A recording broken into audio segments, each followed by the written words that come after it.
Noric, Amaranthine, jar of piss.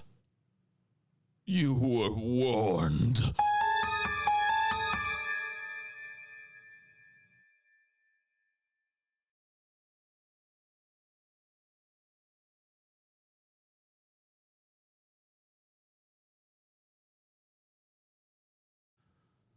Brocephus Burns, Coolman 23, Ricklin Manches, Alexander the Great Georgiovsky, Owen Mira, CJ, Adam Seenchok, Mr. Naughty Priest John Holder, Jonathan Conklin.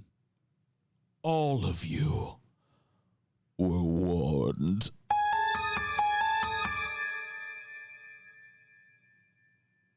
Rugby Ryan Reviews, Kirk Coble, Large Richard, you, and Pim Tool as well.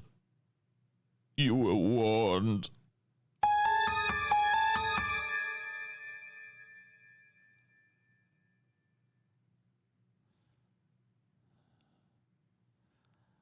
Atlas, Mr. Duranker, Sev Obson, all three of you, especially, were warned.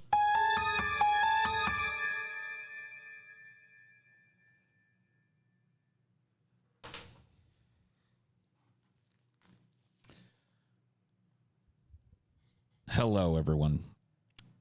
How are you doing, patrons? It has been a criminally long time since I did a patron stream. Now, I have nothing special planned for you guys. I'm not going to lie. We've really failed at, like, well, not we. I have failed at finding games that we can play together that aren't trollable, that are fun, you know, and easy for everybody to participate in. Like the Jackbox games or Jackbox type of games, but all it takes is one troll to ruin a Jackbox game. So what are you going to do? We're just going to talk tonight, I suppose.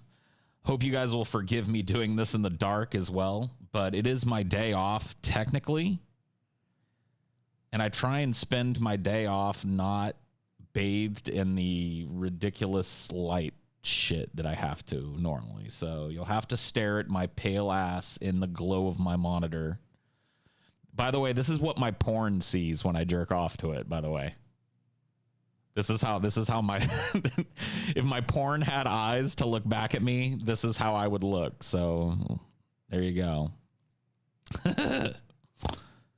Fall Guys. Yeah. I've heard of this game. It looks really annoying, but that makes it a good game, you know, to play because I might get salty, and I know everybody loves me getting salty. But I don't know that everybody owns Fall Guys. You know what I mean? Like, that's the thing, is if I'm playing a game with the patrons, I want to make sure it's within reason, something that everybody can participate in, you know? All it takes to do a Jackbox game is a phone or an internet browser, you know what I mean? Which you wouldn't be watching me if you didn't already have, I assume. So, you know what I mean? It includes everybody. It's free on PS4, yeah, but like, not everybody owns a PS4. You get my drift. Team Fortress 2, it's another great example, but not everybody owns a gaming PC or a console. You know what I mean? Do Jackbox, will be good. No, you won't. That's the thing. No, you won't. It's okay though. Not you specifically, but there's at least one of you in here that'll destroy it. We'll be halfway through a really fucking close game, and then they'll stop answering, and everything just goes to shit.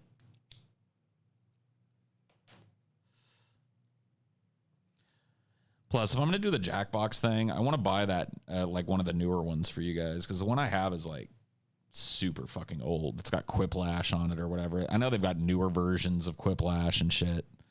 So if I'm going to do that, I want to buy like a newer version of it for you guys. So, hair, please. You know what? Fuck it. Just cooperate. Get on my face. That's all I ask is for you to not be in my face and not be hanging in my mouth and shit. And in my eyes. Is that all of it? Anyway, how's everybody doing tonight? I thought we could do like an old school style like Q&A type of thing. I know that's a little boring, but it's not really often that you guys as patrons get the chance to ask me questions and shit. And if you've got like burning questions that are on your mind, I figured tonight might be a good time to get those out. I will answer, any question within reason. I'm not going to reveal my deepest, darkest heart to you, or maybe I will. I don't know. If you've got something that you, as a patron of our show, as somebody who is responsible for my lifestyle and my continued existence here on this planet, I feel that you're due, a Q&A. So if you got burning questions, post them up in the chat. You don't have to just do that. Chat away. But as we go, I'll try and answer all your questions. I think chat's moving slow enough that should be okay. To double check I don't miss any, though, let me pull up a live chat here. And then I'm going to pop this out and put it up here where I can really easily see it so that I don't miss somebody's chat because of stupid YouTube's algorithm and all that. All right. Really wish you wouldn't smoke, Paul. I want you to live forever. This is a joint. This is not a cigarette, but I do smoke cigarettes right now. I'm sorry that I do. I know it's gross, and I know that it's bad for somebody of my age to still be smoking, and I do want to quit, and I'm sorry to make you worry. Let's see. TF2 needs a gaming PC. I mean, it needs a PC, as far as I know, or like a PS4 or something. No Streamlabs for Paul. Nope. I mean, this is a unlisted stream. I don't really care about the Streamlabs shit. Like you guys have already given your money, so don't worry about donating. Just be cool and chill with me tonight. Weed smoke is just as bad, and that is untrue. Cigarettes have about 1,000 preservatives and chemicals in them that weed doesn't have, and tobacco leaves a film of tar that isn't present, or at least is much diminished in marijuana. So anybody that's ever told you that smoking a joint is the same thing as smoking a cigarette, or smoking weed occasionally is the same thing as smoking cigarettes occasionally, in terms of the damage to your cardiovascular system and your lungs and your heart and all that shit, has told you pork pies and a bag of trout.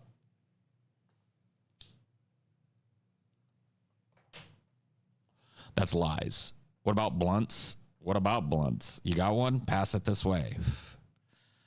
In your opinion, who gets the loudest between TJ and Scotty? Scotty, no question. I mean, TJ can get really loud, but Scotty, I think, could probably achieve a decibel level that's higher than TJ's. I mean, I'm missing a bunch of questions already. Have you seen the new Painted Bird movie? No. Do a collab with Jesse Lee Peterson? No. Do you condition your glorious facial hair? I oil it, and I have a beard balm that I put in it alternately. Yo, Paul, that Discord link is expired, B. Thanks for letting me know. I'll take it out. Have you ever gotten to TJ to see Apocalypse Now? No. Turn on super chats. Turn on super chats. I can't turn on super chats for an unlisted stream, and I don't really care to take donations from you guys right now. I'd rather you just sit back and enjoy some free entertainment. Or I guess it's not free. You already paid for it. Doubly good reason to not have super chats right now. Don't worry about it. Smoking is never exactly healthy, but a joint ain't a cigarette. Thank you, Ricklin Manchez, for having a brain in your head. Paul, why do you think everyone ignores my cries for a sequel to Happy Fun Time for Monetize? I don't know. To be quite frank with you, it's been on my radar for a while. I actually started work on it a while back and couldn't get it to kind of like come together the way I wanted, so I kind of back shelved it.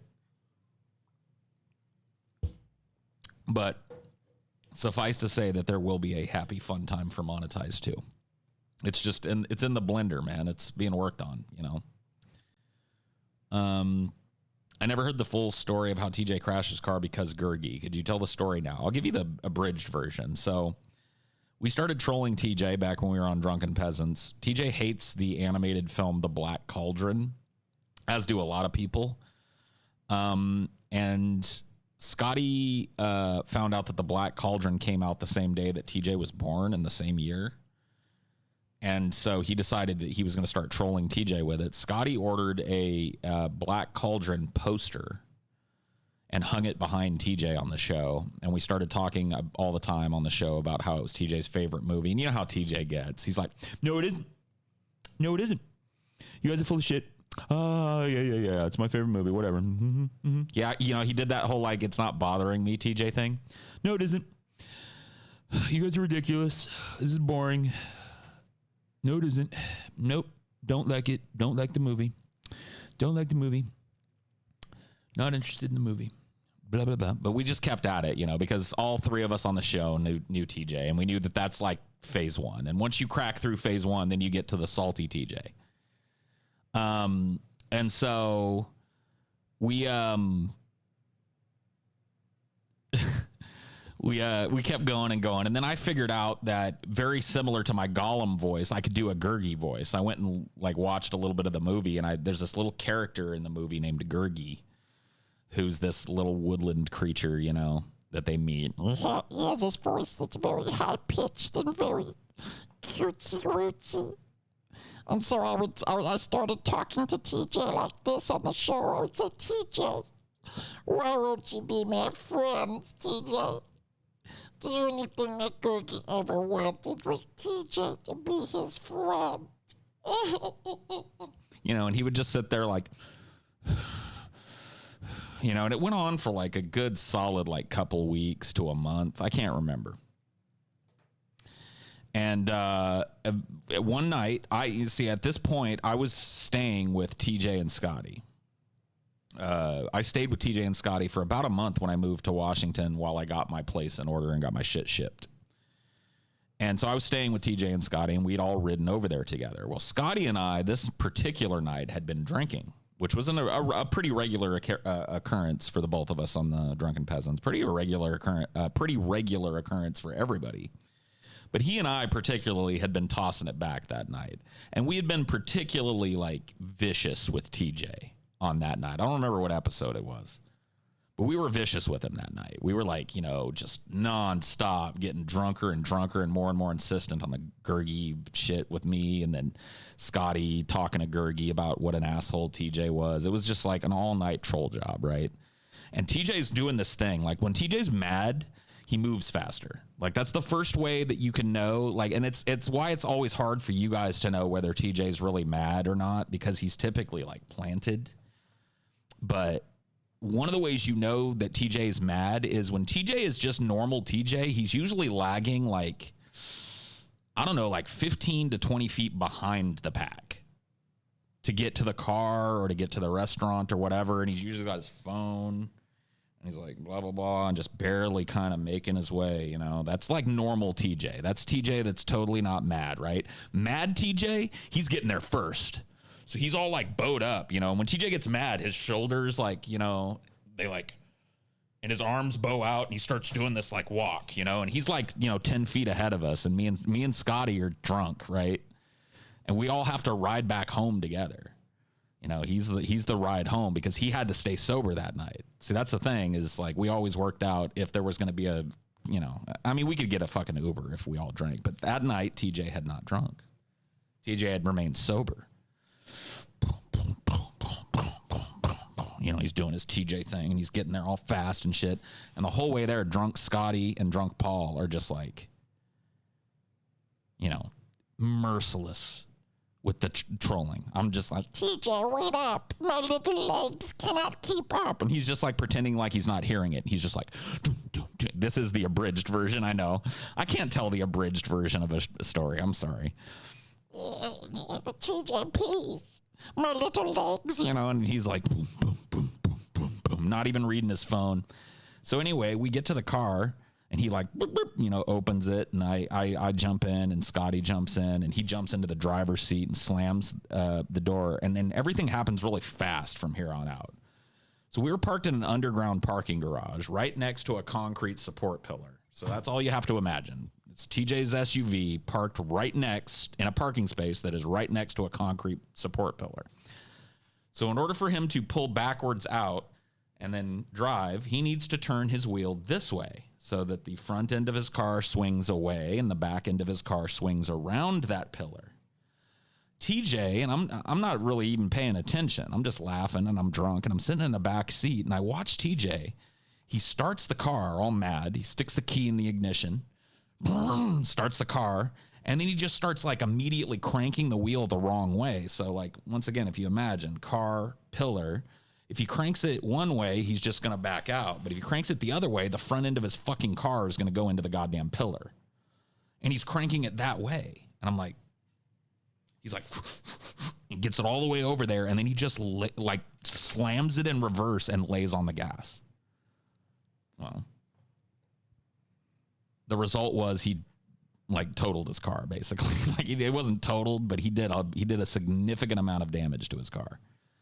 Ripped the fucking front wheel off, ripped the whole front fender off, fucked up the front end because the fender went into the front end and like hit the tire went up, like the whole thing went up the pillar a little bit. It was fucking crazy. And so like he did that, right? And then he finally stops and we're all just like silent for like 10 seconds. And then Scotty goes, TJ, what the fuck? And TJ just gets out of the car. Anyway, so that's how it happened. That's how TJ was trolled into crashing his car. It was a long job. Forgive me, guys. I'll be right back. I have nothing to drink here, and you know the combination of weed and nothing to drink is bad. So just let me go get some ice water. It'll take me like a minute. Talk amongst yourselves and all that chestnut.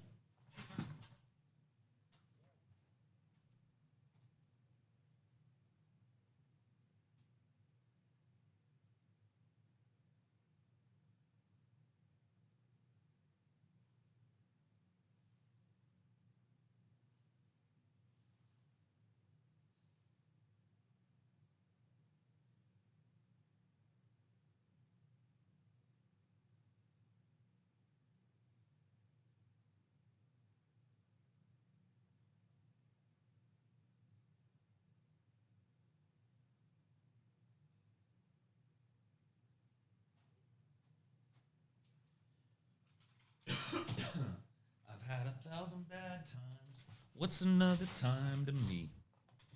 Okay. Before we move on to more questions and stuff, I can already see that this is going to be problematic. Back when I used to do like Ask the Ego stuff, I would pre-pick the questions and stuff. But I tend to go on these rants, and if I missed any questions during all that shit, apologies. Just know that like normal Highdeology rules do not apply here. You can repeat yourself. Like I don't want to miss a question, so if I end up on a long tear, reserve your question. Before I leave tonight, we'll do a lightning round or something to make sure everybody gets a chance.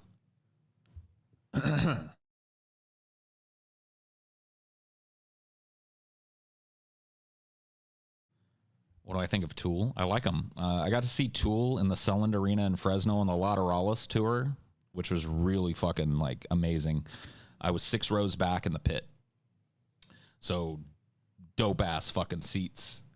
Dope ass fucking view of the stage. Almost caught a drum head because at the end of Tool shows, I can't remember the drummer's name, but he takes all his drum heads off and flings them out like frisbees into the crowd. Almost snagged a drum head. Danny Carey, thank you. Thank you, sir. Also, if I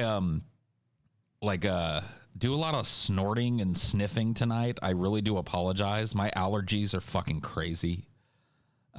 It's been like pretty unseasonably dry and warm here. I know it's, tail end of fucking summer and shit, but like everything's in bloom and I'm allergic to everything. And so I'm trying to mute, my horrible like phlegm sounds and shit like this one. But if I miss one, excuse me, if I miss one, apologies. Do I like Taking Back Sunday? I've heard some of their songs, but I couldn't really place one, so I'd have to go with no. Your opinion on homo-fascism? Sounds like the hot version of fascism. That's all I can really say. Do you enjoy death metal or any extreme metal? Yes. I like some death metal. I like some really old death metal. But really, the reason I like that death metal is because I'm kind of familiar with the personalities behind it. Like, I like Burzum. I like some of that old Burzum. But I don't really listen to death metal outside of that. I listen to some, more mainstream-esque kind of metal.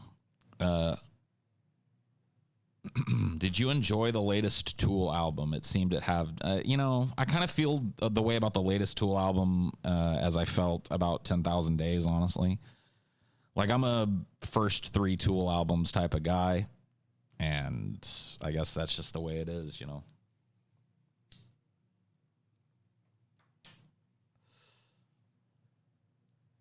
Why haven't you blocked Mark Lahamadieu?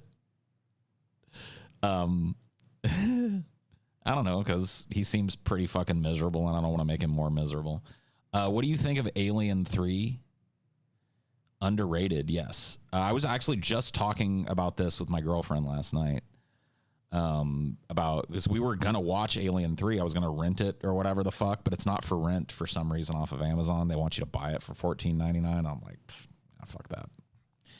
I'll wait. But yeah, I was telling her how maligned Alien 3 is and why I think it is. I really think Alien 3 got an unfair shake because people were so disappointed that Newt and Hicks are dead. So Newt, Hicks, and Bishop are all dead at the beginning. You know what I mean? After Aliens and Ripley goes through all that shit to secure them all and save all their lives. Within the first 15 seconds of Alien 3, they're dead. Oh shit, man! This chat is moving way faster than I thought it was going to. This Q&A idea is a little tough. All right, I'm gonna try and back up. Chess equals DFF win. Probably never. I hope never. Okay, there's the Alien 3. Okay. Blocked Mark Harmadou. We did that. If you do remake one video game, what would it be? Remake? I don't know, man. Mail order monsters, I guess, off the top of my head. The old Commodore 64 classic. Physical media versus digital media. I think both have their upsides. I won't lie to you and tell you I don't miss the idea of physical media, especially some of the old kind of sturdy physical media of the past, like 8-tracks and stuff, as silly as that might sound. 8-tracks are a pretty neat little piece of technology. And, I kind of miss owning owning a video game. You know what I mean? I haven't actually purchased a boxed video game, I think, since Diablo 3. And that's because I got the collector's edition or whatever the fuck of that. So, yeah. I kind of miss it, but I kind of see, obviously, the benefit in digital media as well. Instant access to it across any machine, no matter where you are, it always goes with you, all that type of shit. Yeah. I mean, how do you beat that? I can carry all the movies I own via Amazon, you know what I mean, in my pocket. Whereas if we were living in the VHS days, I would have to, I don't own a lot of movies on Amazon. I own 3, but you get my drift.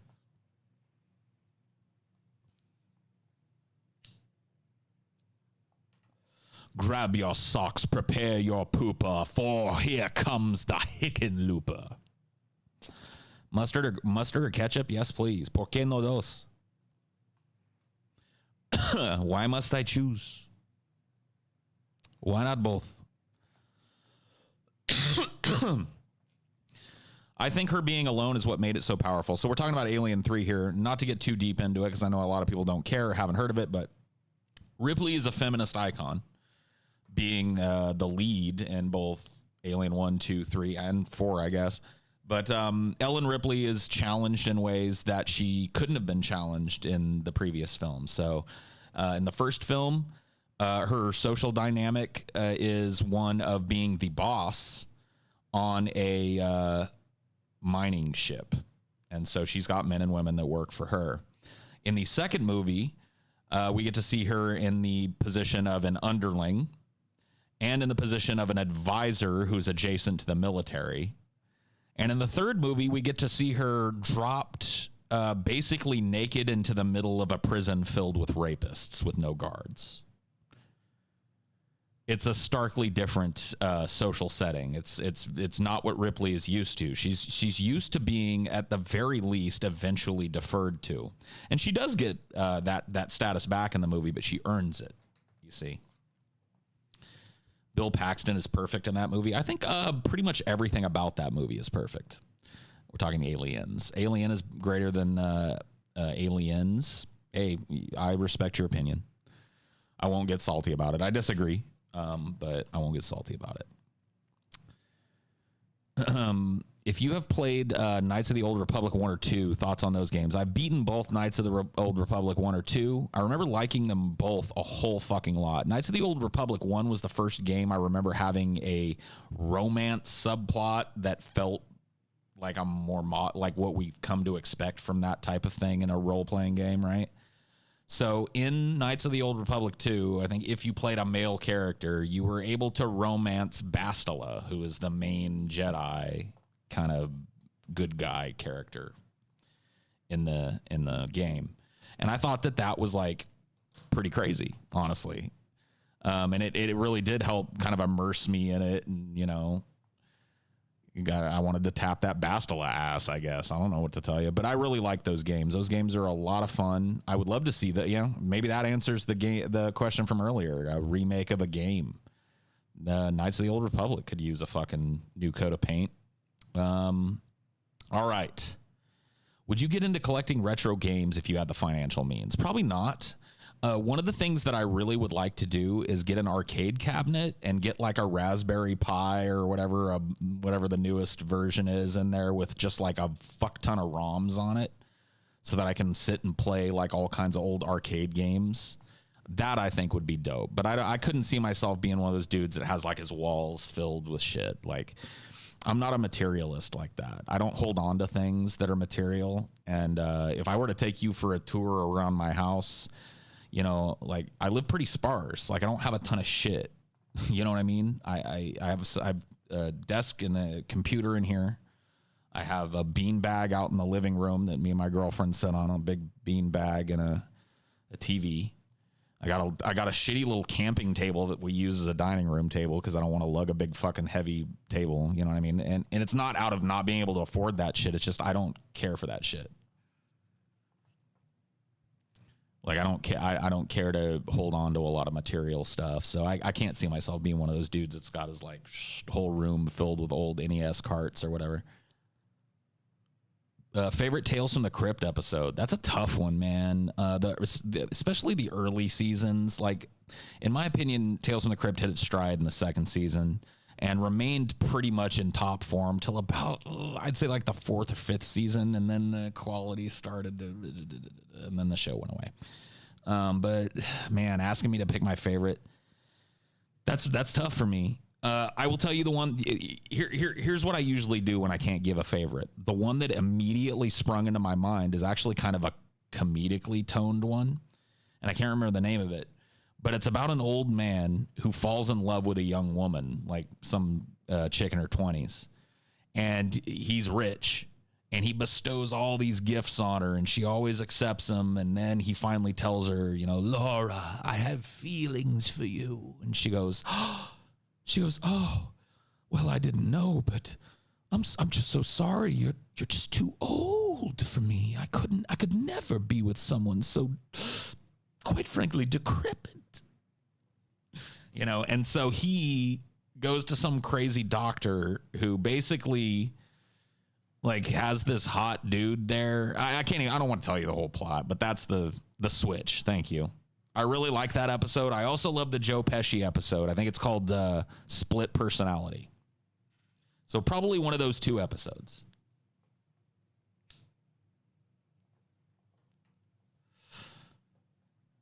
Favorite fast food restaurant? This is a controversial one. If assuming you find one that's run properly, You can't be Jack in the Box. And I don't even want, I won't even fight you on it. I don't even want to hear it. If you don't agree, take your opinion and go on with it. I guess you can throw it out there. Jack in the Box is like a well-run, well-maintained Jack in the Box that follows them standards and shit, and you get that shit fresh. Jack in the Box is the best, dude. Stoner food galore. Dude, my favorite shit when I was a kid, and I didn't know this, but the Jack in the Box that resides in Madera, California, on Gateway Drive, is, or at least used to be, one of the good ones. And when I was a fucking, 15, 16, 17-year-old stoner coming up on the streets of Madera, you know how awesome it was at 2 a.m. to pull through Jack in the Box and just get like 12 tacos, you and your 3 friends, and just go back home and just, oh man, dude. Nothing beats a good Jack in the Box. I don't know if it's still good. Who are your top 3 trans people on the internet? Top 3 trans people. I know one that I really, really like is ContraPoints. Even though I don't find myself agreeing with her all that often, I always really loved her presentation and manner of speaking and the effort that goes into her videos. Outside of that, trans people that I'm aware of that I have some affinity for. I mean, I know she's not popular amongst lefties and for obvious reasons, but I do have some affinity for Blair White. I think she's pretty ballsy for putting the opinions out there that she does. And, I think she carries herself pretty well for a person I don't find myself agreeing with all the time. Outside of that, I unfortunately can't think of a trans person that's pretty ballsy. Okay, no pun intended. No transphobia attended.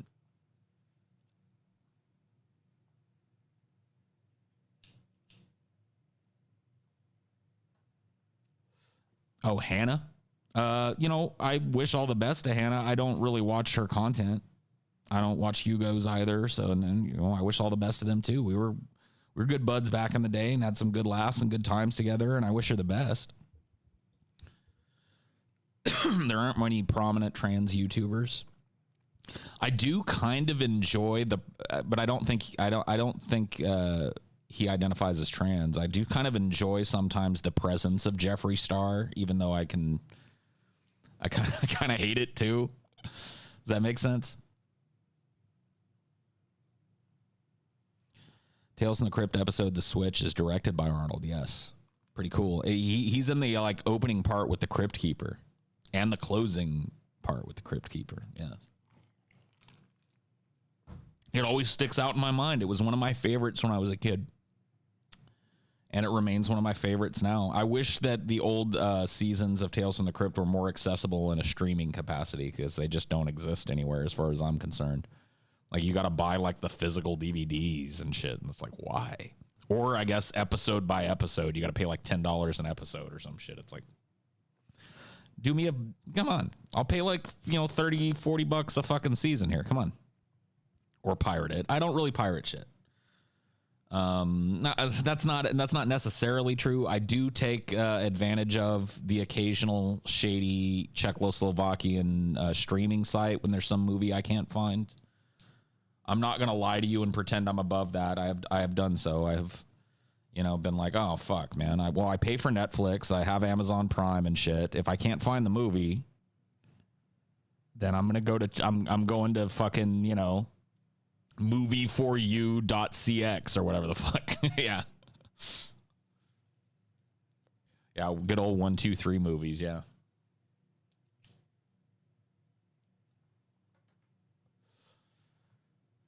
What's the last book you read or are reading? The last book that I read all the way through was Dune, and it was my, I think, 3rd read through of Dune. I also, not Dune, but the Dune saga. I read the Dune saga through God Emperor of Dune. So that would have been the last book that I finished, would have been God Emperor. I'm currently in the midst of Stephen King's brand new one, which I got on Audible. I started listening to it as I went to sleep, but it didn't really snag me. I petered out halfway through my read through of The Stand because I started reading it about 2 months before COVID became real, and it started to get too real when, you know, things were real uncertain, especially at the beginning in April and May and shit. I was like, this is no longer a good thing to lay here and go to sleep to. So I kind of petered out on The Stand. But maybe I'll go back to it once this whole quarantine shit blows over.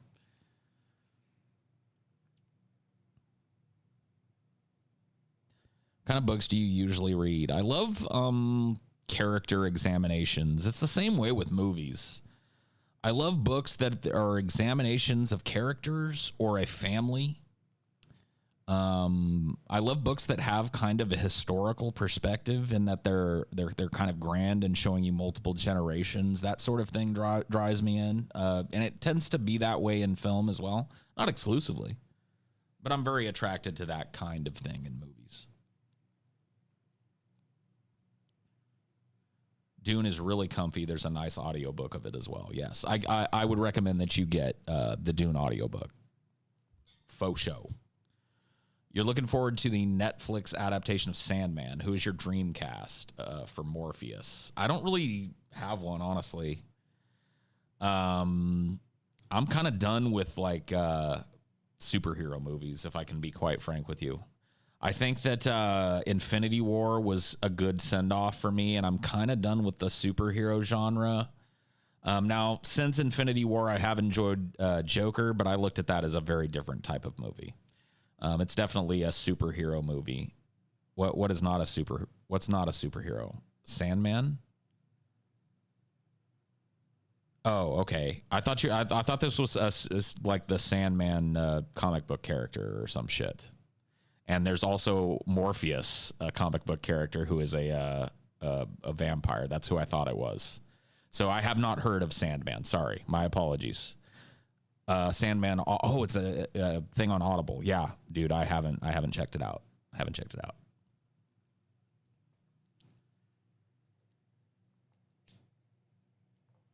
My bad.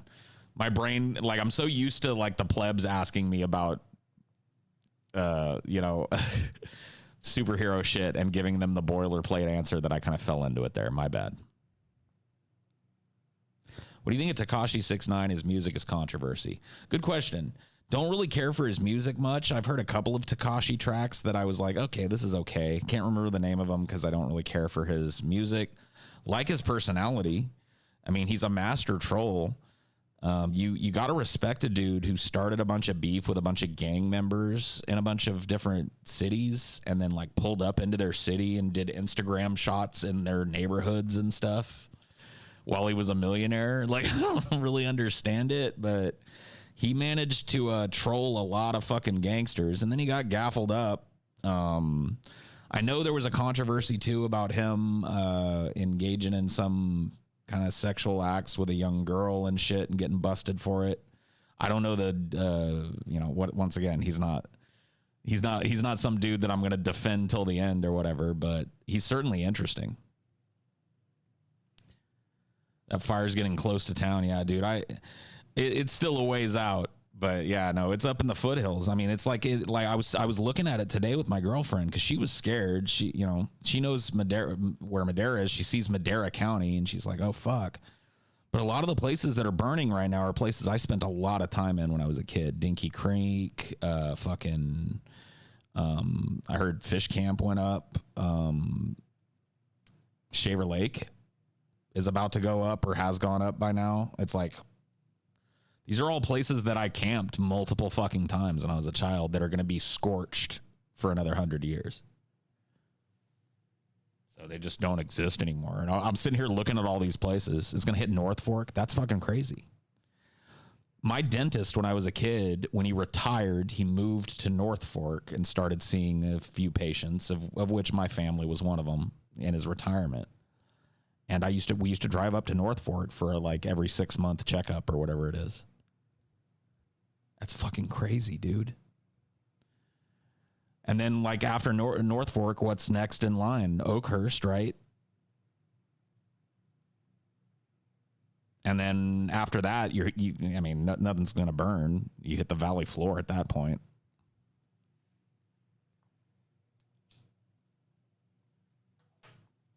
But we're talking about burning all the fucking foothills.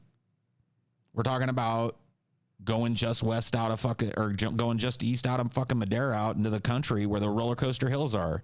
Dude, I hate to be parasocial with you, Paul's dad, but you know where roller coaster hills are out, right? Going towards Millerton. Have you ever hit them?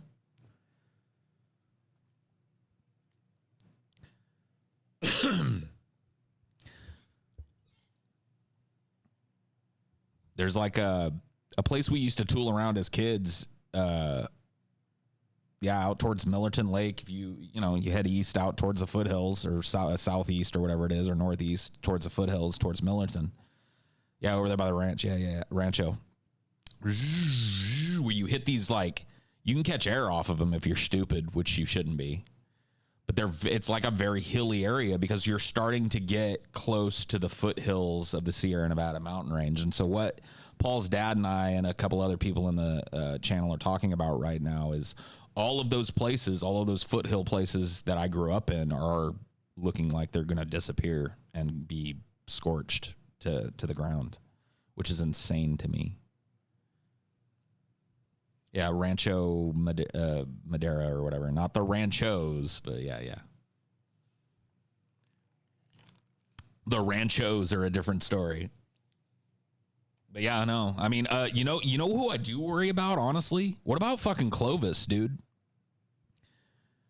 Because unless I'm remembering it, it was pretty fucking like rare for me to go that way. But don't you just get out of Clovis and you're like going right up into, like, isn't that the Fullerton Dam right there, or the Fulton Dam? Like, that shit's up in the fucking hills. There's trees and shit.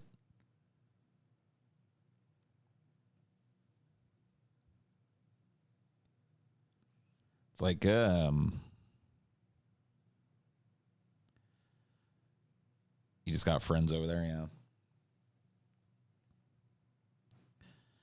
Oh shit, is G-Time Johnny going to live, or is dude, G-Time Johnny's in trouble because from what I can tell, he lives. See, I know something about G-Time Johnny, which I won't dox him here, but I know the little town he's from, and G-Time Johnny is from a town that is very close to my little town, and a small place too. And if he is in the foothills that are nearest that place, he's in a lot of trouble because that's what's on fire. Now, maybe Johnny, like, I know Johnny was a ski instructor up at Heavenly and shit, or not Heavenly, but whatever that's called up there. He was a ski instructor hundreds of miles away, so maybe he's gone to that area of the woods, and maybe he's in a place where he's safe. But, dude, if he's in the foothills near where I grew up, he's in a lot of trouble. Like, he should be getting out. Or hopefully he's already out.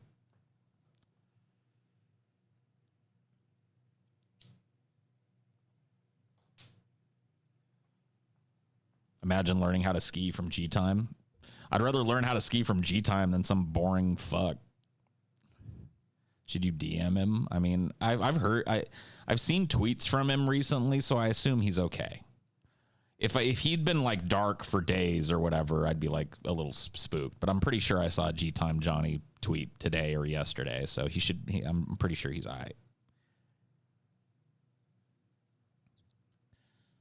All right, questions.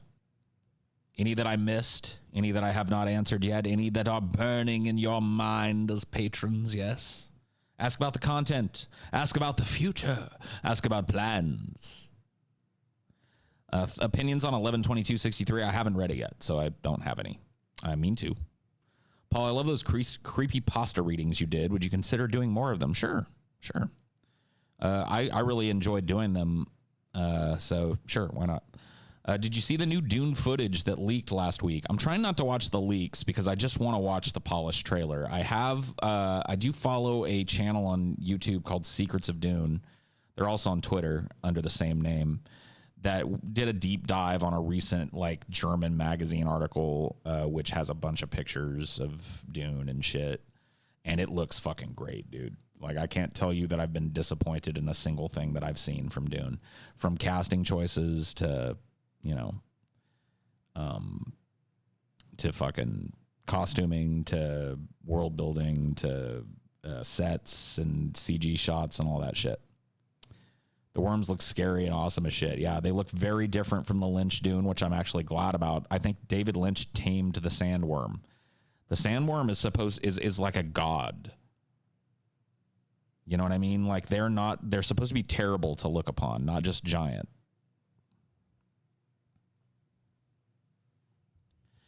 Yeah, the 9th, not many days from now, right? I mean, what are we on now? I mean, it's officially the 6th where I'm at. So yeah, 3 days. It's kind of sneaky how they're dropping it, but whatever. The internet will take care of it for me because it's my understanding that the trailer is coming out on the 9th with the 20th anniversary re-release of Inception.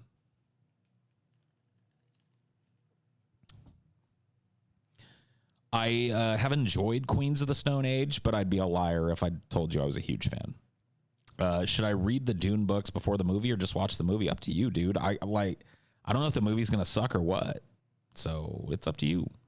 I mean, I don't think they're not going to be able to pack as much as is in the Dune books. So I would say, if you're on the fence about it, wait till the movie comes out, watch it. If you really dug the movie, then go get more of it. Because, the books are probably going to just be like an expanded. It's kind of like the Lord of the Rings. The Lord of the Rings did a very good job with the main plot points of the book. But if you want more of that, if you want more of the context, more of the world building, more of the character building, more of the side information, more of the historical information that you're not given in the films, then you go read the books. I mean, I suppose the same could be said for the fucking Game of Thrones shit. Have you seen the HBO show Lovecraft Country? No, I have not. I actually canceled my HBO subscription and moved over to Showtime because I was bored with HBO, and then this Lovecraft Country shit hit. I don't know. Jordan Peele is kind of iffy for me. I was super stoked about Jordan Peele as a horror director. I think Get Out was it's not the best fucking horror film that I've seen in the last 10 years, but it's definitely on the short list. It's top 5 in the last 10 years. Easy peasy for me. Great modern horror. Then Us comes out and I'm like, all right, maybe this one just doesn't resonate as much with me because I'm a white dude or whatever. Maybe this means more to black people. That's possible. But as a movie, setting all that shit aside, it's just kind of it's not that great. It's in a lot of places, it's pretty cheesy and bad. And then he starts doing this Twilight Zone shit. And what little bit I've seen of that is just horrible. And so I don't know where Jordan Peele is at with me right now. And I know he's a big he's a producer of this Lovecraft shit. And so right now, if you'd have caught me right after, if he'd have done Lovecraft Country second, right after doing fucking Get Out, I'd have been all over it already. But now it's just got a big Jordan Peele shaped question mark hanging over the whole fucking affair. You know what I mean? Yeah. I mean, there were parts of Us that I thought were pretty cool. I liked a lot of the scene when the whole spoiler alert, I guess, if you give a fuck, where the whole family goes to their, that friend, their friend's house or whatever, that white family that they know, and they end up having to fight all the clones of the white people and yada, yada, yada. That, I thought that was pretty cool. How'd you play your character in Disco Elysium? Do I have to fire it up to find out? No, you know what I could do? I could probably look at my achievement. I mean, I could tell you how everything turned out, but let me just go to my achievements for it real quick, and I'll tell you how what I got and what I didn't. And that should give you an idea. I've only played through it once. I didn't want to go back through it right away. I wanted to give it some time and kind of go back through it again. Where is it going to be? Disco. There it is. Achievements. Let's see. So I recruited Kim. I recruited Detective Kim. So I did good with Detective Kim. So I played good guy with that, I guess. So I wasn't totally off the wall with it. I got all the figurines, so I got that one. I got all the cool ass vitreous enamel armor, so I got that one. Baddest hustler in the neoliberal hood. I preached about the free market 9 times apparently. So I neolibbed it through.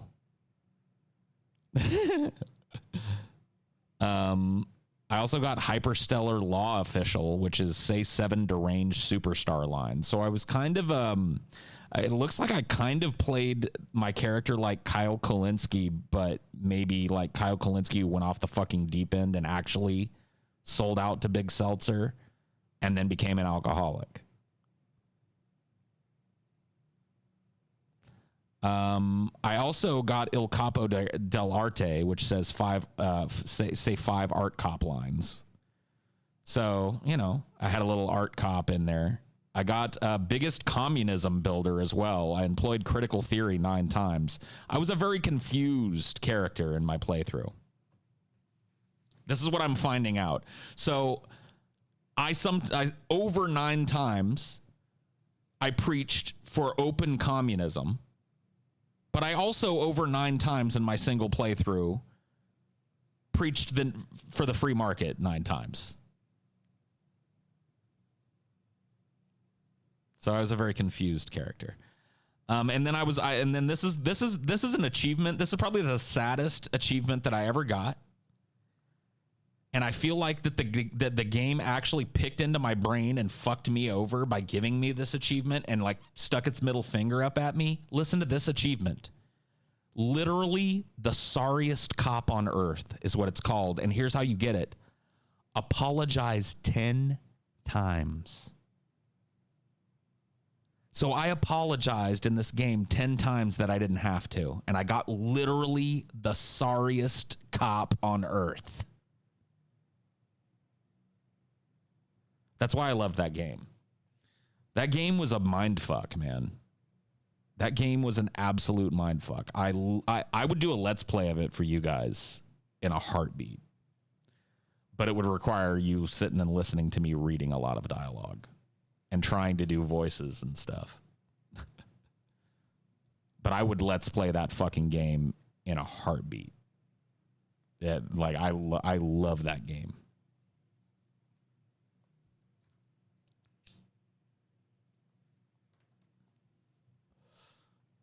I don't know if Subnautica is for me, man. I'm too afraid of those big motherfuckers. Like I'm kind of a pussy when it comes to video games because video games like draw me in a little more than I think they do the average Joe. And so I jump scares, especially in a game where I'm really into it, that's really well made, like Subnautica or what's that Alien Isolation game? It's a little much for me, dude. Like, see, I've heard people say Subnautica got boring, but dude, I couldn't get over the fucking fear of them giant fucking things, dude. I was like, I don't even want to go down there where that shit is at. I don't want to go discover the new thing if it's filled with that shit.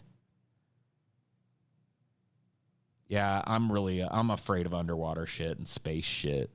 So, you know, and ghosts and zombies. You know, I'm kind of a pussy. I don't know what to tell you. I think it's one of the reasons why I love horror so much, because I genuinely like being scared. So it's like, but video games take it a step farther for me. I can remove myself from a movie most of the time. And the ones that I can't, I end up loving because they drag you into it a little bit. But like a game like that's all high octane and high energy and jump scare city. It's like living in it for me. And if it's not really well made, I just can't hang, dude.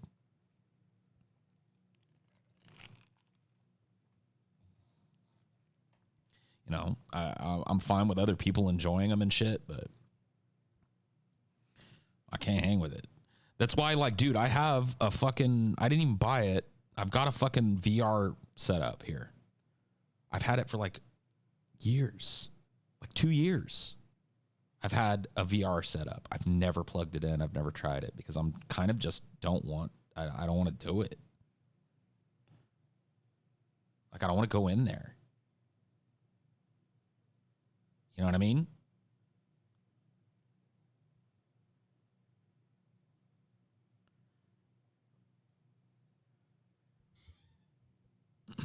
VR with Elite. Yeah, see, I would love to hook it up for Elite.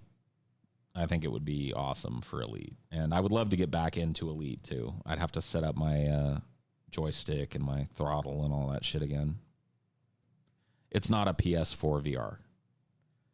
It's a Oculus. It's not even an Oculus Rift. What's the I don't even know what to tell you. If you listed off a names that some names of the VR ones, I'll tell you which one I have. But I'm not looking to sell it.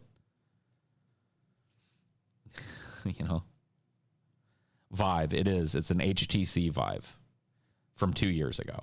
So not the newest, bestest one or whatever the fuck. But I'm sure it would be, you know, perfectly cool.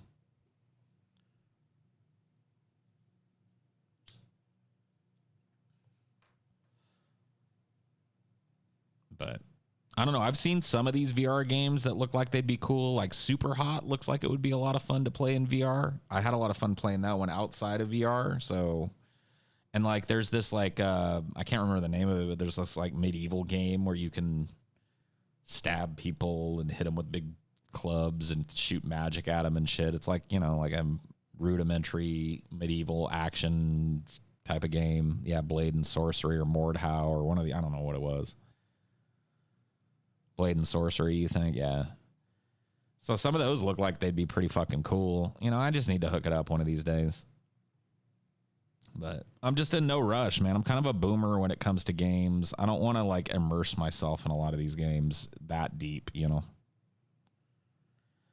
Lawnmower Man VR, yeah. I'm afraid of what I'm gonna meet. Like what am I gonna meet in there? Who lives in that VR headset?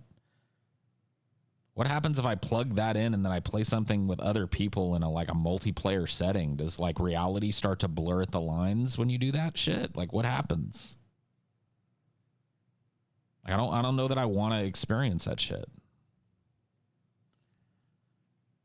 D&D in VR? Oh my God. Can you imagine? Can you imagine a world where like there, you know, a quantum computer is listening to a DM and creating his world in the VR headsets of all of his players, or better yet, you know, if quantum computing is around, just directly beaming to a person's wetware chip embedded in their brain this world and taking over their senses so that they can see and smell the dungeon and like, what's kind of cringe? D&D's kind of cringe to you? I'm sorry, dude, but I think that'd be pretty fucking cool.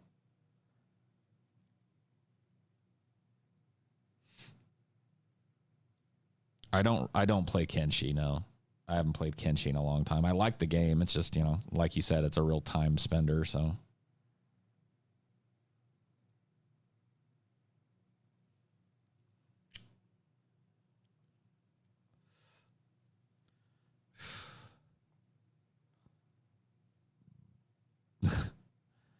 Sometimes you come out of the headset facing the opposite direction of the room that you started in, and that's always trippy. Yeah, I imagine. I don't know, dude. I just feel like it would be unsafe. Like I'd have to start real slow with some of the real tame shit and get myself used to it. Because like, when's the next D&D? I don't know. When's the end of COVID, dude? Whenever COVID is over. So anytime between a year from now and question mark, question mark, question mark, you know what I mean? Like,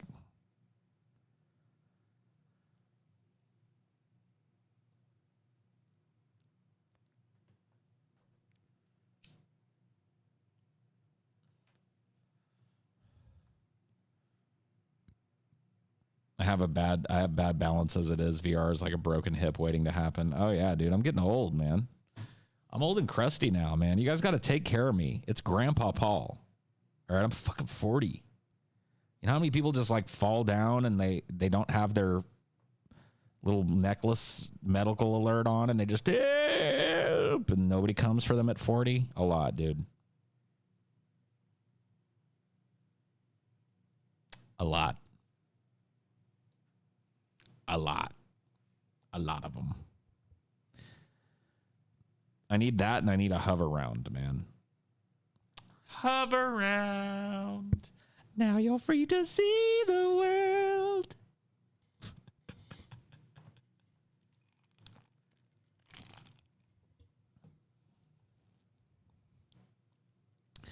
I've fallen and I can't get up.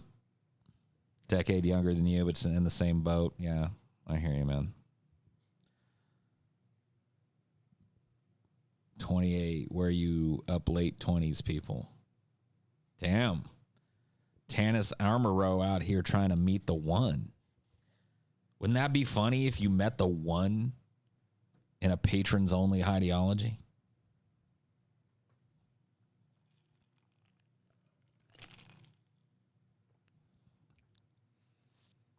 He's out here swiping fucking left and right, dude. Look at him.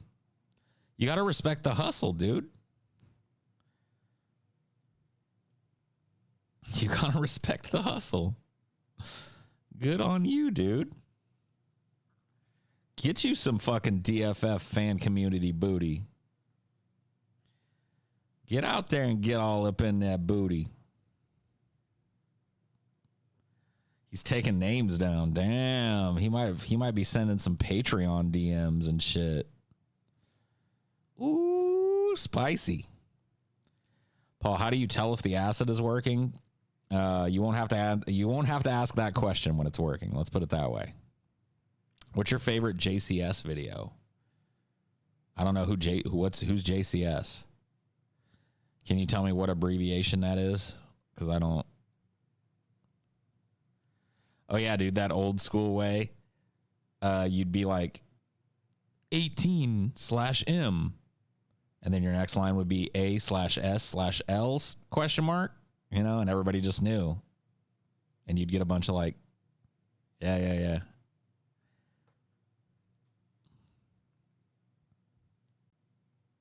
Dude, Carl, get out of here. How did I know, dude? I knew. Oh, Jim can't swim. Okay, thanks. Yeah. My favorite one? I don't know, dude. I'm a big fan of all the stuff that he's released. I watched his most recent one a couple days ago that he released publicly, you know. He did this one that's not on his channel anymore that was about this like rich frat bro kid that killed his girlfriend and then was like, just didn't really understand how much trouble he was in. And so just bumbled his way through this interrogation. I thought that one was really crazy. Carl's a catfish. Yeah, dude. Who knew? A lot of 23-year-old fans. Yeah. Look at that demographic. I've lived double the life of all of you people. Defer to everything I say, for I'm the wise old man on the mountain, and you are all but a bunch of children.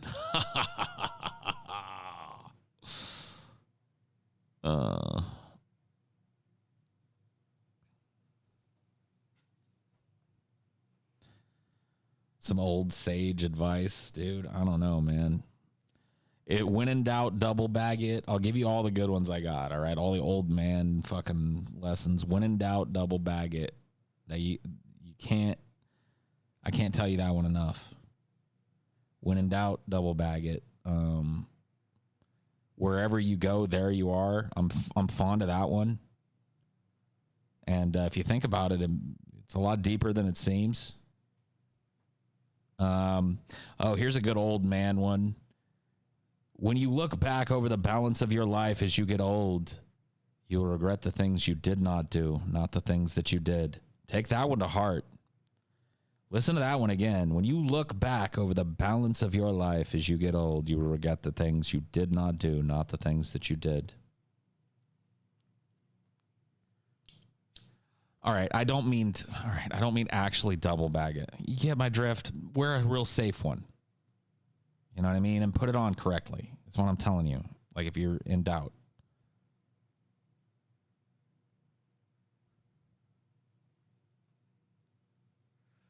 Oh, here's a good one. This one was passed to me from my dad, and now I pass it to you. And I've used it before, so maybe you've heard it before from me, but I always think this is a good one. You can give some people a coupon for a free blowjob, and they will complain about having to drive across town to redeem it. That's a Paul Sr. original there. And my goodness gracious.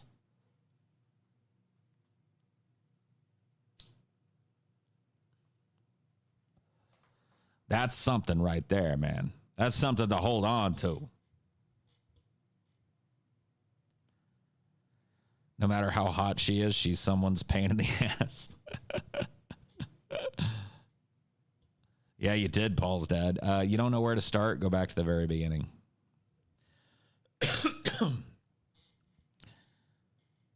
So baked, I can't create a coherent thought. I'm starting to get there, man, but I still have like a whole, I've just been nursing this little thing. So, you know, I'm in it for the long haul, man. How do you deal with your existential dread? You face it head on and you accept it and you let it happen and you let it flow through you like water, like cool water. And you recognize the fact that you now live in that stream, that you cannot reach the other bank, that you will forever live in the cool, rushing stream of existential dread. And that becomes your new life. Or you struggle against the current and hope it works out. You know, that's up to you. Yeah, but life is gay. And that can be a good thing.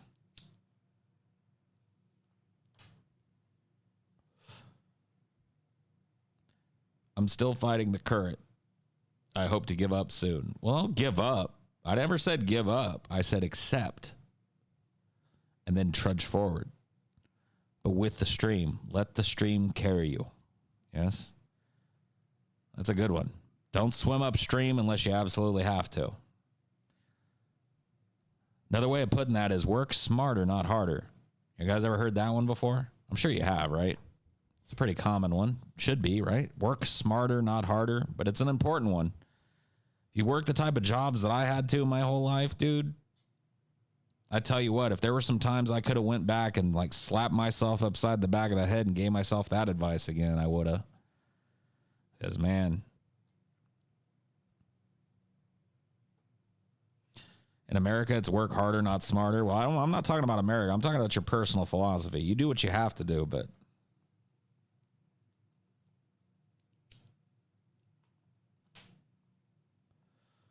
your boss tells you that all the time. Well, I mean, at least in that instance, I won't say anything else about your boss because I don't know him or her, but, you know, boss is right on that.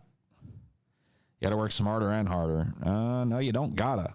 See, some people aren't really looking to advance at a job. They're looking to subsist from a job. That's how I always worked my jobs. I never looked at a job and I was like, you know what I'm going to do? I'm going to start as the mail clerk and then work myself up through the legal department while I double night school, and then I'll be the regional manager, and then the executive regional manager, and then the national sales manager, and then president of the company someday. Like, I never worked a job where that was my aspiration. I always worked on the other side of shit. Like, all right, I'm going to do this because it's pretty, you know, I've got a routine now and I can do it and I can maintain it and it pays me enough to, you know, live on and smoke a little weed. So, hey, let's go. Get out there and work. I'm not looking to advance. Sometimes I have. Like in Starbucks, I started as just a barista. I worked my way up, you know, a couple levels up the chain. Made a little more money. Job didn't really change all that much.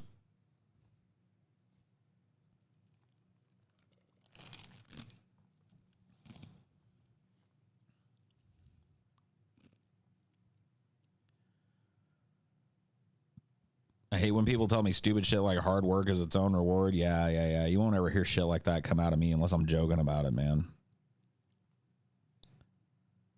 Walmart would have preferred we work harder, not smarter. I got to be lazy at work and they hated me for it. Well, I mean, hey, you got to take whatever you can, man. That's another good thing for working people. Carefully take every advantage you can. Keep in mind what the first word of that advice is because it's the most important. Carefully take every advantage you can. That means don't steal. Don't be stupid because you're going to get fired. Carefully take every advantage you can. Realize that nobody can tell you when you can and cannot take a shit. I'm sorry. If you don't have to take a shit and you want to take a little 20-minute break and sit on the fucking pot and, you know, if you can get away with that at your work, do it. Fuck them. Not carefully steal. I said don't steal. Stealing at all is not careful. Don't expose yourself in any way then allow the company to get one leg up on you, but carefully take every advantage that you can and use every second of it. They give you a 20-minute break, take every second of that fucking 20-minute break. Like literally time it on your watch. I used to do it when I worked for Starbucks. Like, I just have that kind of mentality about me. It's like you are asking a lot of me, putting me here this many hours out of my life. Whatever fucking advantage I can take, you better believe I'm going to take it, man. If I had a 20-minute lunch break, I timed it to where my foot hit the door and my fucking apron knot was tied right at 20 minutes. And I walked right behind the bar. Hello. Just got done with my break. I was never one of those dudes that was like, oh, I'm going to shave a few minutes off of my break because they're having a hard time in there. Okay, I did that a few times. I'm not going to lie. I'm not one to leave somebody just fucking... I'm not going to let you flounder if I got to come back from break to save your ass. But if you think I'm doing that on the regular, yeah, it's about self-worth. And it's about recognizing the value of your labor, which a lot of people don't. Whether or not your fucking employer values it or not is another question. But you should put utmost value on the labor because it represents your time. It's the only thing that's not being made more of. Your life is finite. Someday in the future, you're going to die. So you only got this much time between then and there, and this company is asking for this percentage of it. So you better fucking pay attention to that shit.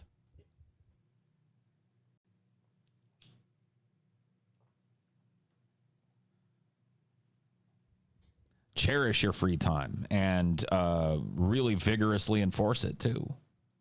There's nothing wrong with picking up some overtime. There's nothing wrong with crunch time.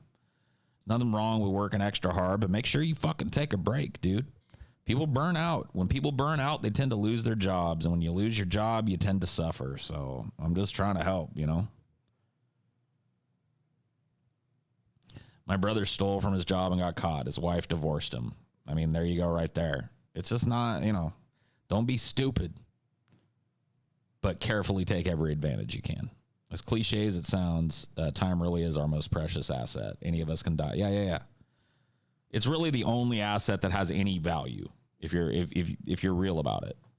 Your consciousness, you can't be even the horrible things. You being here to experience them is a gift in comparison to non-existence.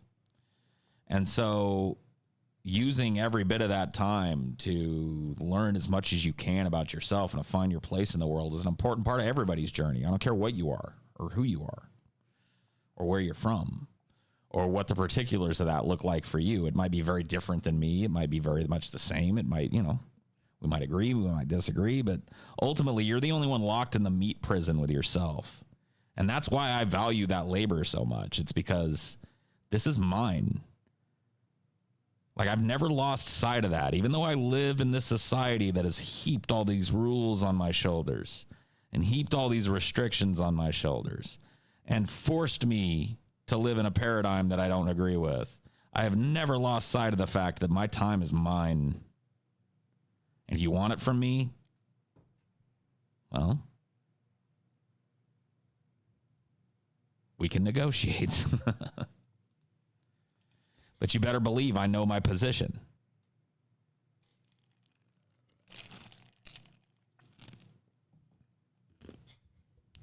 Paul, how many more extinct animal episodes do you think have in the works currently? I don't really have one in the works. When I was doing the research for the first one, I passed on a number of animals that would be fine. So I know that it's going to be an episode that's going to research itself to a certain extent.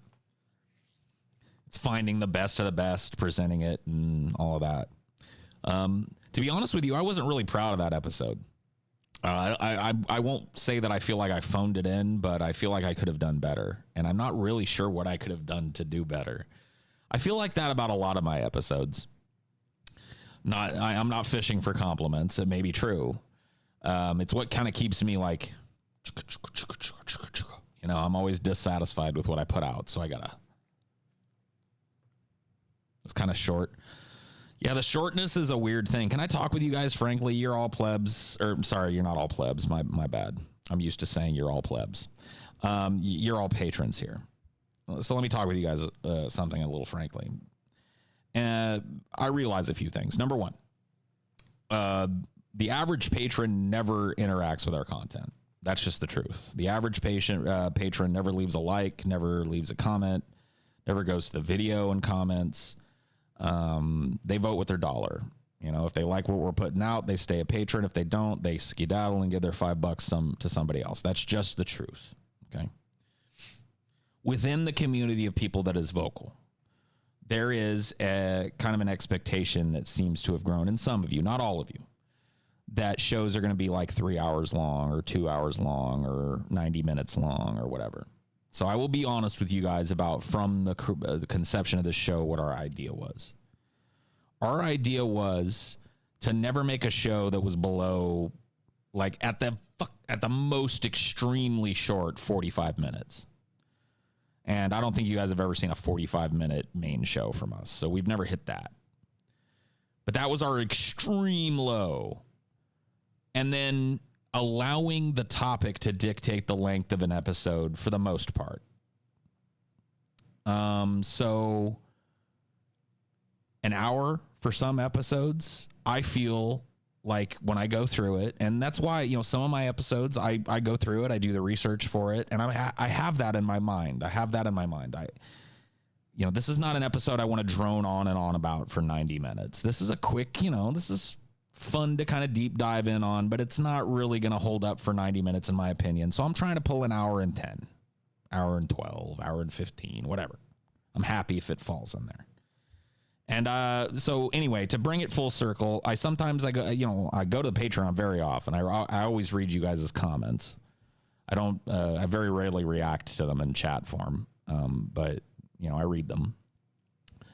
And a lot of times I see people that are, you know, very kind of like disappointed in the length of a show. And so I'm not looking to say that you're wrong if that's how you feel. Like if you feel like every show should be 2 hours, I'm not here to say that you're wrong. I'm just trying to tell you like what the philosophy of the show has been from the beginning. We've always had this variable length show. And sometimes we go on and on, man. Sometimes like we recently did a show that you guys will see half of soon. And then the other half will be released to the plebs in some way. That was just I thought it was going to be a normal episode, and it was a very low effort episode in terms of like research for me, because I wanted it to be a discussion based episode, like the possible futures episode was, right? Where I provide a framework and then we have a broader discussion about our opinion about this matter, right? And so I pulled an episode like that. Well, by the time we got through 3 of the things I had pulled of 6, we were at 3 hours or 2.5 hours or something. And it was like, whoa. You know what I mean? And so one episode became 2. I don't even know if it's out yet. Oh, you're talking about the possible futures episode. Yeah. The really short ones were obviously because of lazy surface level research. I mean, maybe that's true. In certain to some extent, maybe that's true. But if a topic didn't deserve more than lazy surface level research, then that's really kind of what we're going to bring to it. Like, it's always been about, learning a little bit of something about a topic through the lens of the 3 crazy personalities on the show. That's always kind of how I've viewed the show. We have a little unofficial mantra, a show by the uneducated for the uneducated. That's not meant to mean that, if you're educated, you're not welcome. It's just, we keep things simple most of the time. There are things that we're very passionate about. And when we come across subject matter like that, you get these very in-depth episodes. I mean, I've read books to research episodes. It depends on my interest level in the topic. The truth of the matter is there's not an infinite amount of topics that I'm genuinely interested in beyond the surface level. And so oftentimes the trick of the show, or I guess not the trick of the show, the game of the show is finding a way to be entertaining while learning a little bit about X. And sometimes those shows turn into classic shows, and sometimes more effort goes in than doesn't when it comes to research. But for me, from my perspective, it's always been more about the people presenting it than the information being presented. Here's a bowl for me. I will relight my joint here, and we'll get a little. I don't know if I need to be higher, but I mean, what's the fucking point?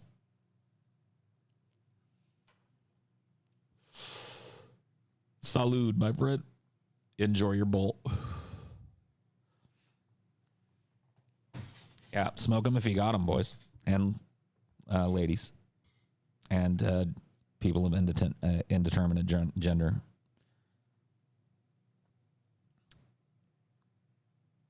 Smoke some if you got some, and puff some if you want some, and remember to pass. I don't have to pass because I'm alone.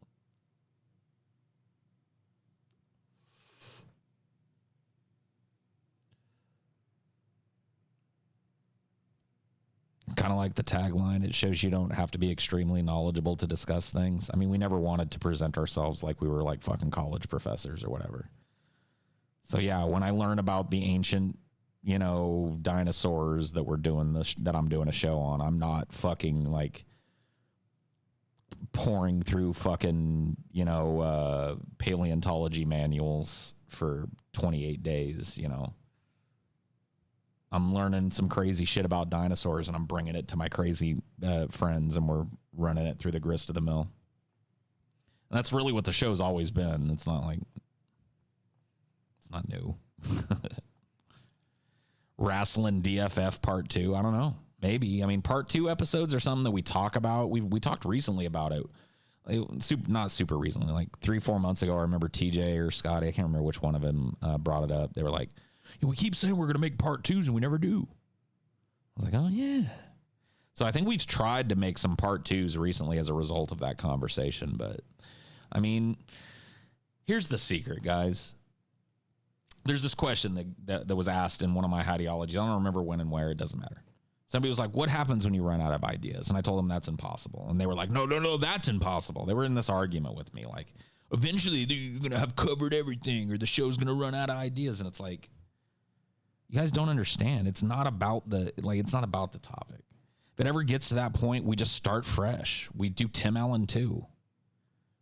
You know what I mean? But it'll never get there. We might do Tim Allen too just to piss people off, but you get my drift. You know what I mean? Like the secret of the show is that it's not about the topic. If you learn something fun, we did too. Generally. There's not a lot of shows that I will credibly go, I brought a lot of personal knowledge to X show. You know what I mean? I went and researched. I did shit that you guys could do in the same amount of time that I did. That's the point.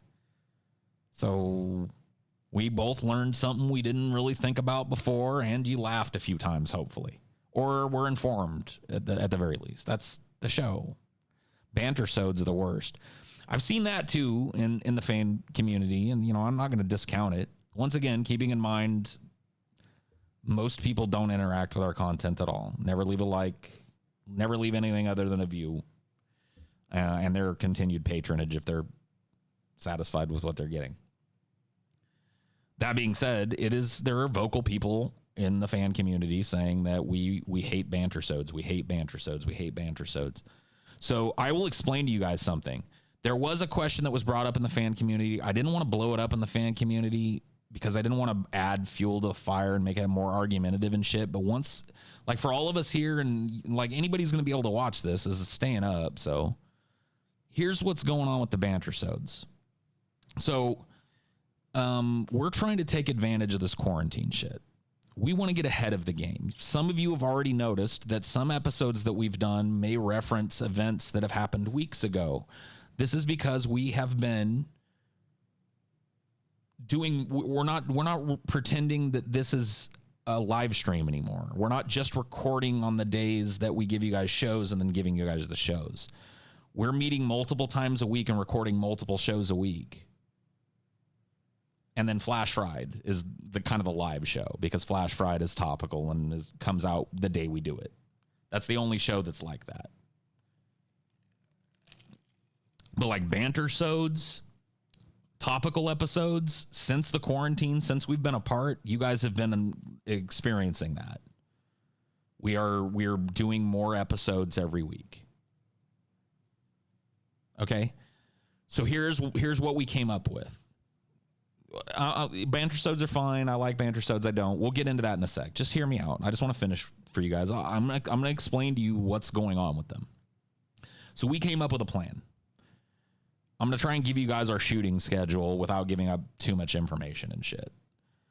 We decided that if we each did an episode a week, that means I take an episode, TJ takes an episode, Scotty takes an episode, plus Flash Fried, plus any patron content that's due. Right? But let's just look at the meat of DFF, normal episodes, pleb episodes, patron episodes, okay? Every week we are going to record a Paul episode that I've done lead research on, a TJ episode that TJ has done lead research on, and a Scotty episode that Scotty has done lead research on.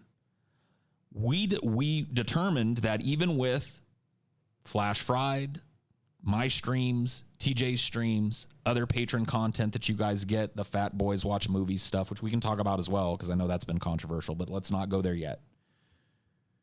We decided that we could get one more show done that week. And one of the shows that is easiest for us to prepare for, because there really is no preparation other than bringing an idea of what you might want to talk about, is the Bantersode. And so we decided that once a week, we're going to cap it off with a Bantersode. That doesn't mean it's coming out that week or right away. It means a Bantersode is going in the fucking pile. And so that's what's been going on for months and months and months and months and months and months and months. And so there are quite a few accumulated episodes. And that's what we've been doing with our, that's the main show shooting schedule that doesn't include, other shit.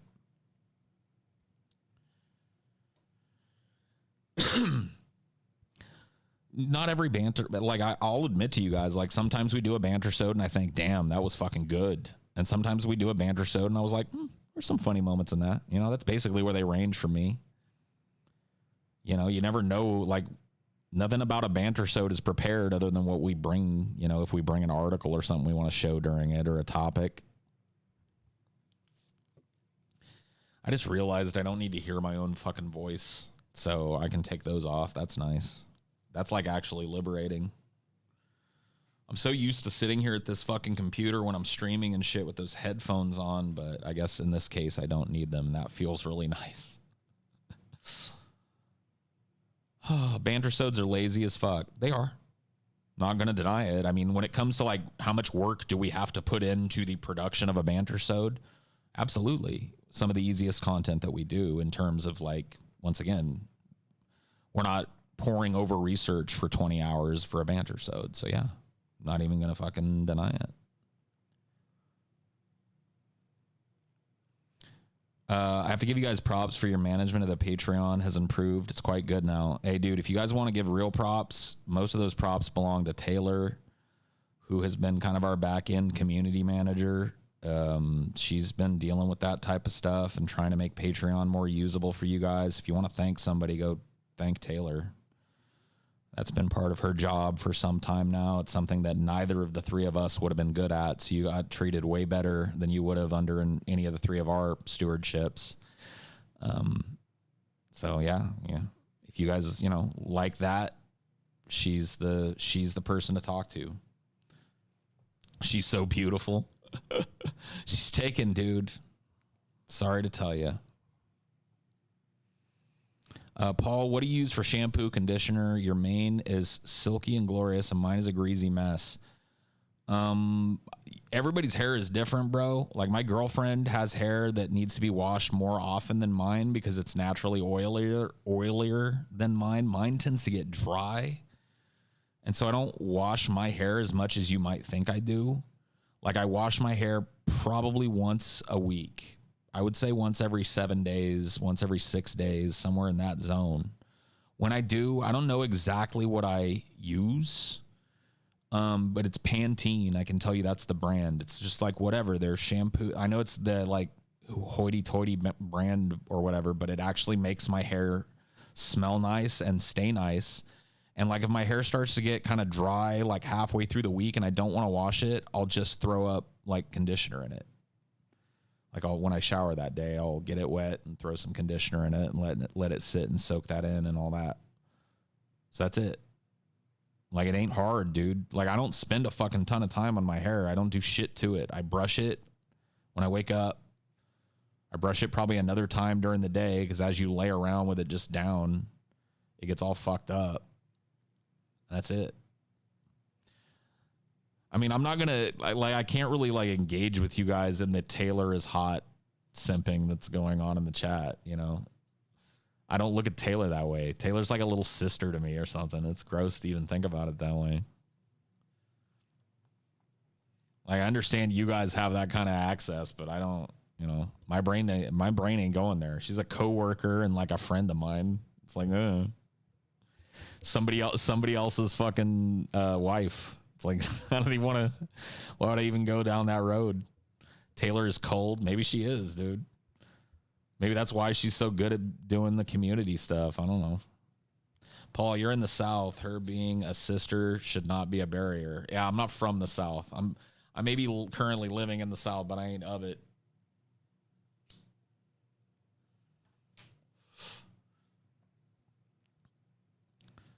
Well, they could have an open relationship. They could have, let's just put it this way. If they do, I haven't been invited into it. And we can leave it there. I don't know. Like, what do you want me to tell you?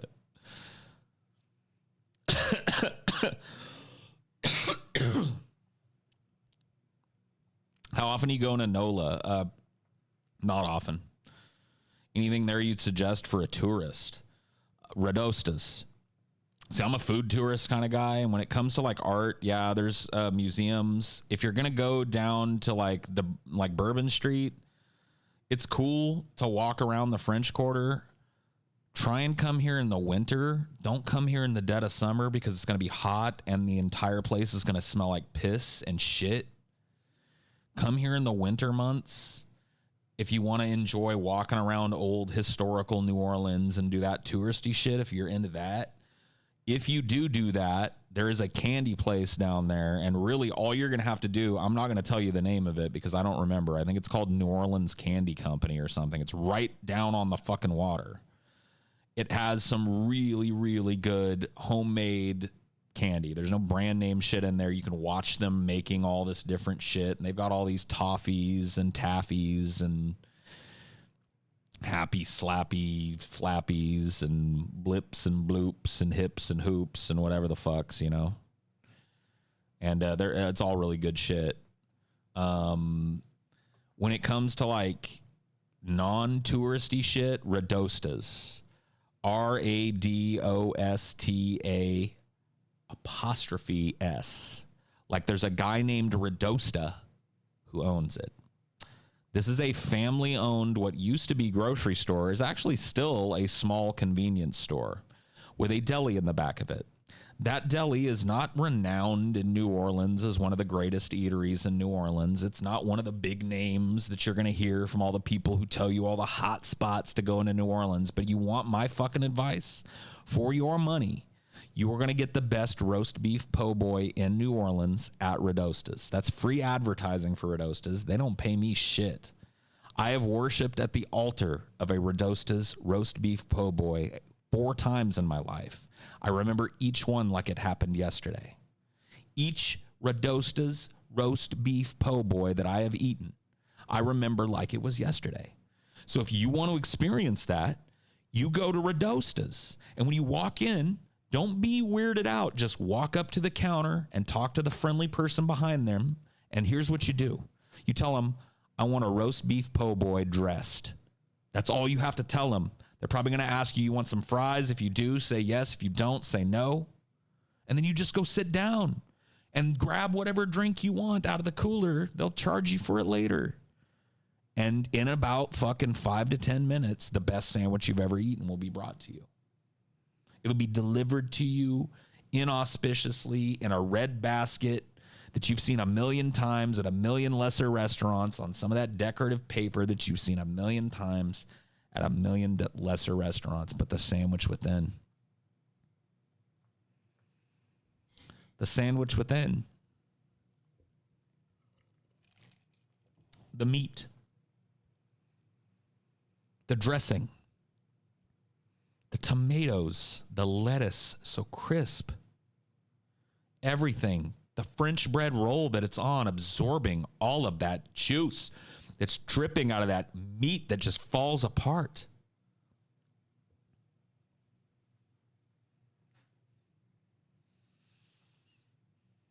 That's it. Guys, I have to take a leak. This does not mean I'm leaving. If you've got an attention span that's very low, I understand if you leave now, but please don't. I'd like to continue talking to you, but I gotta take a squat. You know, I don't know how long I've been streaming for, but it's been a long fucking time, dude. Been over an hour, so I'm gonna go take a squat. I'll be right back. Okay, you guys, hang out, talk amongst yourselves. In fact, I think I can just turn chat on so you guys don't have to like hide or whatever. So yeah. I mean, hey, there you go. Look, you're still here.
Oh, okie dokie. I feel much better now. Having dropped a leak, I can tell you.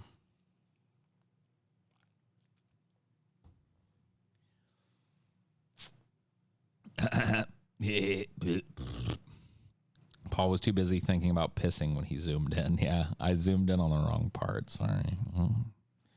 You guys should have talked more. Why didn't you talk amongst each other? No, I didn't have to take a shit. No. I just had to take I drained my lizard. I topped off my drink. I patted Dynor. It's an average leak, but nice, you know, good and refreshing. And just a little French vanilla. That's all. 130, so 10 people just like couldn't do it, dude. Couldn't even let me piss and pat Dynor. Dynor is just over 4 years old now. He's a big boy, but he's a good, healthy boy in the prime. Dynor's in his prime right now. We took Dynor to the vet recently to get him his shots and stuff, get him all his deworming and his shots, his checkup. And the vet legitimately, this is the first time I've ever taken a dog in, out of any dog that I've ever owned. The vet was like, Dynor's in great health. She was like, his weight is perfect. She was like, if he lost a pound, I wouldn't worry. But she was like, I also wouldn't worry if he kept that pound right on him or if he gained a pound. She was like, he is right at the weight we want him at. And he is healthy and active and friendly. And he was easiest dog we dealt with. And I was like, you realize I'm Dinar, right? Hey, baby. Nope. Yep. No, it's all good. I'm doing a patron stream. Nope. I'm just patron streaming it. Love you, honey. Amelia wanted to give me a smooch. She thought I was on Discord arguing with somebody.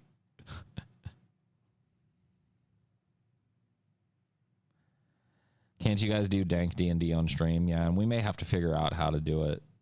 It would be really fucking sad because the set that we built for it is awesome. But can I tell Amelia that I also love her? No. I won't do that for you. But thanks. Thanks anyway.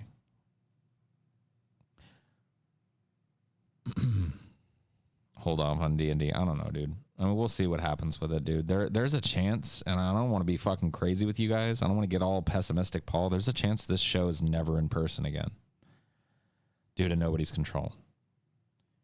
Like, I don't think you guys understand how crazy shit is about to set to get, possibly. I'm not trying to be a doomsayer and wave the red flag right now, but you guys realize, like, we're standing, like, with one foot hanging out over the void and the other foot on a fucking banana peel right now.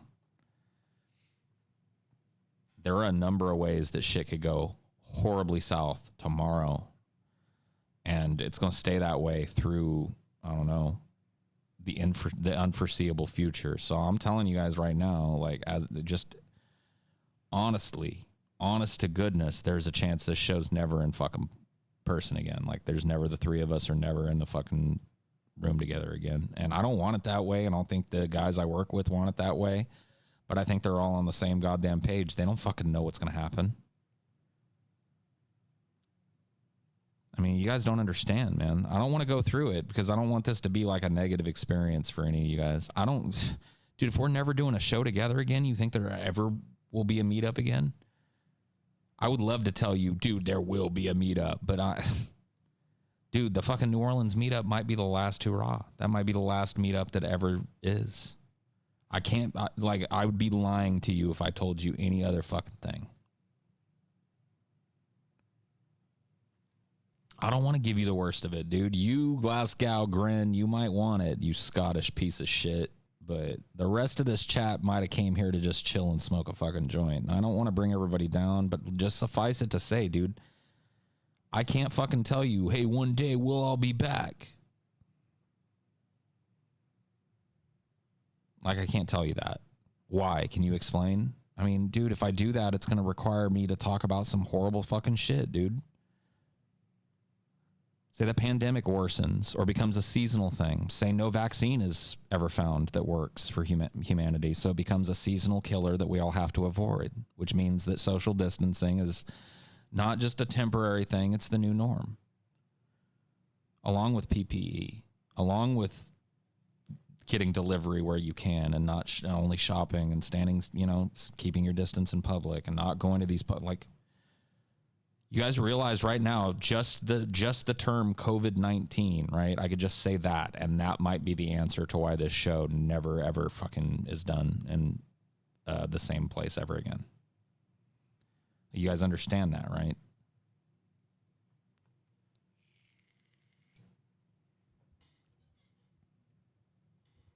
Thanks for signing my DFF poster at the last New Orleans meetup. Hey, man, I hope it ain't. Like, I want to tell you guys that right now. Like, I hope, like, I genuinely do hope that, it's not. Like, I hope that I'm back in the studio with these dudes. I really do. Like, I really do hope that I'm back in the studio with these guys. And that I get to do a bunch of, because we had some plans, man. We had some crazy fucking plans for meetups. I really hope those come to fruition because I think they'd be awesome. But in this day and age, but that's just one fucking topic, dude. That's just COVID-19. So let's say that fucking clears up. You guys want to know another potential bomb that's about to go off? I don't mean to like be an alarmist, but has anybody in the room heard of the red mirage?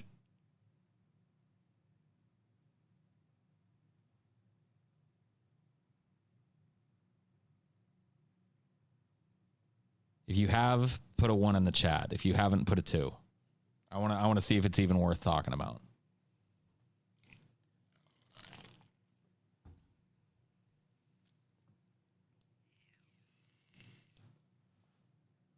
It looks like there's some of you that have heard about it, but the grand majority of the people that are responding here, Kieran somehow saw it 69 times.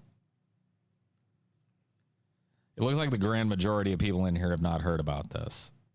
Tune out for like 5 minutes if you're not looking for fucking downer shit. Here's the red mirage. And it's very, very easy to understand if you walk through it, right? Every year, people vote by mail-in ballot, okay? This has been a trend tracking back to the beginning of the mail-in ballot around the time of the Civil War, okay? Around the time of the Civil War ending, the mail-in ballot became common, and it just stayed common. Now, I want to tell you, in recent history, and for the foreseeable history of the United States, the vast, vast, vast majority who took advantage of mail-in ballots have been, do you guys want to guess? Were they on the right or on the left? I'll let you guys that mostly don't know. You guys that answered 1, don't spoil it. The vast majority of people on the right or the left? So some of you are answering, some of you are saying right, some of you are saying right. A lot of you are saying right. It's interesting. Some of you are saying left. It's also interesting. You don't have to answer. Let me just tell you, the vast majority of people that mail in their ballots are leftists, and they are on the left politically, and they vote for the Democratic candidate down ballot. Okay? I want you to keep that in mind. That's fact number 1. That is borne out by all kinds of numbers and statistics and just the historical, examination of our electoral process, okay? The vast majority of people that take advantage of mail-in ballots are leftists. This year, because of COVID-19, an unprecedented amount of people are going to take advantage of mail-in ballots. This is also an incontrovertible fact. In states that allow early requesting of ballots and early mail-in of ballots, their numbers have been huge already. So we know this giant tidal wave of votes is coming. And we know the vast majority of them are going to be leftist votes. Logically sound up until this point. So now I want to take you guys forward in time for a second, okay? It's November 3rd. It's election night. The numbers start to come in from the polling places where people voted in person. And Donald Trump has an enormous crushing victory. Once those numbers come in, he wins all the swings.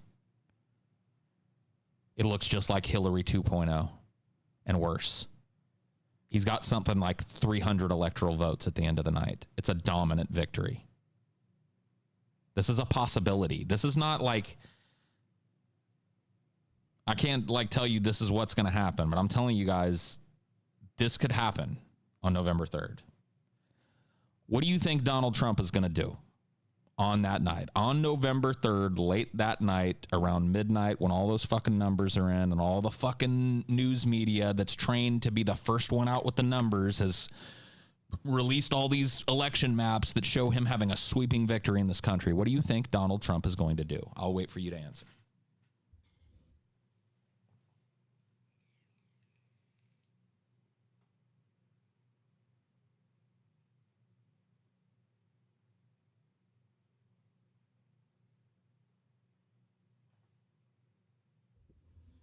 Right.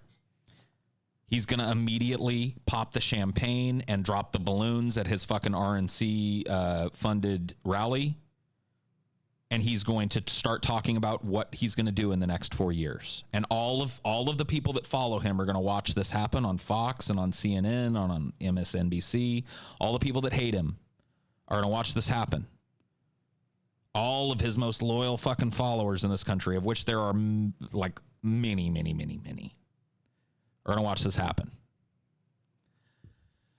And then guess what's going to happen? By a week later, the electoral map looks completely different. Joe Biden won most of the swing states because all of the mail-in ballots have now been counted. That's the red mirage.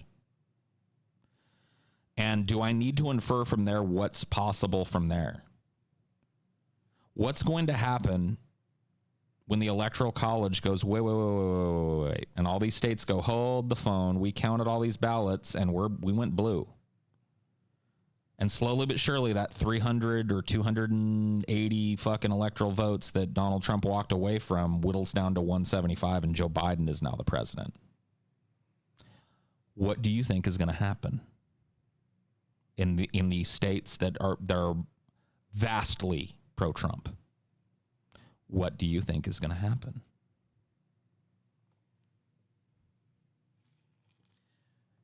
Let me put it this way. Trump has already laid the groundwork for this, folks.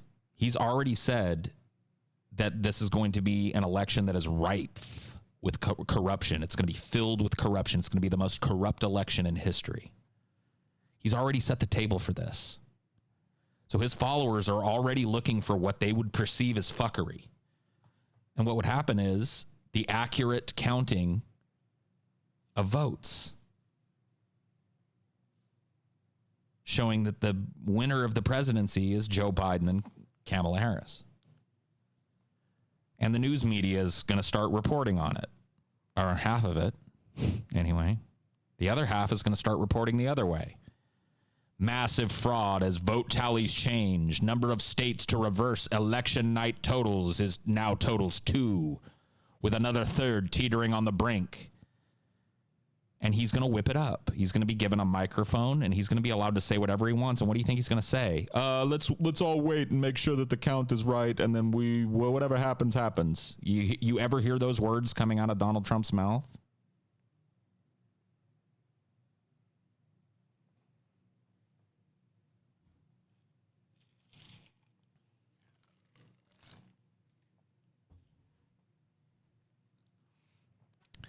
Not only is he not going to give up his position, he's not going to give up his position at a time where the Supreme Court is stacked with conservative justices, and he's got a bunch of rabid followers who are willing to believe fucking ridiculous shit like Q.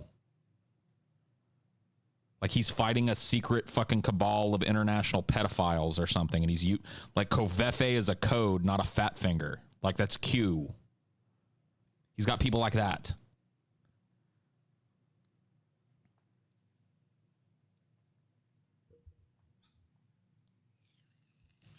So what happens from there? Anarchy? I don't know. At the very least, violence. At the worst, a civil war. Another fracturing of the union. Another choose your side. I'm not saying it's happening. I'm saying it's possible.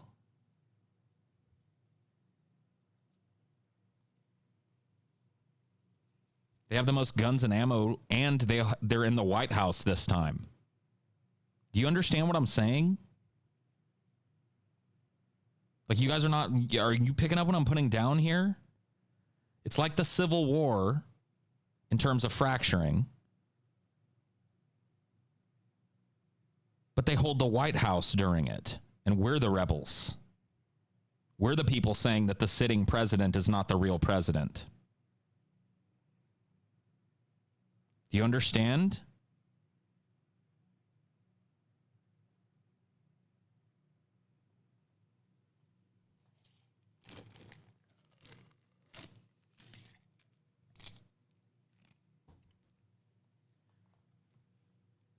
And if that happens, Tim Pool will explode in happiness. I just hope he explodes. Period. I don't care if it's from happiness or a stick of dynamite he put up his ass for pleasure or whatever. I just like Tim Pool to explode. I'd be cool with that. Leave nothing but the beanie.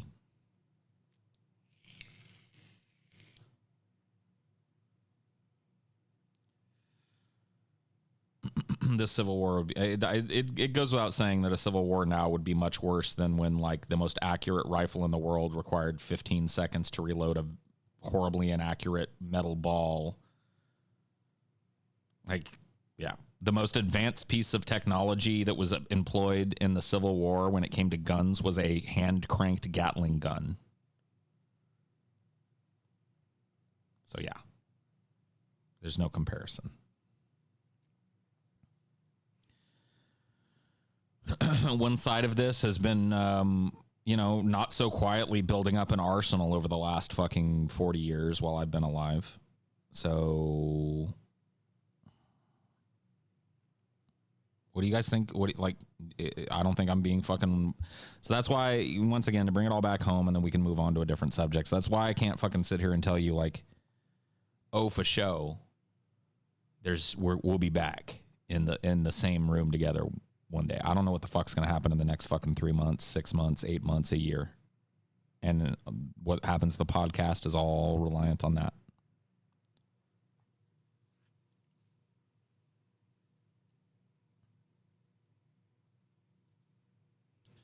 All right, Vince, have a good one, man. Take it easy.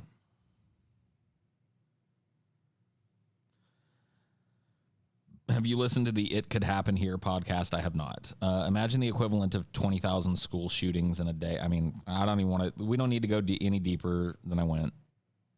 It is what it is. I can't tell you that it's going to happen. It might not. Who knows? It's one of those things. Like, I'm not trying to scare you. I'm just trying to tell you that the future is very uncertain right now in a way that it hasn't been in the past. And I can't tell you, like, oh, yeah, we'll definitely be out doing fucking meetups, and we'll be back in the same room together again soon. And, we hope within 2 weeks we'll be, I can't tell you guys anything even like that. I don't even know if we'll ever be in the same room together ever again. Like, it's to that point.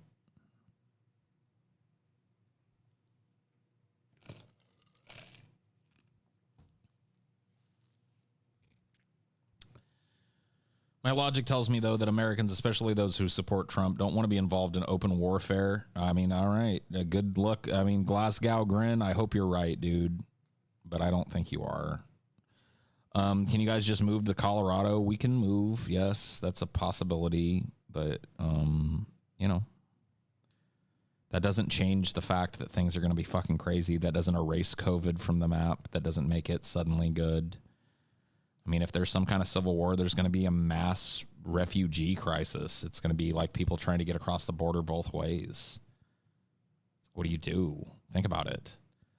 Like, there are hard right people living in where they're literally, like, where I grew up, there's a lot of hard right people who are literally surrounded by blue. You think they're going to stay there if the Civil War pops off? Fuck no, they're not. They're going to leave. They're going to run as fast as they can for Texas or Alabama or whatever the fuck. And the same goes. Like, look at me.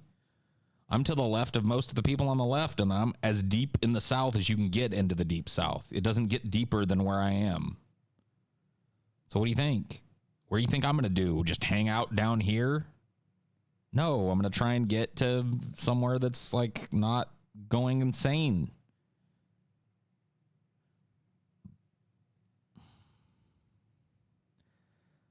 You're here now? Well, all right. Well, welcome, Bang Bang Bong. I'm glad that people are kind of popping in as they see this. I also haven't seen Ice Cunt before. So if I haven't said hello to you personally, hello and welcome. Thank you for joining me. And most of all, thank you for being patrons in these trying times. Like, you guys don't understand, as I'm sitting here doom saying how, like, what a gift the people that have decided to stick by us, even though our show's changed in a lot of ways. People would argue for the worse with us not being able to be together, and the timing is weird, and there's drops and stuff. It's obvious. It's, know that we're working on ways to make that better, and we're working on ways to make the show better despite the circumstances. And I think you guys trust that, and that's why you've hung around. So thank you.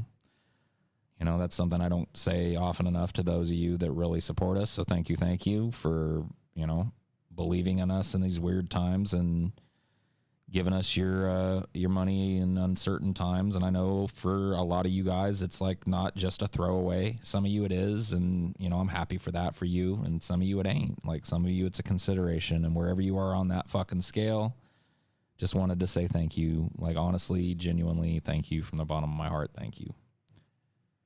And then I'll quit sucking your dicks now. We can move on to other things. Let's continue the Q&A format. I got some gas in the tank. I'm not dead yet. Give me 1 second. I know you guys hate it, but I'm gonna go get a cigarette. So,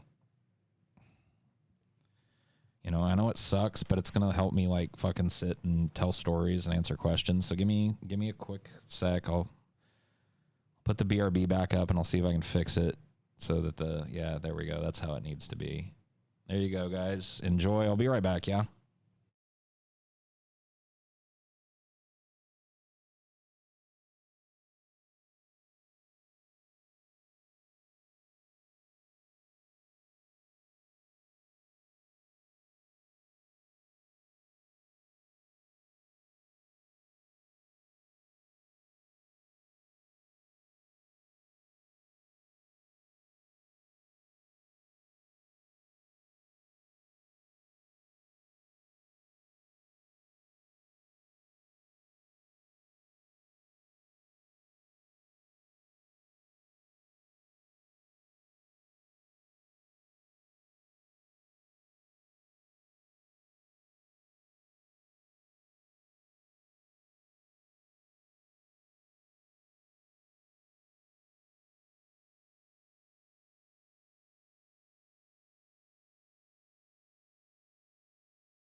Hello, hello, hello. Thank you guys for chilling. Thank you for waiting. Sorry about that.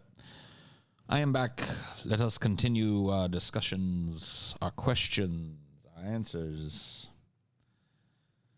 You know, once again, I'm sorry if like some of my answers like about like the content and shit tonight, I don't want them to be like confrontational. I'm just trying to be straight up to you guys.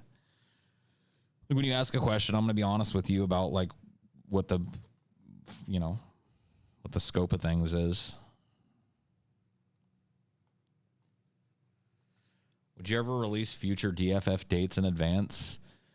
I don't know why we wouldn't or would. I don't really, like, it's not something that I've thought about, but I can't think of an argument for or against it. So maybe it's something that's worthy of bringing up. Like if it would be like, you know, a calendar, because like what I described earlier with us putting shows in the bank means that we're getting ahead of the game. So if we could put like a monthly calendar out for patrons where the first of every month, you know what shows are coming out for the plebs and the patrons, and only you know, that I don't see why that wouldn't be possible at a certain point. I'm not promising it right now because I don't know that we have enough in the bank to do that, but like, yeah, if you'd like that, I'll talk to the dudes about it. It's not something I can do unilaterally or promise it'll be a thing. Yeah, we used to do like planning meetings for $10 patrons. That kind of morphed into the grease trap, which I think is a little better. Because to be honest with you, like our planning stuff and our behind the scenes stuff is typically pretty fucking dry and boring and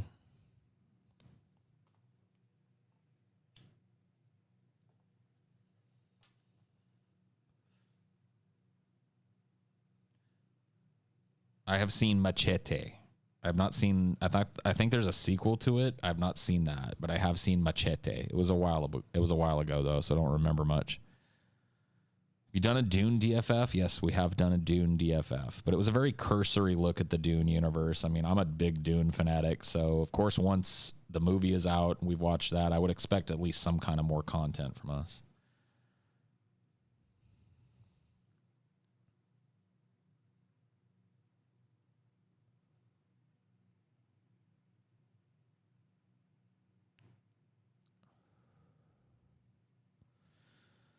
I like the show meetings and wish you'd bring them back. I mean, Like, to be frank, the show meetings are kind of a bad idea because we don't really do meetings like that anymore. We talk about shit that you're, like business shit too during meetings. And like, it was forcing us to like try and split that up. It just doesn't work. So I don't really see that coming back. But as far as like a calendar and shit, like at a certain point, I can't think of a barrier to that. I don't see why we wouldn't be able to provide that to Patreon. So, like I said, I'll ask about it and shit.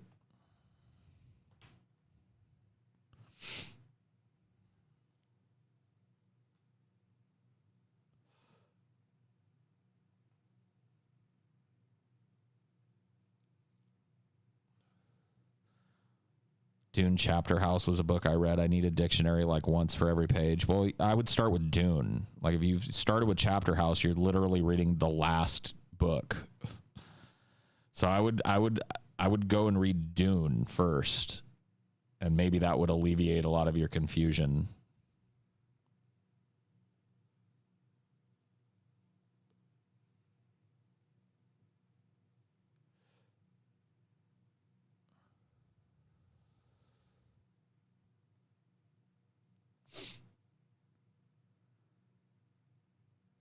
North Fork is being evacuated. Dude, oh man. All right, don't give me a fucking running tally of I'm trying to stay upbeat, Dad. And once again, like always, you're dragging my mood down, Dad. Oh, we talked about this shit, man.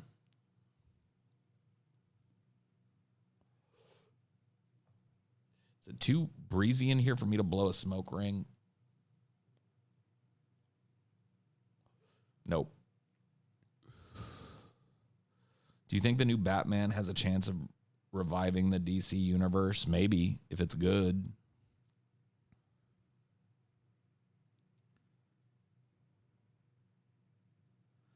How do you blow a smoke ring? You make an O with your mouth, and then you use your tongue and cheeks to create a vacuum that pushes the smoke from your mouth. It's the same way you French inhale.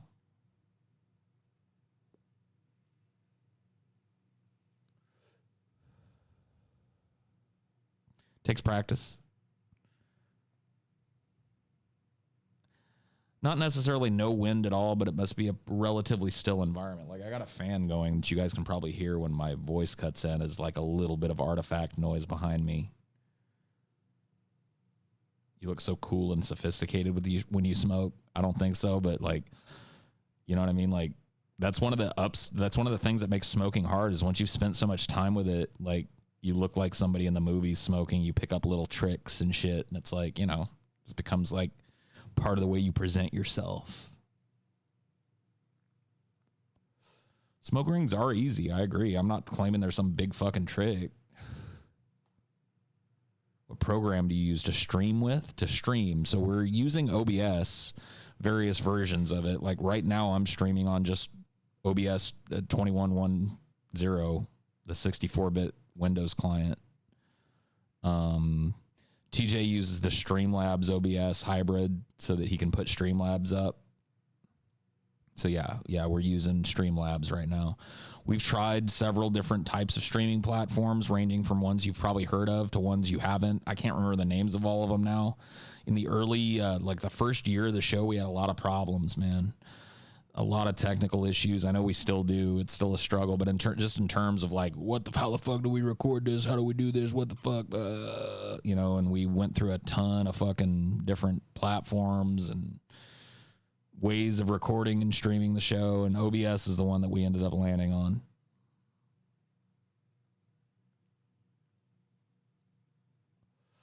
Yeah, I guess it depends on how loud you have it turned up. I listen to things pretty loud. And when I go back and I listen to these Highdeologies, I can hear the hiss behind me. My mic is really good at cutting off. It's got a good gate. So it cuts off real nice after I stop talking. But while I'm talking, you can hear some of the noise in the room around me. And usually I have that fan turned lower or off when I'm recording the show. I just want to be comfy here. All that smoke is going to blow into town.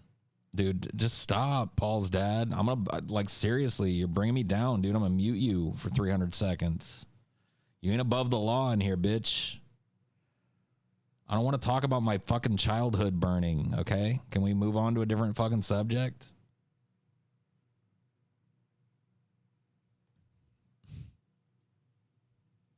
Like, it's depressing. I spent time in these places. I know people that live around these places. It's scary shit. It sucks. My mom lives in that place that you're talking about, fucking filling with smoke and shit. And she's got problems, dude. I don't want to talk about it. Hey, Paul, I'm going to play Elder Scrolls Online. I'm a vampire, so let me know if you don't want me to bite you. What? Okay. I mean, go ahead and bite me, dude. I started playing Elder Scrolls Online, and I was like, do I really want to get into this? Like, I got it. I picked it up when it was, like, cheap during the summer sale, and I was like, all right, I'll try this out. It came with a couple of the expansions, so I started, like, a Morrowind character, and that's pretty cool. But I was like, do I want to get into this? And I was like, I don't know, dude. I don't really think I do. Nah, I'm not going to do WoW Classic, man. You got to understand, dude. You WoW people, you need to understand, I did my time, man. I was a beta tester for World of Warcraft. I was in the closed and open beta. I was in final phase closed beta. I played the entire open beta. I was one of the most fucking enthusiastic people about that fucking game. I waited in line in front of a fucking Walmart at midnight to get that game as soon as I could and get it installed and start my fucking character. I had a friend that was playing with me that was my roommate at the time. It was like, that was like peak fucking like, you know, young Paul times when that game came out. You know what I mean? I was like fucking jazzed about that game. And I've played it and played it and played it. Dude, I played Vanilla WoW. I played tons of it. I suffered because I'm an altaholic. So I can never like commit to a character long enough to get it like all geared out and shit. I always like get class envy. I start looking at like I'd start a rogue. Because I usually in like third-person-y, action-y games, I'll play like the stealthy types. Like in the Elder Scrolls, no matter what I tell myself, when a new Elder Scrolls game comes out, I can tell you exactly what I'm playing for my first playthrough. A stealth archer with daggers and maybe like illusion magic or some shit, you know? Like, I don't give a fuck about anything in those games other than stealing and sneaking around. I know everybody plays a stealth archer, but that's just it. Like, that's all I'm really interested in playing. I've always enjoyed stealth, but in like, yes, like when it comes to, I don't know, dude. When it comes to WoW, I started a fucking rogue. That was actually my first character because I thought it was cool that they could be a little bit of everything. I started a druid. I got bored with that. Started getting class envy looking at the rogues. So I started a rogue and spent a bunch of time leveling a rogue. It's all in vanilla. So it was hard ass work, you know, especially if you've done it 2 or 3 times. I did it like 3 times in the beta. This is like my 15th time leveling a character. And I'm like, all right, I'm going to main a rogue. I'm going to get a rogue all the way up so I can, you know, get some gear on it and raid. And then I'd fucking start looking around and then I'd see a paladin all geared out, healing people and fucking killing people at the same time. And I'd be like, fuck. Dude, fuck it. Fuck it. I'm not even max yet with this rogue. I'm just going to dump the rogue and I'm going to get I'm going to do a paladin, dude, because it's the best of both worlds, dude. I can do that spell casting thing. I can heal. I can damage. Like, why wouldn't I be a paladin? I'm going to be a paladin. So I'd get a paladin. It's just like that. And then fucking Burning Crusade came out and I played that. And then fucking, what it was, the Wrath of the Lich King came out and I played that. So you guys got to understand, dude, I'm not like I played that game for a long fucking time on and off, not like continuously. I'd leave and come back and shit, but I'm just done with WoW. You guys can be all cool about classic WoW and all that shit. And like, if you're having fun, good on it. But like, I could like going back to fucking World of Warcraft to me right now, just as like, dude, if you ever hear that I'm playing WoW again, I'm at the bottom of my fucking barrel. Calling a wellness check, dude. That game just does not interest me. It's not, you know what I mean? It's not a game that I care to fucking play. I know it can cast its spell on me again. That's why I don't fucking go to it, because here's what happens, dude. I've done it a few times. You think I haven't like been like this and then like, oh fuck it, I'll check out WoW. Like when Mists of Pandaria or whatever, Mists of Panda fuck came out, I checked it out. And Cataclysm came out, I was like, oh fuck, I'll just pay the goddamn $28, check it out. You know what happens? I play one of my old characters for a second and I go, I can't even remember what I was doing. I got to start over, and I pick a new character, and I get all jazzed about it for 2 or 3 days, and then by the 5th day, I'm bored. It's happened like 10 times, dude. I'm done. I have never played Classic WoW. I have not installed anything after Cataclysm, so if there's been fucking other WoW expansions after that, I don't know about them. I don't care about them. Haven't played them. I've been like this for a while, dude. I don't care about WoW no more. I don't want to play that fucking game. It's too much. It's too fucking stupid, too fucking repetitive, too shitty. I just don't want to play it no more.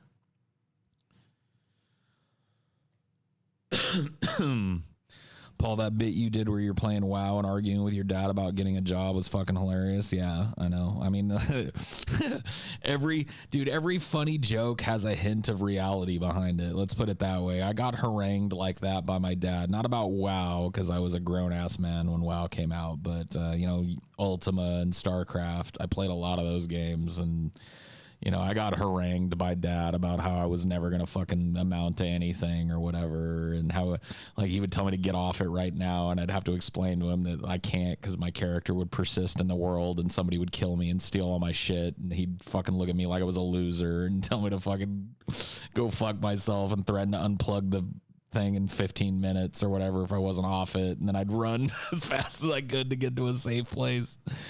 You know what I mean? I've been through that shit, dude. Can't pause it when I'm online, Dad. Just pause it. Come here and mow the lawn. Dad, I can't fucking just pause this game. You don't understand. Even if I walk away, even if I turn the computer off, my character will persist.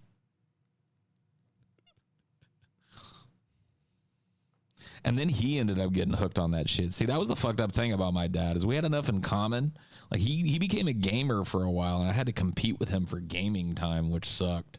Like, I'd go in there to play Diablo. I'd be all like bored late at night, and I'd go to play Diablo, and I'd hear somebody in there, and I'd look in the fucking computer room. My dad would be sitting there in his underwear playing Diablo. I'm like, fuck.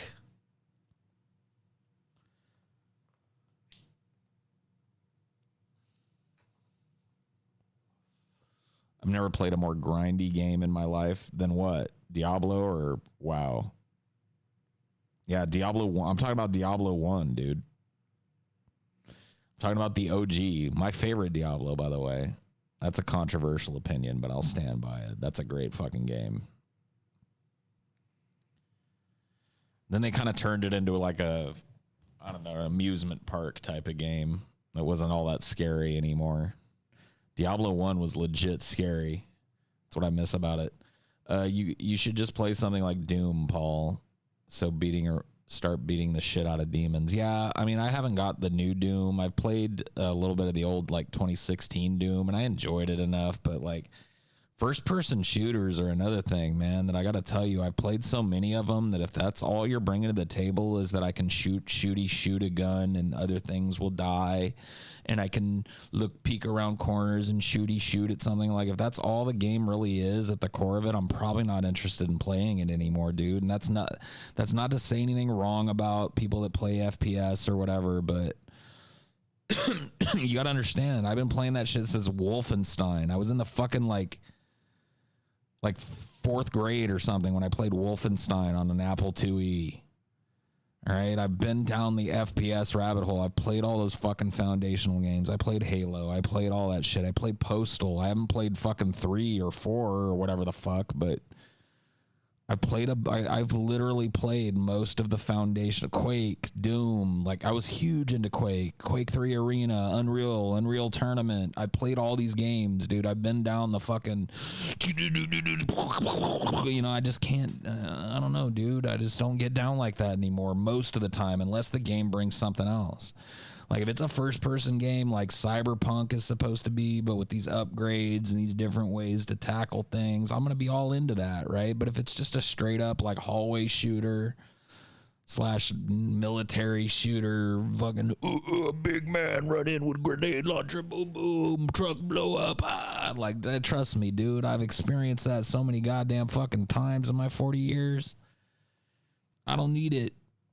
It doesn't wow me anymore. It doesn't fill me with the desire to keep playing it.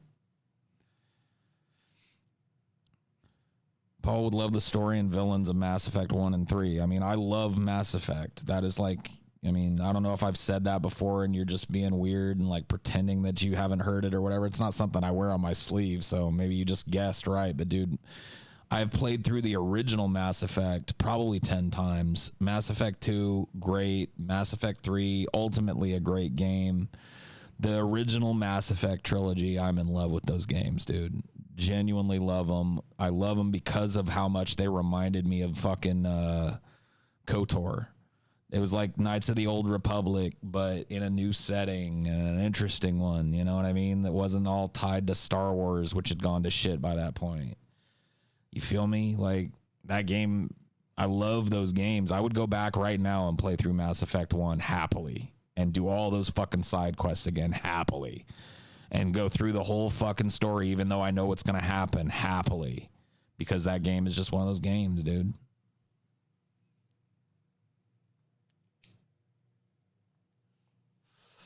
I enjoyed Andromeda. I haven't played Andromeda. I took one look at that and I was like, this is where I'm ejecting out of this. I don't want to, like, it's like, for me, I don't want to watch it turn into a decrepit hunk of its former self. Like Mass Effect 1, 2, and to a lesser extent, but mostly 3, maintained like a level of greatness.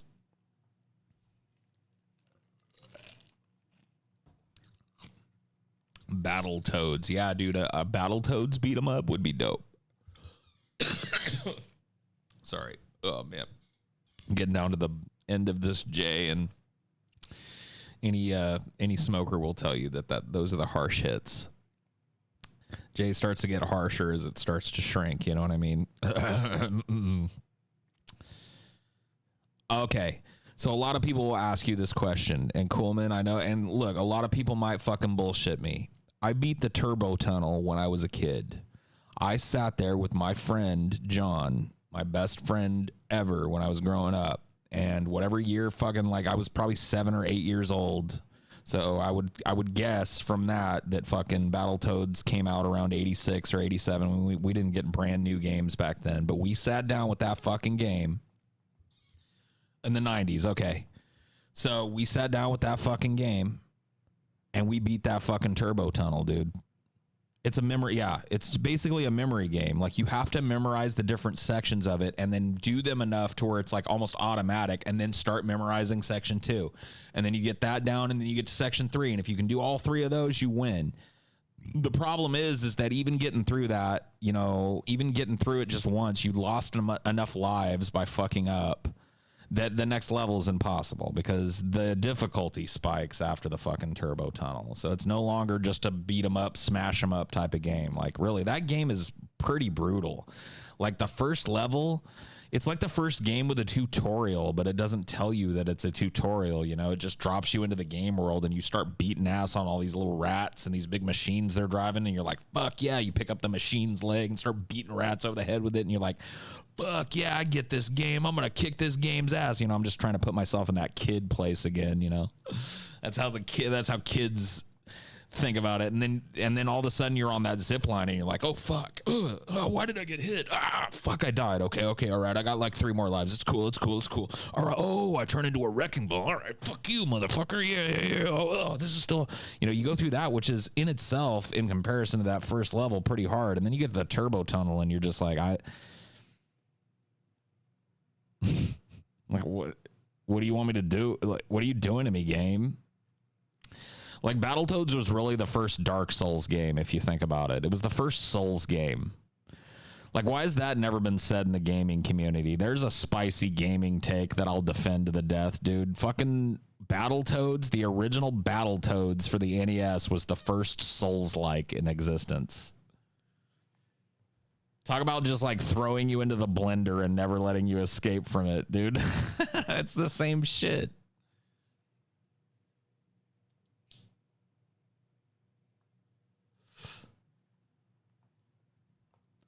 Does GameStop have Battletoads, though? What? GameStop?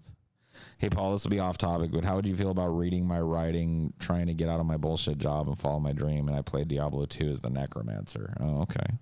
Dude, if you want to send me some shit on Twitter, I can't, like Like, I can't promise you that I'll, interact with you a bunch about it or even read it, really. I'm not a huge social media guy, but you can send me whatever you want. Like, if you send me some shit and you're like, hey, Paul, read my writing, there's a good chance that I'll at least read it. If you don't hear from me, don't take it as a fucking slight or whatever. I'm just not all that interactive. I just don't do that shit. There's a meme where you call GameStop. Oh, okay. I'm a boomer. I don't get that meme. That sounds like a shit meme. Dude, every hard game is a hard game. Remember the Crash thing? Worst part is Dark Souls ain't all that hard. Speak for yourself, dude. That game got me salty and I tapped out, dude. I tapped out in Anne Orlando, dude. That was where I said enough is enough. I got to fucking Ornstein and Smo in that game and I was like, you know what? No, I'm not going to do this anymore. I'm just mad now. I'm just angry at the game, and that's not, I'm angry at my life. I mean, people are saying Dark Souls is easy. Well, maybe you're better at that type of game than I am, because they ain't easy for me. My reaction time ain't what it used to be, dude. I'm a crusty old fuck. I'm 40 years old. You think I'm playing like I'm 20 again? You sit my fucking 20-year-old ass next to your 20-year-old ass for some Unreal tournament or something, you get swagged on, fool. You'll be eating... You have no idea. But I just ain't that guy anymore, dude. I don't play games like that. I ain't that... competitive, dude. I probably would fuck you up in a MOBA though, for real, because I've just spent a bunch of time. Like, you want to go heads up and fucking Heroes of the Storm right now? Like, I'll shit on you. I'll shit on you, dude. We'll 1v1 mid and I will fucking poop all over you. I'll even let you pick who I play, dude.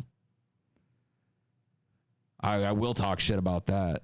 I have a lot of fucking like baseline MOBA skill because I spent a lot of fucking time playing them. That's where I became friends with Jason, who is a frequent haunter of my Highdeologies and a well-known character there to people that watch a lot of them. But he taught me how to play Dota, or Dota 2. And from there, I learned the basics of playing League of Legends, and then learned more than the basics of playing Heroes of the Storm. And those are the three MOBAs that I have the most experience in, but I played a lot of the others. Dude, I'm telling you, that masochism pays off, though, because when you fucking swag off for the first time, and if you've never played a MOBA, you don't know what I'm talking about. But when you swag off for the first time as whatever your chosen role is, and you get a double kill or a triple kill out of the fucking deal, that feeling is something that, like, I've never felt in a video game before. I'll say that about the MOBA genre right now. Its lows are the lowest, dude. Most of the time you feel like killing everybody that you're playing with and the other people, and you feel like killing yourself for playing such a stupid fucking game. No, not to, invalidate suicide or whatever, but that's basically like what 90% of MOBA playing is. But when you swag off, when you and your team synergize right, or you're the key player in a fucking 5-man takedown that leads to you winning the game, like, there's nothing in the world that feels like that, dude. That's like victory times 10, dude. The endorphin rush from that, at least for me as a gamer, I really haven't matched that. Not really into League of Legends, but yeah, Heroes of the Storm for sure. Cut to Paul playing Murky and dying over and over to the Butcher. I mean, that's what Murky does best, though. Murky occupies the Butcher with killing him, who counts as a 1/3 of a kill, and then somebody else swags off in lane and double soaks, and the Butcher is all of a sudden going like, how did my team lose every objective? And then Murky's just going, bloop. That's why I love Murky. That's why I main him. Nobody else knows what I'm talking about, but let's just say that Murky is a very trollish character in Heroes of the Storm. It's a character that a lot of people think suck because they suck at playing him, and they don't understand that he's like a super important and super skillful meta character that's not meant to kill other characters. He's meant to distract them and maybe finish them off. You know what I mean? He's like one of those types of characters that on the face of it, he sucks. Anubarak is OP. He was back when I played. I haven't played HOTS in a hot minute. I'm not going to tell you that, like, I like the last 3 or 4 people that have been released in HOTS. I don't know. I don't even know who they are or what they do. So it's been a minute. But back when I played, Anubarak was easily my favorite tank to play. He was the tank that I felt like I was best at, and he was pretty OP back then. Lol is sheet. I mean, say what you want.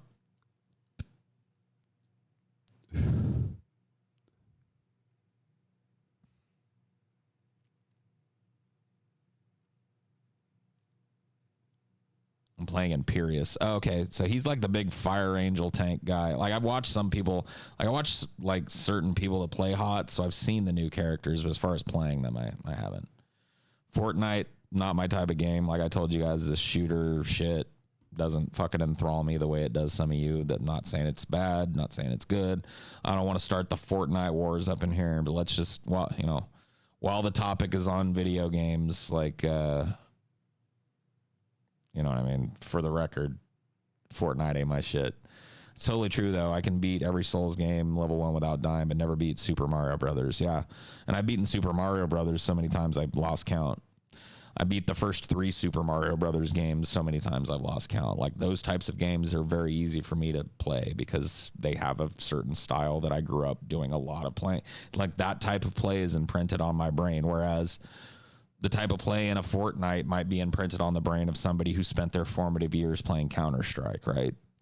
So Counter-Strike was a game that I missed because by that time I had spent most of my childhood playing Quake, Quake 1, Quake 2, Quake 3 Arena, and then Unreal Tournament 1, 2, 3, 4, right? So as at the time that fucking Counter-Strike became this big phenomenon, I was like it's been since then that I've been kind of like, shooters are not really my thing. As shooters really got to bring something else to the table for me. Like Counter-Strike, I'm going to tell you, like, I'm not like shitting on people that play it or whatever. And I'm not saying they're not skilled because clearly they are. Counter-Strike bores the fuck out of me, dude. It's so slow paced.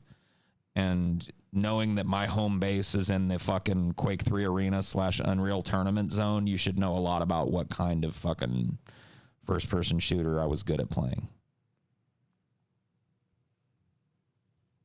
Never played CSGO. Like I said, I don't play standard team deathmatch, military-based shooters with nothing else to bring to the table. I just don't. I played, yes, Assassin's Creed 2. I actually like the Assassin's Creed franchise. I haven't played all of them. Most recently played through, this is months ago, probably 6 months ago, I finished playing through Assassin's Creed Odyssey. Before you asked, I picked the female protagonist like everybody else.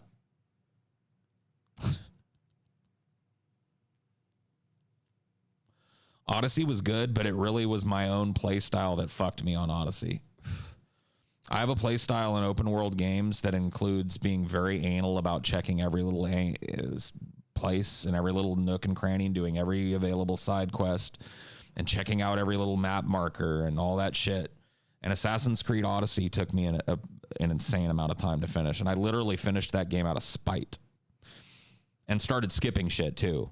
Like for the first, I'd say 20 hours of my gameplay with Assassin's Creed Odyssey, I would stop at every fucking villager with a little question mark, which are like optional side quests that give a very set amount of money that never changes, that you're not meant to do every one of. I did every one of them. You know what I mean? I was like, I'm not missing a thing.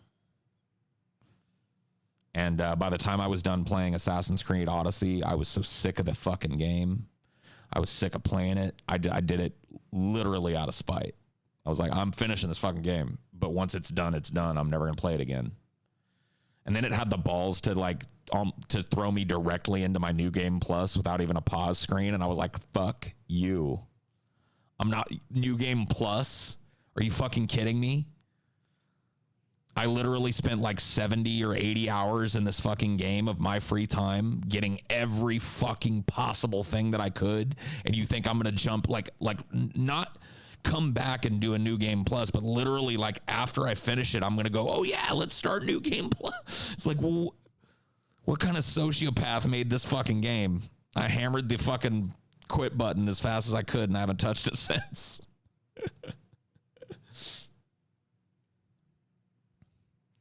How likely do you think it is that Trump turns the U.S. into an actual and overt dictatorship? I don't know how. I can't give you like a likeliness scale of that.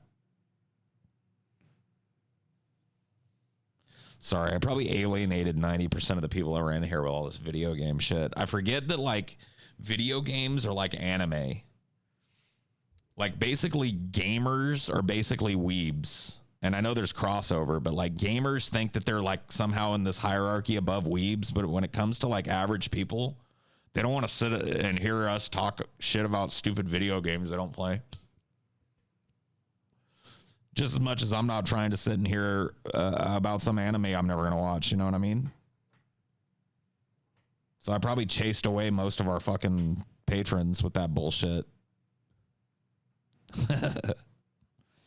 I mean, I know a lot of us in here love video games, clearly, but gamers rise up indeed. Rise up and take your place as the cucks of the world. Gamers are the most oppressed minority, yes. We're looked down on at every turn, us gamers.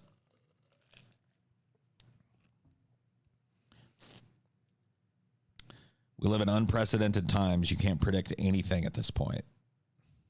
That's true. That is true. Before we stop the game talk, can I just suck the dick of one more game, please? What's that Star Wars Souls-like that came out recently called? The name of it really doesn't matter. The one where you play like the ginger protagonist. You guys know what I'm talking about, right? I can't remember what it was called. Star Wars Forgotten Legend or Fallen Order. Thank you. Yeah. I finished that game about 3 months ago on the second to last difficulty. And I got to tell you, dude, I've been itching to play a new game plus of that game on max difficulty because I think I could take it. That was a great game, by the way. That game was absolutely great. It challenged me, but it wasn't like overly challenging at the second to the last difficulty. So I know that final difficulty is going to put me in the salt zone, but I really think I can do it.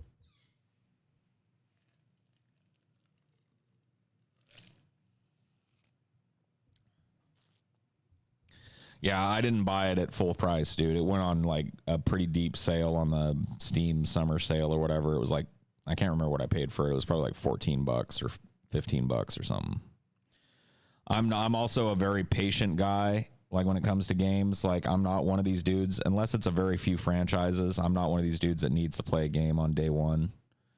Like I ain't trying to pay $60 for most games. I'm more than willing to wait a couple of years and pay $10 during a Steam sale and enjoy it just as much.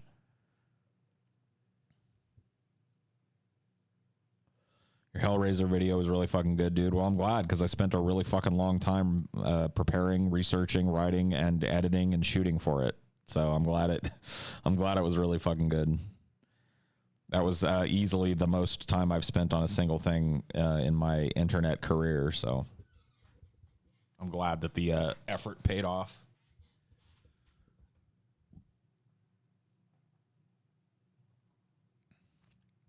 I mean, in preparation for that, I watched all, I think it was 9 at the time or 8. It was either 8 or 9 existent Hellraiser movies twice. Some of them 3 times. But I watched each one of them twice in preparation just for that, not counting the times that I'd seen them before. We're talking just in preparation for that one video. I watched them twice. I watched them once and did nothing but watch them, and then I watched them a second time and took extensive notes on each. And I went through them chronologically. So I started with the first one. I watched it once, did nothing, watched it twice, took extensive notes. And I went to the second one and I did that. And then I built a script from my notes. These movies suck, you poor bastard. Yeah, they do. I'm not gonna deny that. I mean, I think you get plenty of that from the fucking review, but some about those movies, man, I could watch them again. I actually have been thinking about bringing Cinema for Cynics back with another Hellraiser retrospective, going back through it again and trying to find things about these movies that I missed, things about these movies that I didn't say, and angles to talk about these movies that I didn't use. Now that tells you that there's something that's very real here. when it comes to my enjoyment of those movies. It goes somehow beyond the fact that most of them blow.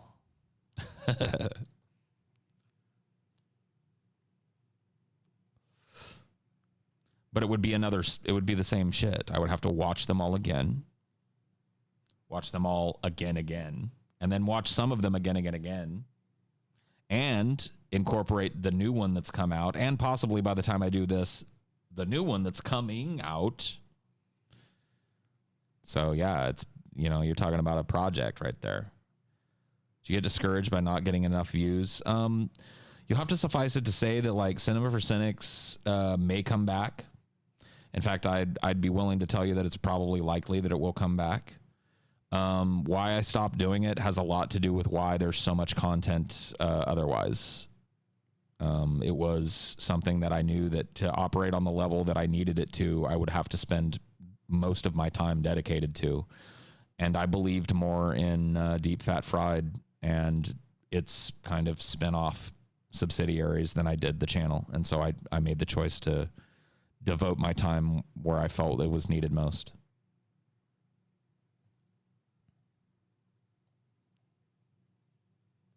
I'm not going to answer questions, legal or otherwise, when it comes to money or how it's distributed or how property is distributed. That's just like none of anybody's business. Suffice it to say that Pessimist Productions is a 3-way partnership. I'm not trying to be weird about it. I'm just saying, like, nobody's going to fucking talk about their dough. Nobody's going to talk about their business. Do you have any resentment towards Vosh? Not at all. I actually think Vosh is a smart dude. I think he gets a lot of shit. I think he's probably said some stupid ass shit too.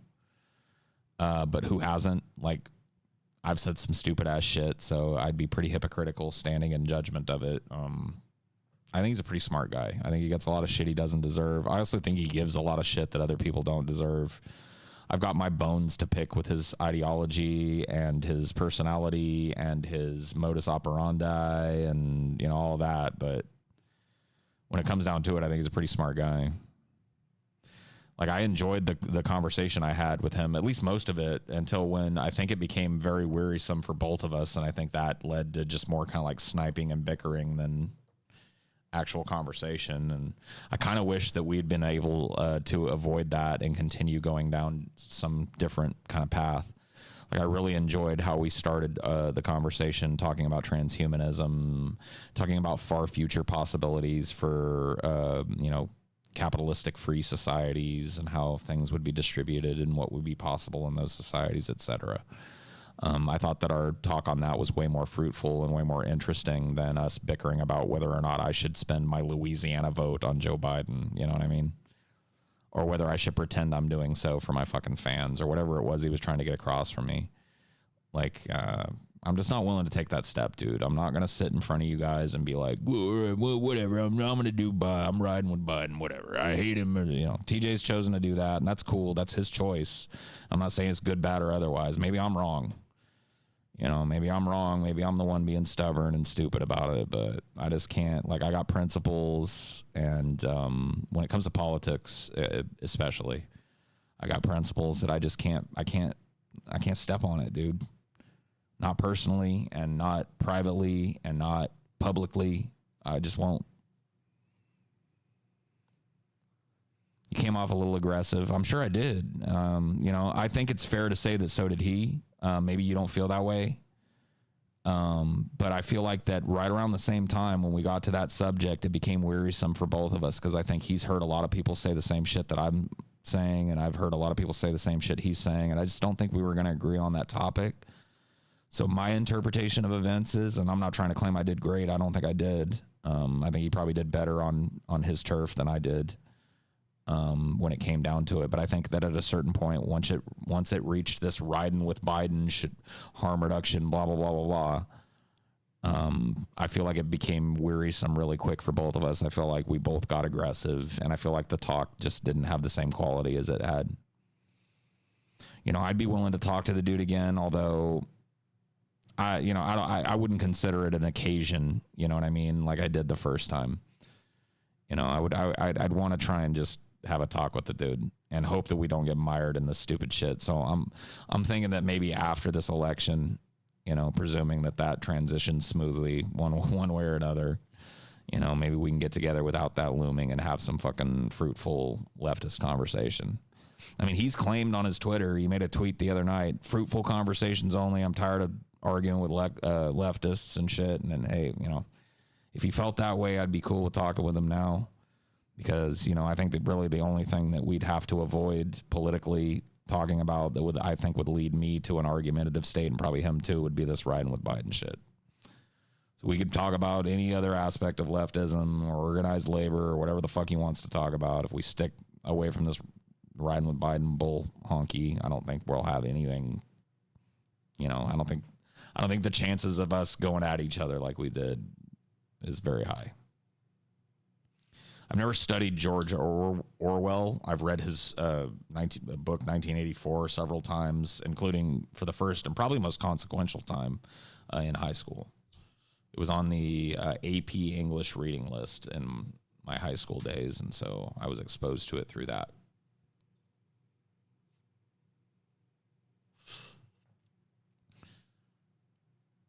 Since you're bisexual, have you ever had a relationship with a man? You don't have to answer if you don't want to. I've never had a relationship with a man as an adult. I've been closeted most of my adult life. In fact, all of my adult life, if you don't count the last year or so that I've been out. And I'm really only out in terms of to this community. I haven't, gone to my parents and had to talk about this. They may know, they may not. I mention it on the show. I know they watch the show occasionally. I know my mom doesn't watch every fucking thing I put out rapidly. So it's like, she might know, and I don't know if we'll ever have a talk about it or not. If we do, I'll be honest, but I'm not like, you have to understand, like, the bi closet is a weird fucking thing. That's the first thing that TJ said to me when I came out to him after his knowing nod and chuckle, because I'm sure TJ knew probably long ago that I was bi, but he was always a good friend about it, and he never fucking like really openly called me on it in any way, that was negative. He let me have my little, he let me spend my time in the closet and shit. But I know, as an adult, I've never had a relationship, sexual or otherwise, with a man. I did as a minor, and I don't know if that counts. To me, it does. To me, I think it's kind of foundational in understanding my own sexuality, like the fact that, my first experience of that kind was with somebody of the same sex. I don't think that it made me bisexual. I think it was reflective of my nature at a very early age when sexuality is nascent or non-existent, I love the femboys. Me too. I'm right there with you. I love the femboys. I'm there for the femboys. Non-straight people should be obliged to come out. I personally find that degrading and emasculating. They should never be obliged to come out. I'm not saying I was ever obliged to come out. I chose to. I was happy to. I came out so that I didn't have to keep making jokes that I was grossed out about penises or fucking a dude or the thought of being attracted to a dude. Like, I didn't want to have to keep playing the role of a straight guy when I'm not a straight guy. Like, as it turns out, in a vacuum, given no other consequences, given no other relationships in my life, I'd fuck a dude. Let a dude fuck me or whatever the fuck. I don't know, under the right circumstances. And like, I wanted to be able to come at you guys from that perspective because that part of me was not real. And it forced me to make jokes and pretend I reacted to things negatively that I just didn't.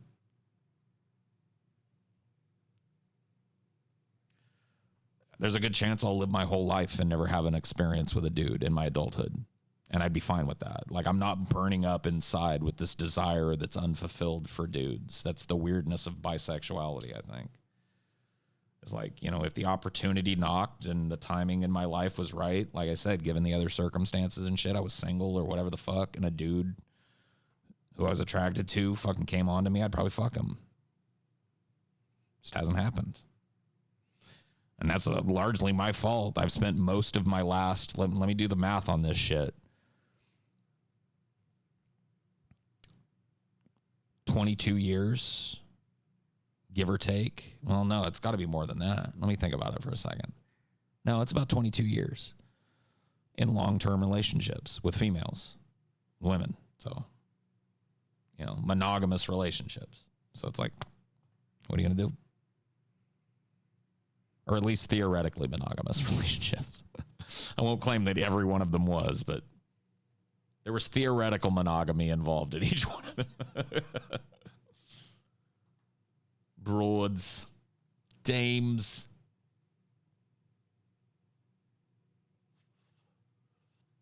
I am happy with my girl, dude.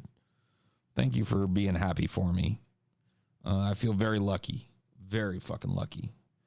Because I feel like I tripped and found like a little nugget of gold, you know? And that doesn't happen often. Like, she's so utterly different from anybody I've ever dated. And, you know, that's not necessarily true of the other people I dated. You know, or have been with for long term in the past. Not necessarily. I've dated people that I wasn't with long term, but you get my drift. You know, she's very different. She's calmer and quieter and not as hothead. And she's nowhere near the hothead that I am. She's capable of it. It exists in her, and I've seen little, you know, pieces of it when she gets angered by a customer service, you know, problem or whatever the fuck. But as far as like, it just doesn't exist. Like that strife that's always been at the core of my relationships is gone. What exactly is theoretical monogamy? You tell me, dude. I'm so confused by the whole fucking human sexual experience that I'm not going to sit here and answer questions, like broad questions like that for you, dude. I don't know. You tell me. How about drop the theoretical and just tell me what the fuck monogamy is and where it comes from and why it's a thing. You know what I mean? I don't know. Isn't it crazy how the anti-SJW community has morphed since 2016? No.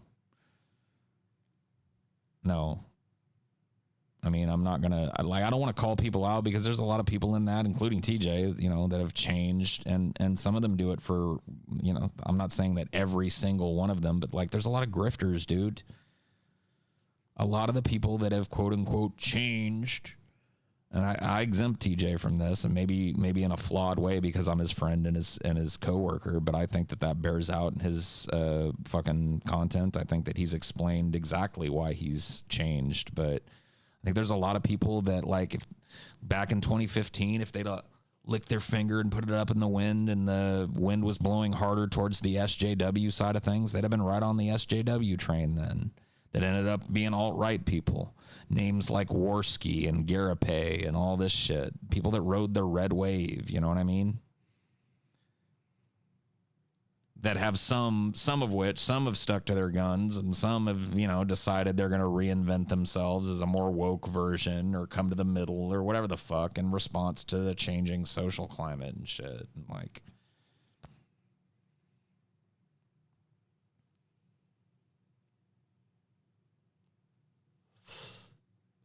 you know what I mean? So fuck it. I'm afraid to come out because I don't even feel accepting people will see me as less of a man. I mean, who fucking cares how other people see you? I mean, maybe you do.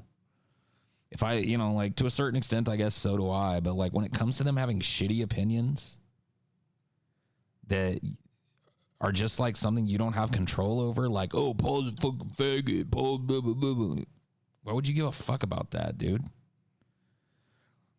Like, I let people get to me, but it's on shit that's, like, legit. You know what I mean? Like, if somebody fucking impugns my honor or questions something that I think is true about myself, I can get very defensive at times. But if somebody's just, like, coming at me with an insult because of something I have no control over, dude, don't let that shit, like, why would you let that shit get to you? It makes no sense. Like designed exactly for that. And it's the laziest shit. Oh, Paul fat. It's like, I laugh at that shit. I make jokes about that shit. That shit's funny to me. And I'm the one that has to live in this big blubbery body. You know what I mean? I'm the one that jiggles like a bowl full of Jello when I laugh, you know?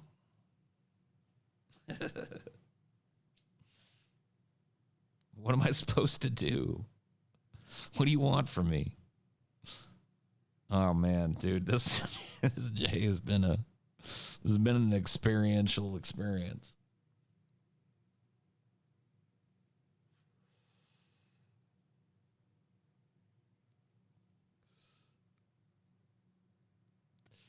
Just a general over religious people are just repressed gays with toxic masculinity. I mean, some of them are. There's some straight ass religious motherfuckers too. Don't think that don't fall into the trap of thinking every Christian's a gay guy. It just ain't true. I mean, there's a lot of closeted dudes, in the church. Don't get me wrong, but there's some straight ones too. Those that protest the loudest I've found to be the most suspect. You find the guy in the Christian church that's not just roundabout anti-gay, but overtly. He's probably the dude that's like at night after his wife goes to sleep, sneaking out to get on his phone and look up like gay bondage porn and shit.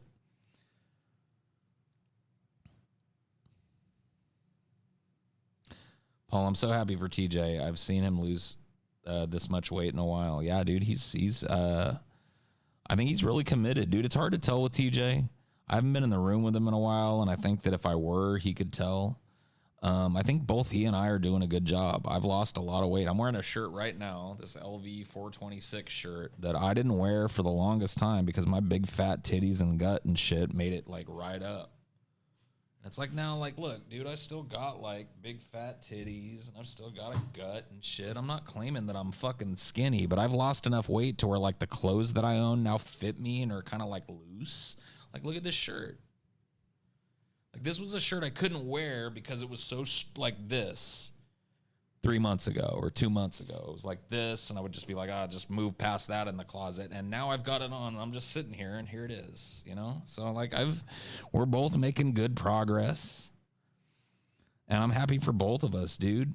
There's been this insinuation that, like, Scotty and I are like, trying to hurt TJ's chances or whatever, or that, like, I shouldn't take bets with TJ or make games or jokes about the whole fucking diet shit.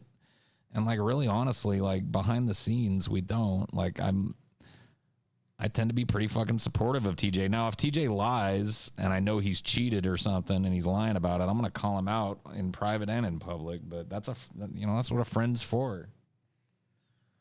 But overall, I think TJ's cheated here and there. I've got a different fucking type of program than TJ. I really don't cheat as much as he does. I do have some days where I like, okay, I'll have a little extra this or that. But for the most part, I'm way under my caloric limit. Not way under, not dangerously, but I'm under my caloric limit for the day. I'm losing weight. You know what I mean? I stopped eating like I used to eat. I don't get fast food anymore. I order sandwiches and I eat half of it. Like tonight, I ordered like a burrito bowl, not from Chipotle, but from a place like it, right? I ate probably like less than half of what was in there. And I got this message from my stomach like, dude, you're full. And I was like, okay. I put the fucking lid back on it and put it in the fridge. I still got it in there. I don't know. Maybe I'll eat it a little later tonight before I go to bed, a couple hours before I go to bed. Maybe I'll eat it tomorrow. I'll warm it up for lunch. I don't know. If I feel hungry, you feel me? Like before, I would have ordered that burrito bowl and got it different too. I didn't load it up with like sour cream and extra fucking cheese sauce or none of that. I got like a healthy burrito bowl with like, lean shit in it. I got fresh jalapenos chopped up and I got pico de gallo. I got white rice. I got black beans. I got that type of shit all kind of like mixed in there, and before I would have piled that motherfucker up with like sour cream and extra cheese and cheese sauce and all that shit. And I would have ate that whole fucking thing in one sitting plus the bag of chips that it came with, and tonight for dinner, I had a couple of chips and dipped them into that bowl and ate some of that. I got the whole bag of chips sitting there in the fucking, you know what I mean? I've changed my eating habits. I eat way less. When I get that signal from my stomach, which is really sounds simple, but that's been my focus. It's like when my stomach tells me like, hey, you're full. You don't need any food right now, dude. Your body's got this. I go, okay. Like, I feel it. It's a very clear signal to me now. It's like, okay, I'm eating. And I look at a bite and my body goes, you don't need to swallow that. Put down the fork. Have a drink of water. Yeah. All right, good. Put it away. I'm like, all right. I'm not claiming, I'm not exercising a bunch. I know TJ's incorporated probably more exercise than me, although I don't know what his regiment is or how often he does it. So TJ's more on the exercise tip than I am guaranteed, because really I don't. You know what I mean? I've been just like eating better. Now, when I get to a certain point, I'm going to have to start throwing some exercise in. But by that time, it'll be easier for me because I won't be over 300 pounds, you know? Hopefully, I'll be about 280 and I can start doing some yoga and shit. And it's not killing my back and killing my knees and shit. I'll just lose the weight, you know? If he gets there first, congrats. If he sticks with it and changes his lifestyle, congrats. If I do, great. You know? Great. I'll be happier. I'll be better. I'll be more capable. I'll be less tired. I'll live longer. Dope.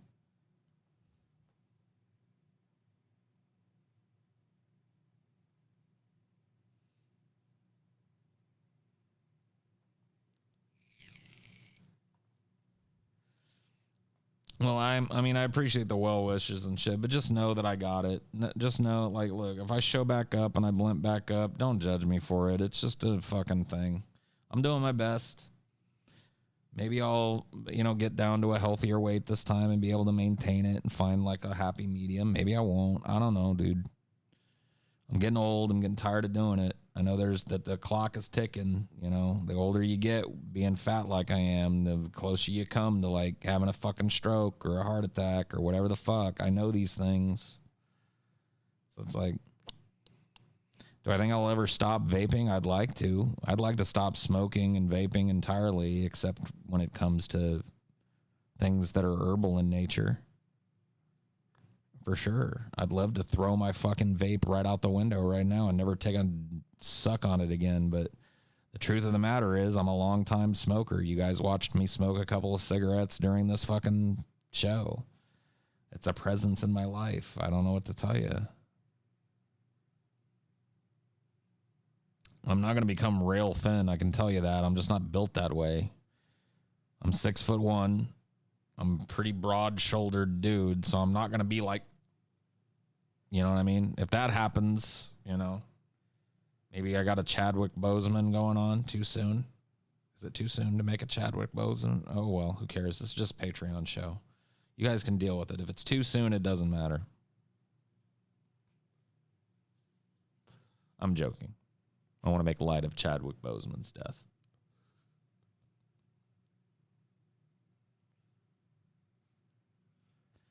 I think now that you're on medication, you will have a fighting chance to get it off and keep it off. I mean, hopefully so, dude. Who knows? Who knows, man? I will tell you this, getting on a little bit of medication, and it's not like a ton. I'm not inundated in medication, but, I got on a little bit of medication that has helped me. It's really changed around my ability. Dude, I'll tell you guys, if you guys are interested, some of you might know this if you listen to my Highdeology, because I've been, at alternate times more and less, open about this. I know I've talked about it a few times, but I'm telling you guys, dude, if you don't know it as patrons or whatever, like I would say, like, if you go back in time a year, I was barely hanging on, dude. Now, some of you maybe could tell it. Like, some of you probably have a greater emotional intelligence and could see it in my performance or see it in my eyes or hear it in my voice. But I barely had anything to give to you guys. And I did my very level-headed best as a performer. I was thankful every day of the training that I had as an actor and as a performer that reaches call time and shit, because I never missed a fucking show, dude. I showed up and I gave my all. But I'm telling you, man, I was running on fumes, bro. Fumes. My life was shit. My life was a shamble. My mental health had degraded and degraded and degraded and degraded over years of being unmedicated and untreated to the point where I was unable to handle it anymore.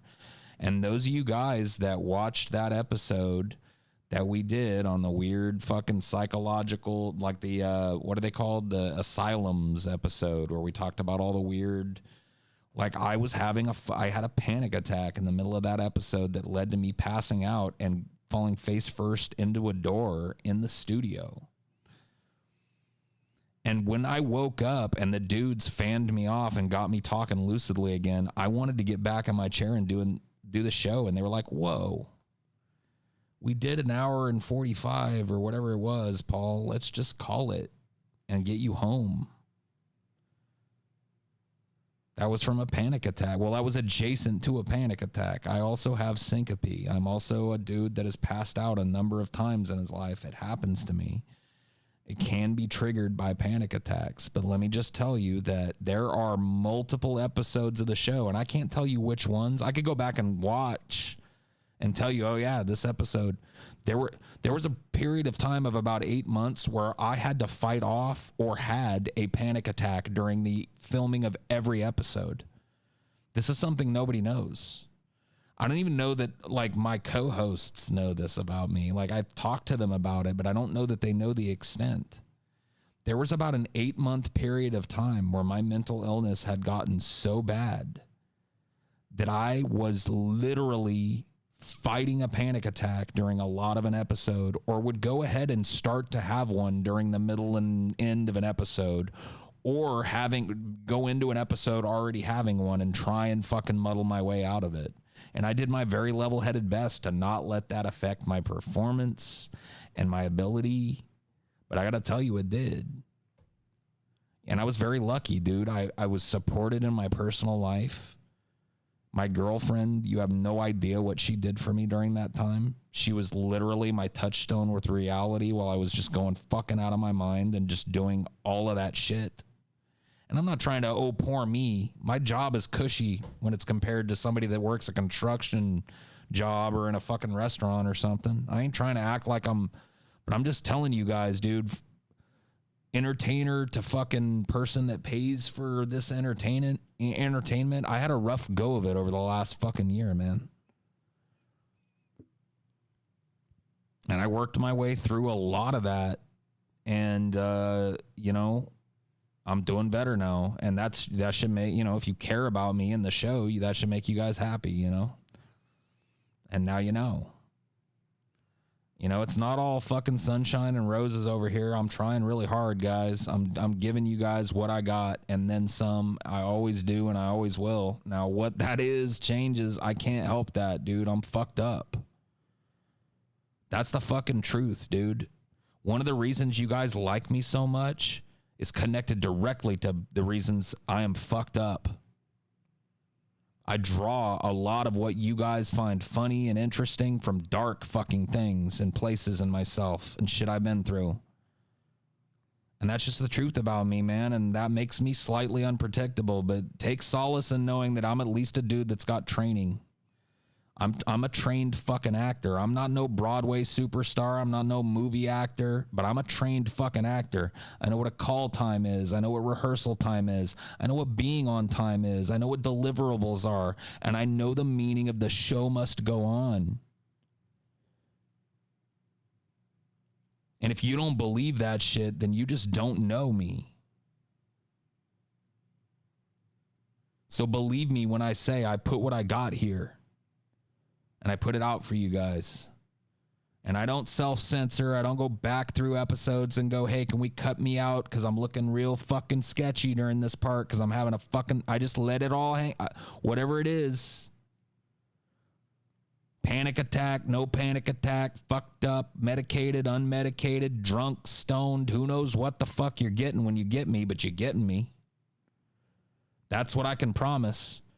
I'm there, I'm on time, and I'm ready to perform, and that's I can always promise that. You guys watch me suck down a big fat joint here tonight, but that doesn't mean I'm not ready to go. The curtain goes up, there I am. I'm not looking for that, though, dude. I love that you guys love me. I can't return that because I feel it's gross and parasocial, and I know most of you don't take it that way. Just know that what I can give to you that has that sentiment, I give to you. I look at you people and I see my life. I look around me at the place I live and I go, who pays the rent here? Really? I do. I make this show, but who's really the ones, I could be one of these people. How many millions of channels on fucking YouTube are just screaming into the fucking ether, bro? All of the people in this room that have come and gone, and all the people that'll come tomorrow and see this fucking episode, and everybody within earshot.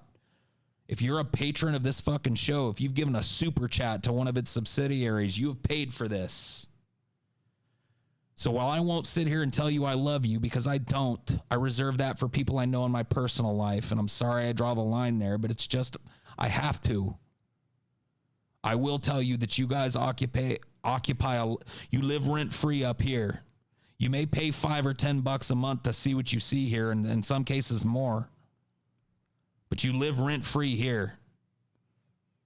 What I do is always on what I do is always filtered through what is best for you guys. And that's just the truth, dude. I know where my bread is buttered. That's all I'm saying. Whether you fucking love me or hate me, dude. Honestly, at the end of the day, it really makes no difference to me. If you're watching me, you're engaging with me, you hate me, you love me, whatever it is, bro. I'm out here giving what I got. I'm out here trying to live. I'm out here trying to be what I feel comfortable being. You look at me right now and you might think big, fat, stupid hippie or whatever it is comes to your mind. You might think something uncharitable about me because of the way I keep myself, the way I look. No, this is closer to what I want to be than anything I've ever been. No, I feel comfortable right now in a way that I've never felt comfortable in my life. Know that I'm looking forward with like rose-colored glasses to the business that I'm on, and I'm looking forward to the job that I have for the first time in my life. That's the truth. It's just the truth, dude. Say what you want about it. I've noticed that there's a critical lack of legal tobacco here, so if you don't mind, I'm going to be reading and preparing myself another self-rolled cigarette.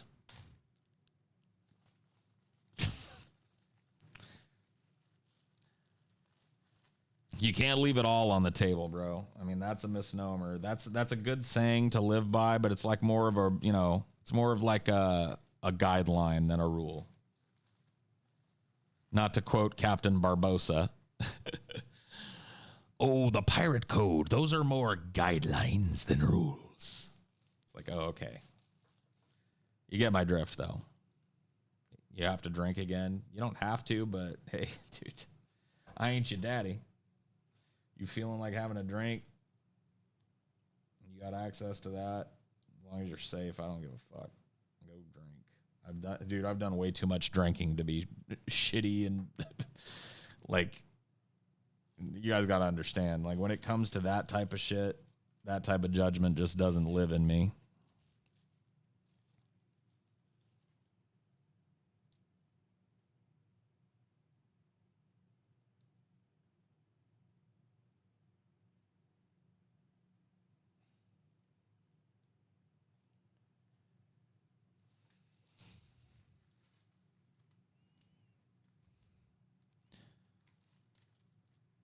You better start believing in grift streams, patrons. You're in one. That's right, dude. Heavy on that grift. I mean, to a certain extent, like you don't necessarily have to grift, but to a certain extent, you got to Snoop Dogg it. You got to keep your mind on your money and your money on your mind, There's nothing more American than grifting. This is true. This is true. It is one of quite a growing list of American art forms for sure. We may not have invented it, but we elevated it. Does your medication stifle your creativity at all? It doesn't mine. No, I'm very lucky. Now, I'm also not taking the same type of cocktail of medications that I was when I was considered to be in full treatment and fully medicated.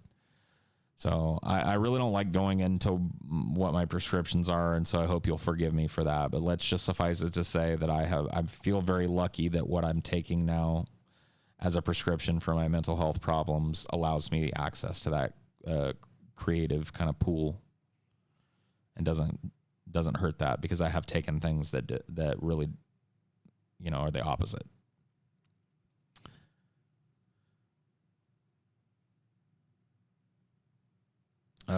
Dang, I was hoping to compare notes on our pill cocktails. Yeah, I mean, it's just a personal thing, dude. I got to put up a wall somewhere, and I just don't want, I don't know. I don't think there's anything a troll could do with it, and I'm not ashamed of it or anything. Can we just, can we stop at benzodiazepine? Can we leave it at that? Can we leave it at a very strictly controlled benzodiazepine regimen and leave it at that? I mean, I'm fine sharing that with you guys because once again, I feel, don't even know what that is. That's fine. You don't need to. And then, if you go look it up or whatever, I'm not, like I said, I'm not ashamed of what I'm on. It's just, I don't go trumpeting it to everybody. I wouldn't say it on the streets. And just not something I like. But yeah, that was the prescription that helped me very, very much.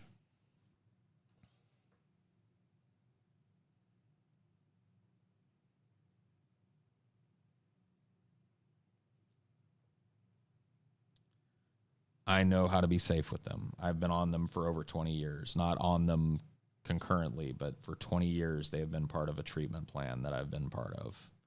I know the dangers of them. I have danced with the devil in the pale moonlight, and suffice it to say, I do not need that advice. I appreciate it, but I don't need it.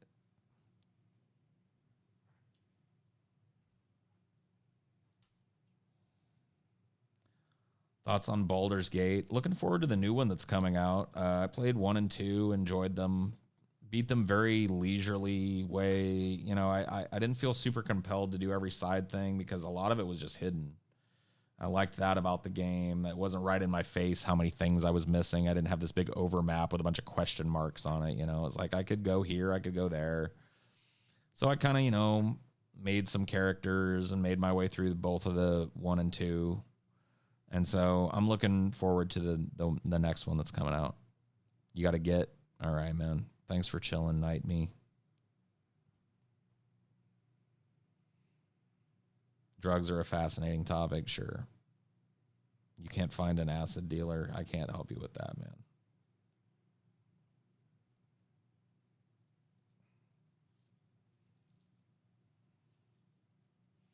Really nothing I can do for you on that front. Sorry. Did you receive resistance from your family with getting help with your mental health? My parents were assholes to me when I started. Oh, no. I was very lucky, man. I was the one that was resistant. As a teenager, I was the one that wanted to revel in my own fucking illness. And I wanted to, and I thought my parents were stupid for sending me to this. And I didn't want to take the pills they put me on because they made me feel like shit. And, blah, blah, blah, blah. I was very lucky to have parents that cared enough, and they never looked down on me for needing to go to I was in a lot of therapy as a teenager, and it started when I was around 13. I mean, my mental health problems started to manifest right around puberty, which was around the age of 12 for me. And, 11, 12, that age, I was very, very, I took a very sharp turn for the worst mental health wise.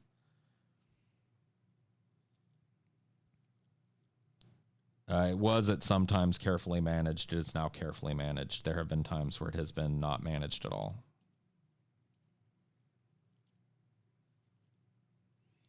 Yeah, I hope the new one is cool too. The trailers do seem badass. I hope it gives as much freedom and gives you kind of the same sense. I hope that doesn't fall victim to a lot of modern tropes. I hope it stays old school and a very Baldur's Gate experience and doesn't add a whole bunch of shit that fucks with it. I hope I don't see question marks bobbing over people's heads and shit. But whatever.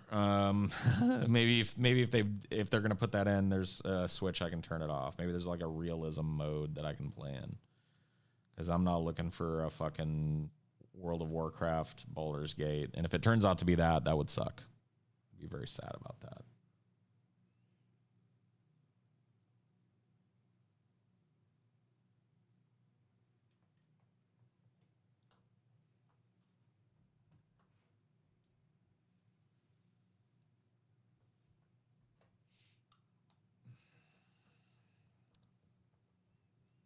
I would be very sad indeed.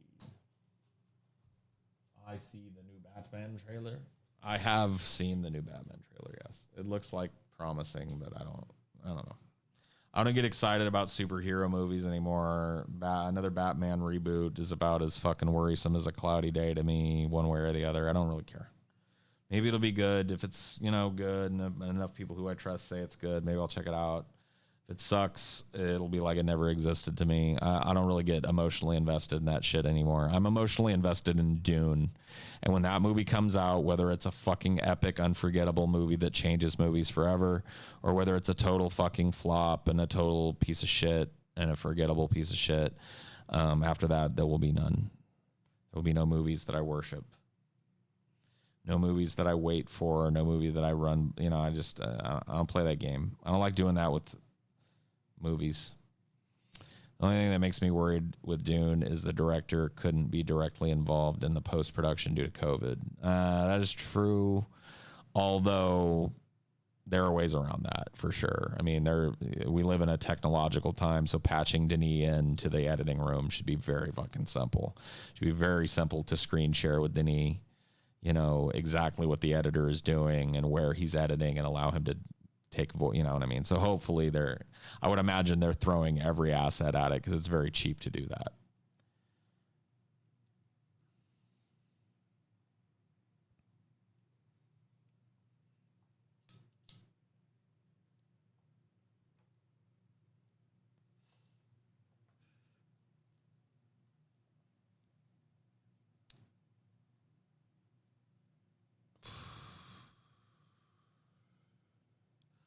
The Avengers game is shit. I mean, I could have told you that. Like, movie properties very rarely crank out really good games. They're pretty much like when games are made from movies, they're very much usually shit. Every once in a while, a really good one will come out that's movie based or movie adjacent, but 9 out of 10 movie games are just tie-in trash. And I don't know why anybody expected like this Avengers game was going to be some hot shit.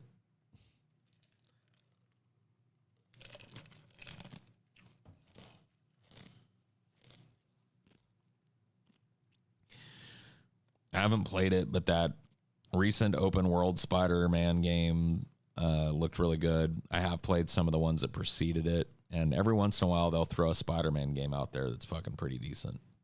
So I'll give you that. Spider-Man seems to translate pretty well into video game form in ways that there have been some good Batman games too. The Arkham series of games, you know, Arkham, Batman Arkham. I can't remember what the first one was. Batman Arkham Asylum, and then Batman Arkham City, and then Batman Arkham Knight. I think all three of those are pretty good.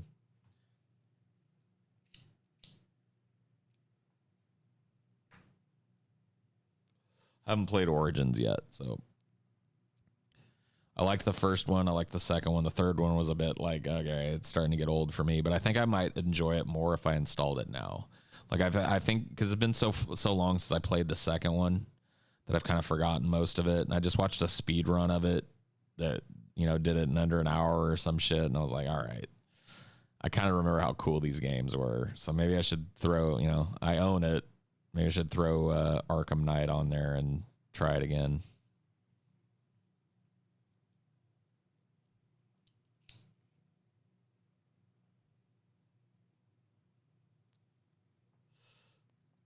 There's a new Suicide Squad game coming out. Looks all right. Cool. Here's hoping that it will be, but to tell you the truth, it probably will suck. I mean, if movie tie-in games are have anything to say about it, there's a high likelihood it sucks. Dude, I think TJ won the Lauder movies debate you guys had recently. Okay, that's fine. I don't care. Like honestly, if you want to think that the Lord of the Rings movies sucked, that's cool. I would think that like for you to expect me, a person who's read the Lord of the Rings like probably a dozen times in his life, including The Hobbit, and really, really loved those movies. If you think my like position is going to be flipped by somebody who has never even seen the movies, you're wrong. Like TJ's seen some of those movies. Some of them he tuned completely out. He never gave one of them a fair fucking shake. And I'm not going to like Some of his criticisms of those movies are just silly. They're just based in obvious hatred for fucking Scotty, dude. It's clear it's like sibling rivalry. He knows Scotty loves him, so he's got to hate him. And he highlights every bad thing about them in his mind, and he pretends not to remember all the fucking epic cool shit. You know, but like, read the books. Thoughts on Tom Bombadil? Cool character in the books. I could see why he was excised from the film. The films were long, and there was a lot of information to get through. And I think one of the masterful things that Peter Jackson did was to cut out a lot of the fat off of a narrative where the fat is a lot of the pleasure, and still leave in what he left to get us where we got with that same epic scope. I think that was one of the master strokes of the Lord of the Rings trilogy, was finding those points and making those hard cuts. And I think Tom Bombadil is one of those cuts. I also think The Scorching of the Shire is one of those cuts. Ultimately, I would love to have seen it. I wish he would have filmed it and released it as a director's cut with like a 6-hour Return of the King or some shit, you know. I'd be down to see the Scouring of the Shire. But ultimately, I understand its cutting as well. I loved the band Sublime back in the day, yeah. And I still love them today. Like, I have a 90s playlist that I built myself called 90s Rock Radio on Spotify that is literally every song that I can remember being popular in the 90s when it comes to like alt rock and that type of shit. Radio songs that got radio play. I built it from scratch. I've added all these songs from memory and went back and remembered all these one-hit wonders, and it's like pretty carefully curated. How many songs does it have on it?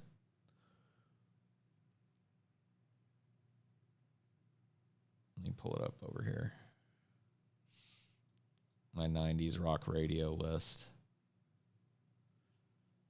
It has 202 songs specifically curated by me that I've been able to remember hearing on the radio, and then go back and find whoever did it. 'Cause some of these are like very obscure. Like, here's one that's not even available anymore that I put on here: Hobo Humpin' Slobo Babe by Whale.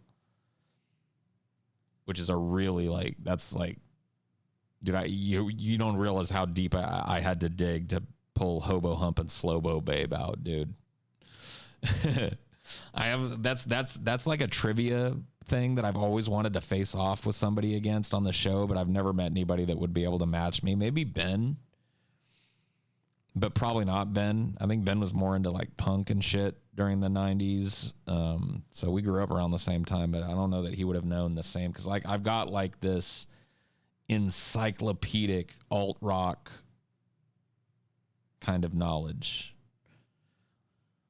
Like I can remember the tunes to songs. I can remember one-hit wonders and band names and song titles and all kinds of crazy shit. So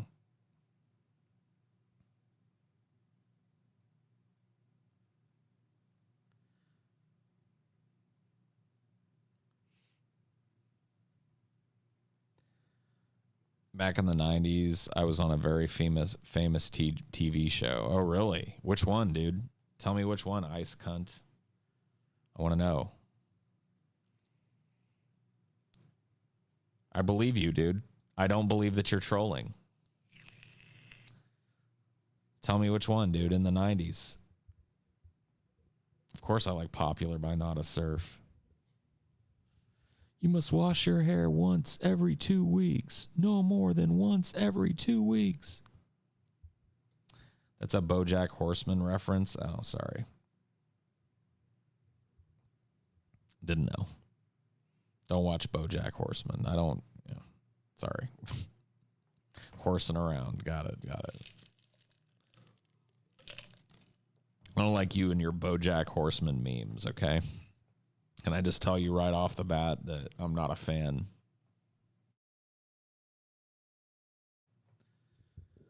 Yeah, Toadie's Possum Kingdom. Make up your mind. Decide to walk with me around the lake tonight. Around the lake tonight. Dude, the 90s had a lot of pretty good Yeah, I thought we had like a secret celebrity for a second, dude. I was like, oh, let me talk about this situation. I don't.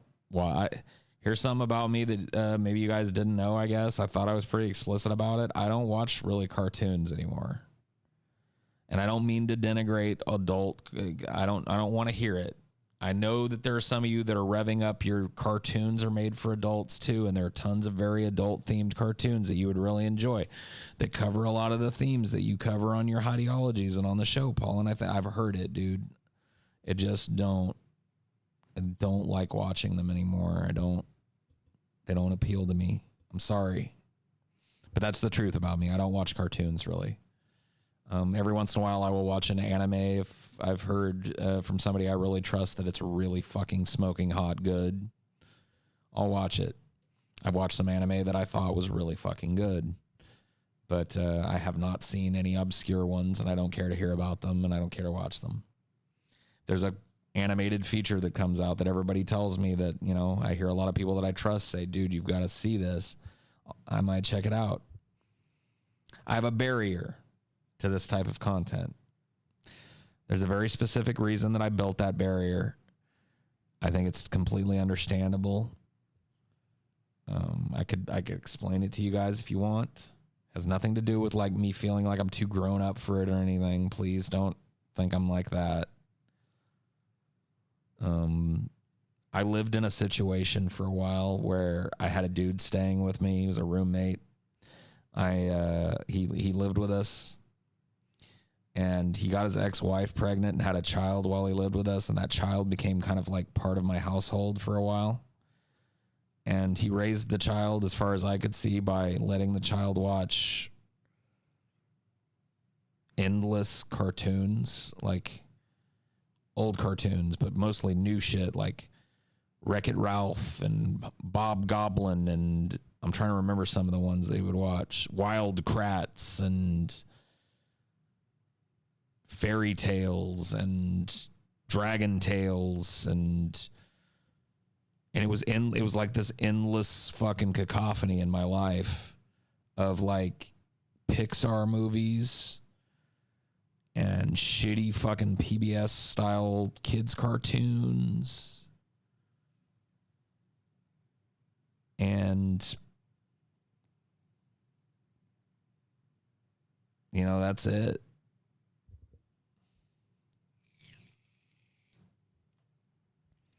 Favorite 90s cartoon? Mine was Ren and Stimpy. That shit was dark as hell when I look back at it. Oh, yeah, Ren and Stimpy is great. If I had to pick one, it'd be tough for me. I really liked Beavis and Butthead back in the 90s, and I really liked the 90s HBO Spawn series that ran for 2 seasons.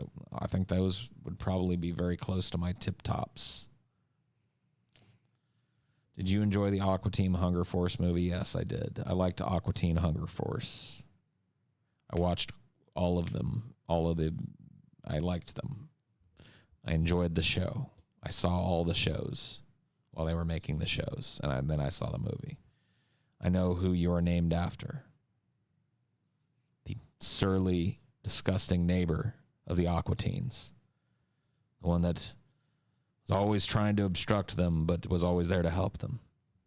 Their worst enemy and their best friend, Carl.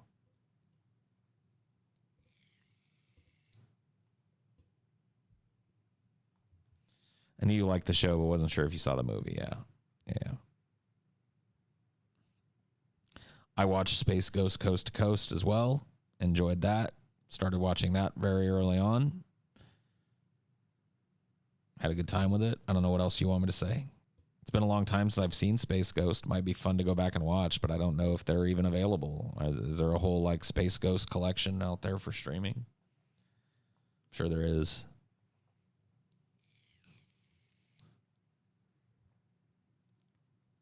Robot Chicken.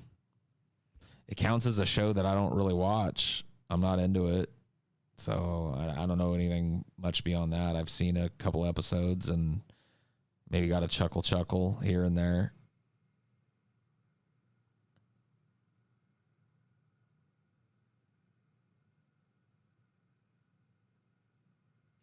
They have it on the Adult Swim app, I think. Oh, okay, cool. Nope. Undergrads, Clone High, never heard of them. After my time. I watched Rocco's Modern Life, Ren and Stimpy, Beavis and Butthead. I'm trying to think. I know I'm missing some. You know, going back farther, obviously, I watched a lot more. I'm just trying to think of 90s cartoons that I watched that I enjoyed. Watched King of the Hill, watched The Simpsons. I didn't finish King of the Hill. Eventually, I got tired of King of the Hill and kind of hit eject, but, you know, I watched a lot of King of the Hill. I watched The Simpsons to a certain point and then got tired of that.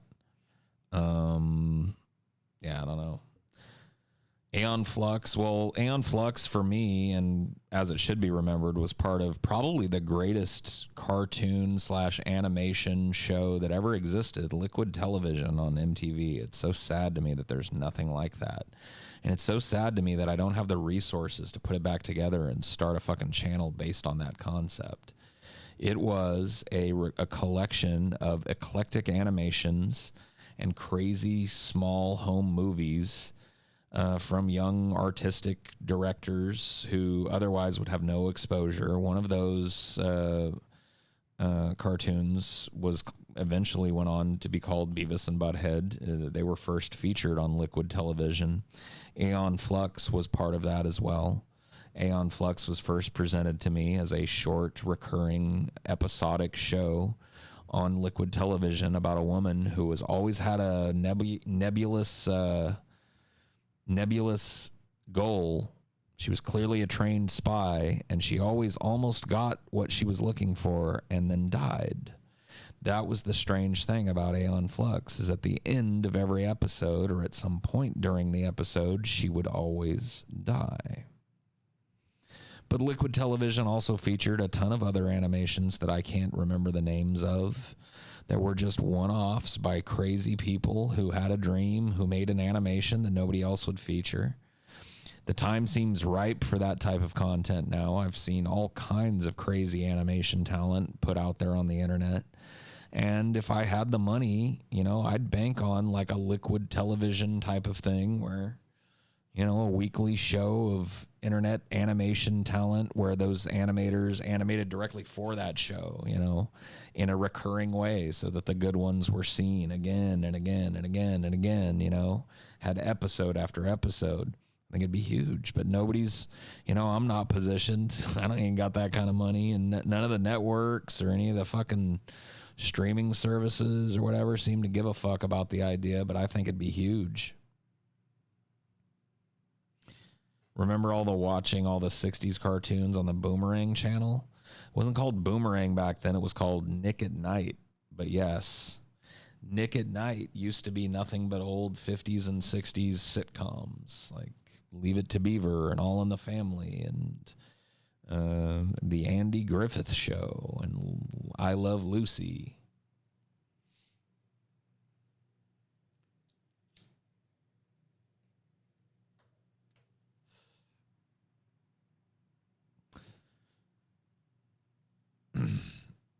Now this is a story all about how my life got flipped, turned upside down, and I'd like to take a minute, just sit right there. I'll tell you how I became the prince of a town called Bel Air. Boom, doom, doom, doom, doom, doom. Oh, you guys think I'm going to stop, though, don't you? You think I don't know the whole song? In West Philadelphia, born and raised on the playground is where I spend most of my days. Chilling out, maxing, relaxing, all cool and all, shooting some b-ball outside of the school when a couple of guys, they was up to no good. Started making trouble in my neighborhood. I got in one little fight and my mom got scared. She said, "You're moving with your auntie and uncle in Bel Air." Boom, doom, doom, doom, doom, doom, doom, doom, doom, doom, doom, doom, doom, doom, doom, doom, doom, doom, doom, doom. I whistled for a cab, and when it came near, the license plate said fresh, and it had dice in the mirror. If anything, I could say this cab was rare, but I thought, nah, forget it. I'll go, yo, Holmes, to Bel Air. Doom, doom, doom, doom, doom, doom, doom, doom, doom. But does he know the last verse? Doom, doom, doom, doom, doom. I think he does.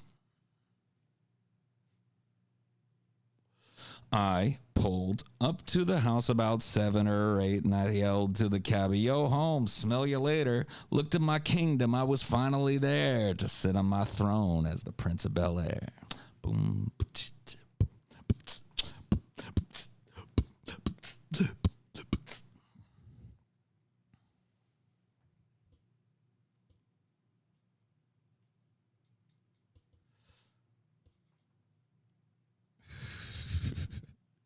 Boomers.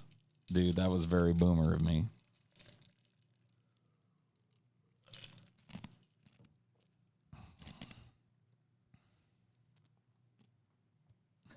When a couple of trolls, they were up to no good.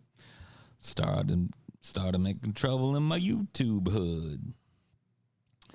Find it funny how all the Patreon videos only have like 3 dislikes ever. Dude, hey, if you love us, you love us. If you hate us, you hate us. Some of you hate to love us, and some of you love to hate us. God damn it, that's beautiful.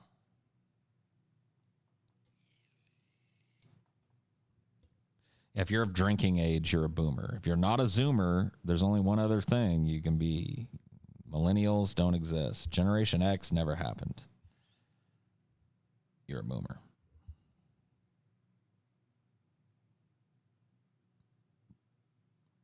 Boomer.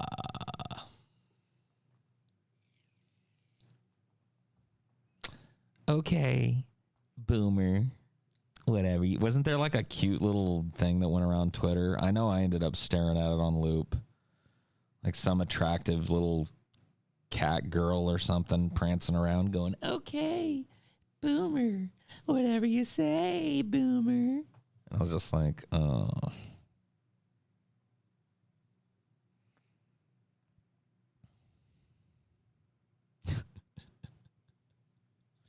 The Bernie chick. Yeah, that one. I feel like there are 3 trolls that pay to just like your videos. Funny thing is, YouTube doesn't care if you like or dislike. If you even reacted either way is what helps their algorithm. They don't worry. These trolls are, you don't understand.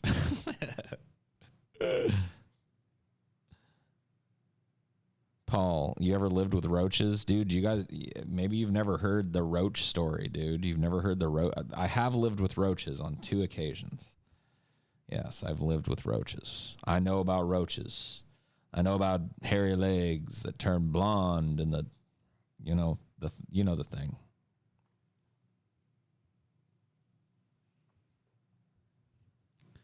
But yeah, if you've never heard my roach story, I guess you're not a DP. I've never lived with bed bugs, but yeah, if you're not a DP fan, you've never heard my roach story.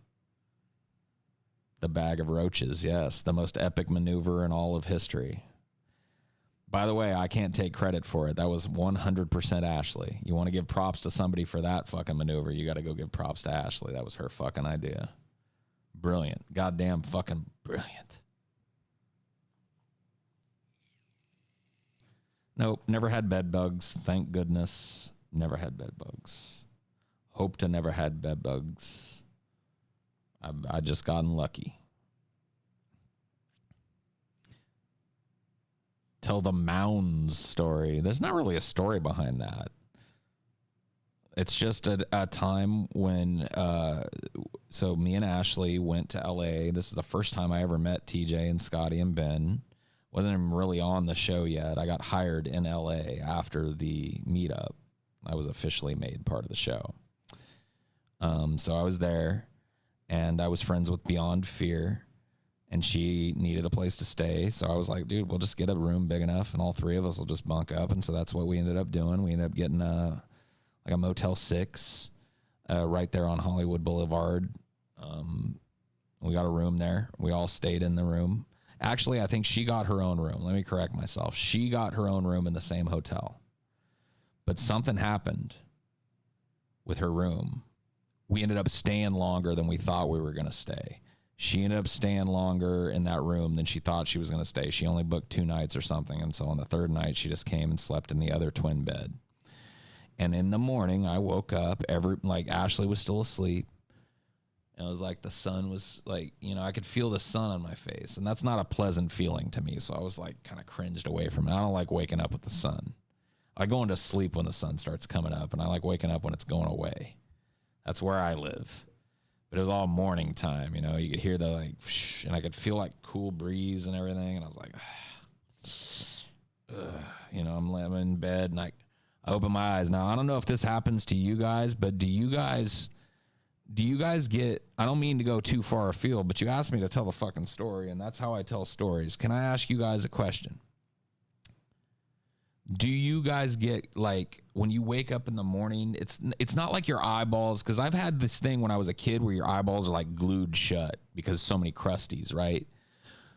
But do you get like crusties a little bit in your eyes and the corners and sometimes on your eyelashes that are like, when you wake up, it makes everything kind of blurry until you like wipe you know what I did? Tell, like, 1 in the chat if you feel me, 2 if you don't, 3 in the chat for the manatee.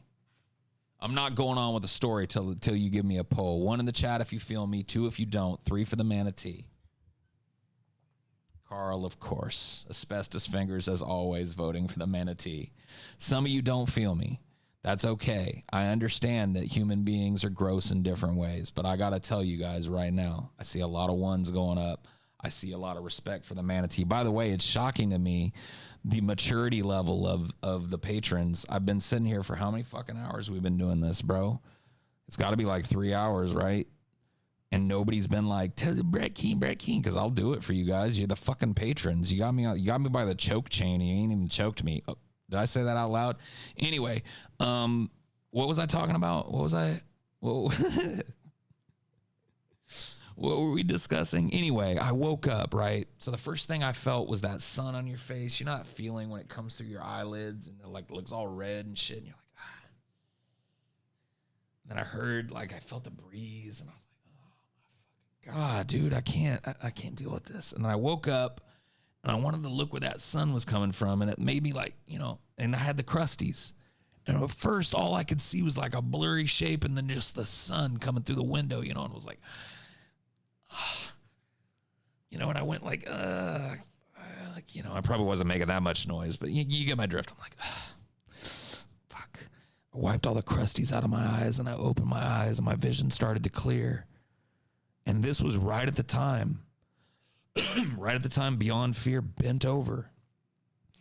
She bent over, right? And she was kind of like leaning out the window, not in a dangerous way, but just to like get a look. And the way that her back arched made a ray of sunshine hit her in the thigh gap. You guys know what the thigh gap is? If you don't know what the thigh gap is, I feel bad for you, son. I got 99 problems, and a thigh gap ain't one.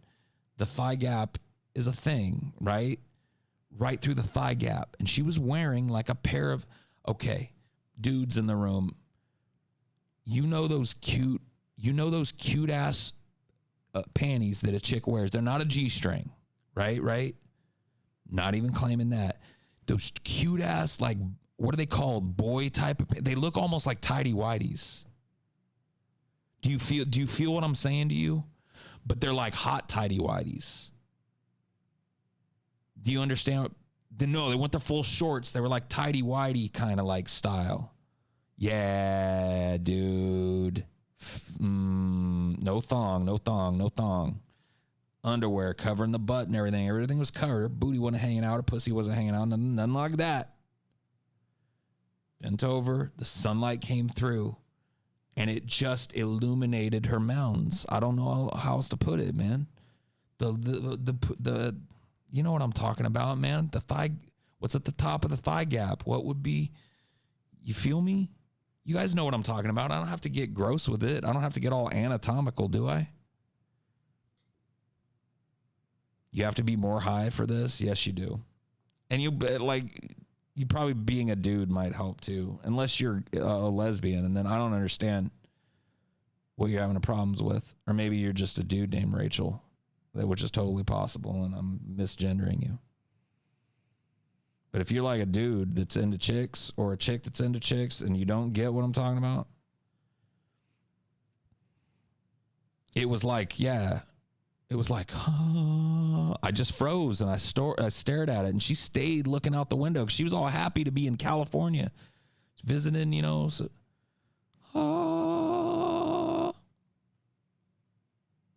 you know, and then I just put that in my memory banks, right? I filed it away. And then when I went and saw TJ, like he was a dude I was making friends with and stuff. And this was after the meetup. So he was my bro by then. We'd had a big, long conversation. And I just told him, I was like, dude, I saw the mounds. He's like, what? I saw Beyond Fear's mounds, bro. He's like, you saw her whole pussy. I was like, no, dude. And then I told him the story, and he was like, oh. And then the first opportunity he had, he ratted me out. Like, she showed up later that day. She got an Uber over and was like, oi, what's up, boys? And she didn't talk like that. That's just the only Australian that I could do. Oh, oi, what's going on? What are you up to? And literally, I didn't even get to say, oh, what's up, Beyond Fear? TJ's like, so about those, dude, Paul saw those mounds this morning. Why are you showing off your mounds? Classic fucking TJ.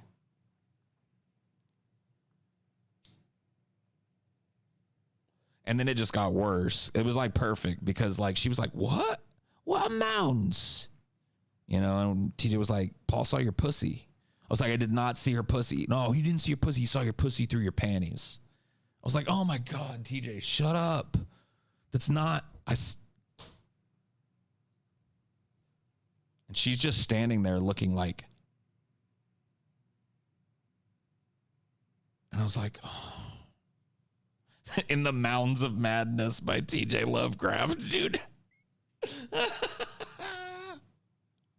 And so anyways, I told the story and it just made it worse. She was pissed. She was like, she told me later and we laughed it off later on, obviously. It went on and became kind of a meme, but the Mounds thing became a meme. But at the time, she told me later, she was like, I don't really even care that you saw and appreciated or whatever it was that you did. It was just you ran straight to the first dude and told him all about what I got going. I'm not in my panties, you know what I mean? I was like, I know, dude, I shouldn't have done it. I was just fucking over a barrel. What am I going to do? And all because of TJ. All because TJ couldn't just be like, oh, hey, what's up, Beyond Fear? That's just not TJ. I didn't know it then. I confided too quickly.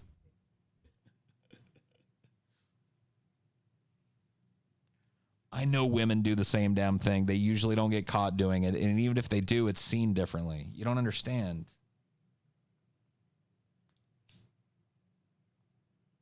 Eventually, she wasn't mad about it, and I told everybody about it. So, you know what I mean? It never came out on DP until, you know what I mean? Until she was no longer mad, and it was just a joke. But yeah, never tell TJ your secrets, dude. At least not right away. Wait until the secret time has passed. Don't tell TJ your secrets that just happened that day. Wait a week and then tell him your secrets.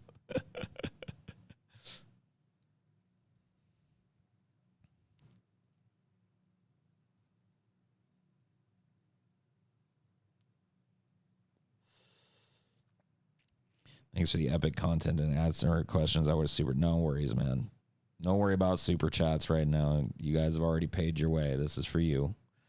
Story time with Paul from Mounds to Manatee. Dude, there it is, man. What else you guys want to know? What time is it? It's only fucking midnight. I mean, I ain't promising nothing, but unless you guys, run out of steam, I could hang in there for a while. So what's going on? Till when Brett Keane did the thing. Any manatee stories you've never told us? I don't think so, man. I mean, that shit was such instant fodder that pretty much because it was such a two-way street, any interaction I had with the manatee was immediately going to be brought out by him. So I had to, you know what I mean? So probably not, man. Really no manatee interactions you guys don't already know about. He and I have not interacted as far as I know, unless he's, secretly in my chat, but he and I have not personally had an interaction in well over a couple of years now, unless I'm wrong. It might be longer than that, and I'm fine with that. I'm cool.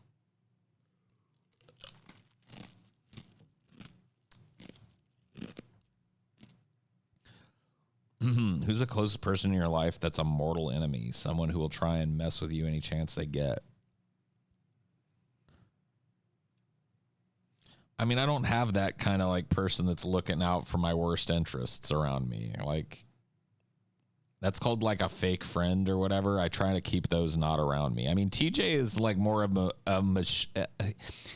you misunderstand TJ if you think he's genuinely malicious or genuinely wants to hurt anybody. Like, he fucks with you because he loves you. If TJ fucks with you, that means that he finds you more amusing than Instagram or Twitter or whatever he's doing on his phone. And that is high praise in the world of TJ. You don't seem to understand. So, you know what I mean? If TJ fucks with you, it's always in a pretty much good-natured way. I mean, there was no permanent damage done by him outing me for ogling the mounds that morning. Ultimately, everything turned out fine, and it became a good story. You see what I'm saying? That's pretty much how TJ's mischief works out. Brett was the kind of guy who genuinely wanted to fuck up your life if he had the power. Well, that's the thing with him, is like the ongoing joke with him is like him with any power would have been horrible for us, but he was just so self-refuting on the face of what he put out there on his own that like there was nobody that was going to take him seriously, you know? Like that was the big joke. That was the central joke that all the manatee cycle shit on DP was built on. That's the whole, at least you're not Brett Keane principle, right? Exactly. I think it was TJ that came up with snatching defeat from the jaws of victory to describe the manatee the first time. And I think that that's a perfect analogy. I don't know he came up with the analogy, but I think it was him that was the first one to throw that at the manatee, and that's true.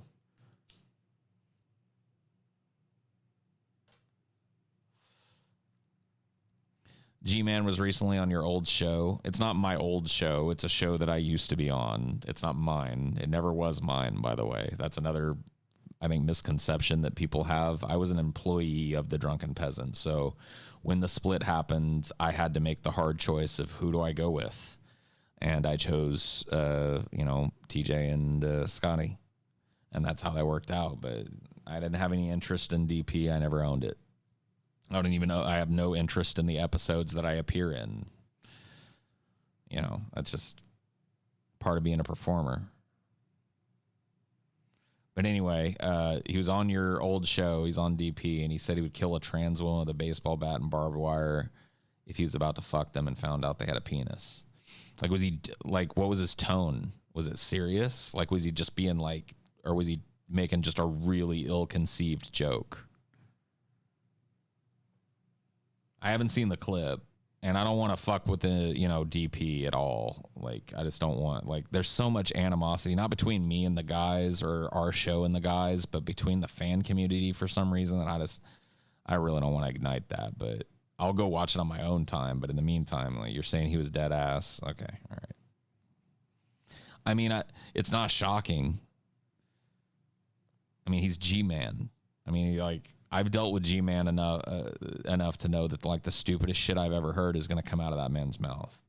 Like, that's what I expect to come out of G-Man's mouth, is the stupidest, most reprehensible, backwards, horrible, smooth brain, whatever you want to call it, take.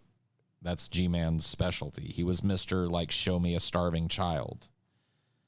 He was Mr. read your Bible and do what it say, and that ends every argument. You know what I mean? He was Mr. lose utterly and claim victory. Like, this was G-Man. You know, do you remember G-Man the same way I do? I mean, like, not to take anything away from it. It's gross that he said it. But, I mean, it's G-Man we're talking about. It's not like fucking Justin Trudeau or something was caught on tape saying it or something. It's fucking G-Man.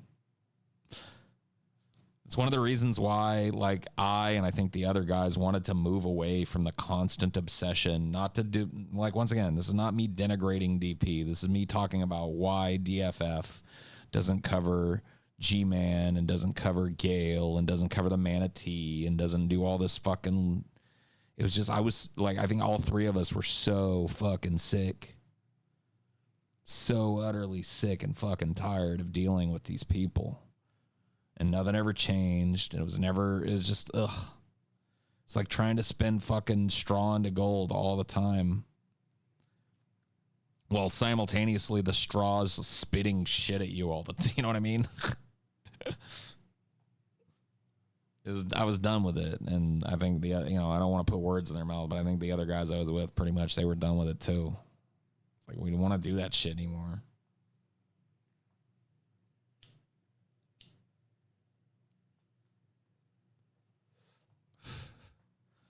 Yeah, dude. I mean, I don't want to hear about how that show's boring. I don't want to turn this into a fucking DP dog fest. I wish both of the dudes on that show the best. Not to single Ben out, but in particular Billy, who's always been nothing but fucking cool to me and who remains a good friend of mine. If he ever needs me, I'm always there for him. I think he knows that. And we don't talk all the time, but like, know that Billy and I are buds. Like, I don't think there's any difference in that. And I don't see that changing. And I would never wish anything bad upon what Billy's in. I don't want to ever, engage in some hate against something that's putting money in his pocket. It's just shitty. He would never do that to me, and I would never do that to him. And so you guys are just going to have to live without your Paul's ego talking shit about DP sound bites and stuff, because it just is never going to happen, man. Unless, like, Ben and Billy sell it to some two douchebags, and then I'm going to fucking unleash. If Ben and Billy divest themselves from it and sell it to some Zoomer douchebags when they're ready to retire and I'm still around, you can bet your sweet ass I'm going to talk shit. I'm going to be in their face every day telling them that it was me that created their entire life. But until that day, you guys are going to have to wait. Billy is currently streaming. Good for him, man. Good for him. I try and catch a Billy stream now and again, although, it's very rare. I don't watch anybody on YouTube, though. That's not really a slight.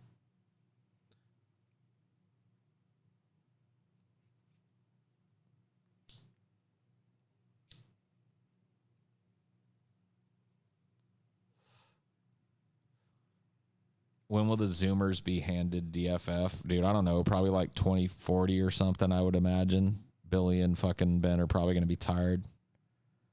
Or, you said DFF, not DP. Sorry. I wish Deep wasn't the first name of our show, man. And I wish our acronym didn't start with D, because I'm so fucking, like, DP is like a robotic thing for me sometimes. It's like I start to think DFF, and what comes out of my mouth is DP. But anyway, when's it going to be handed off to the Zoomers? I don't know. Better sooner rather than later, right? If we can find 3 like Zoomers that are pretty fun to watch and shit, you don't think we're going to fucking pass the baton? Like, are there 3 Zoomers available tomorrow that are willing to work for us and contract out and be part of Pessimist Productions and take over the reins? Keep the money flowing in so that we can work on some other shit and make more money.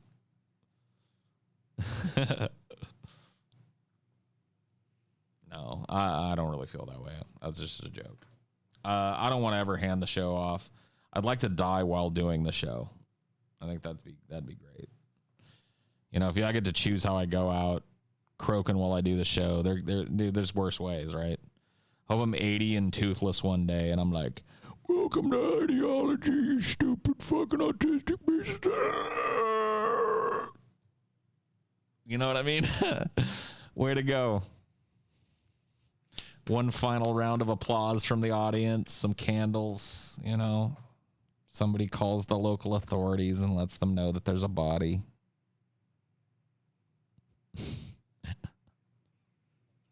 I've lived a full fucking happy life. I've made my mistakes. I've been a man. I've apologized, and I've done good, and I've done bad, and I've got all this experience, and I'm just sitting there doing what I do best, fighting with you, and then...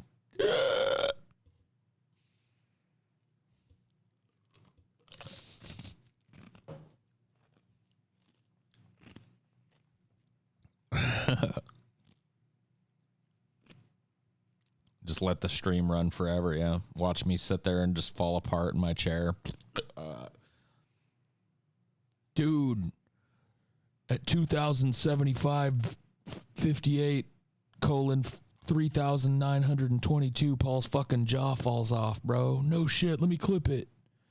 You guys are bullshitting, man. Fuck you. No, dude, it totally did. Holy fucking shit. Yeah. Dude, Paul's brains are leaking out.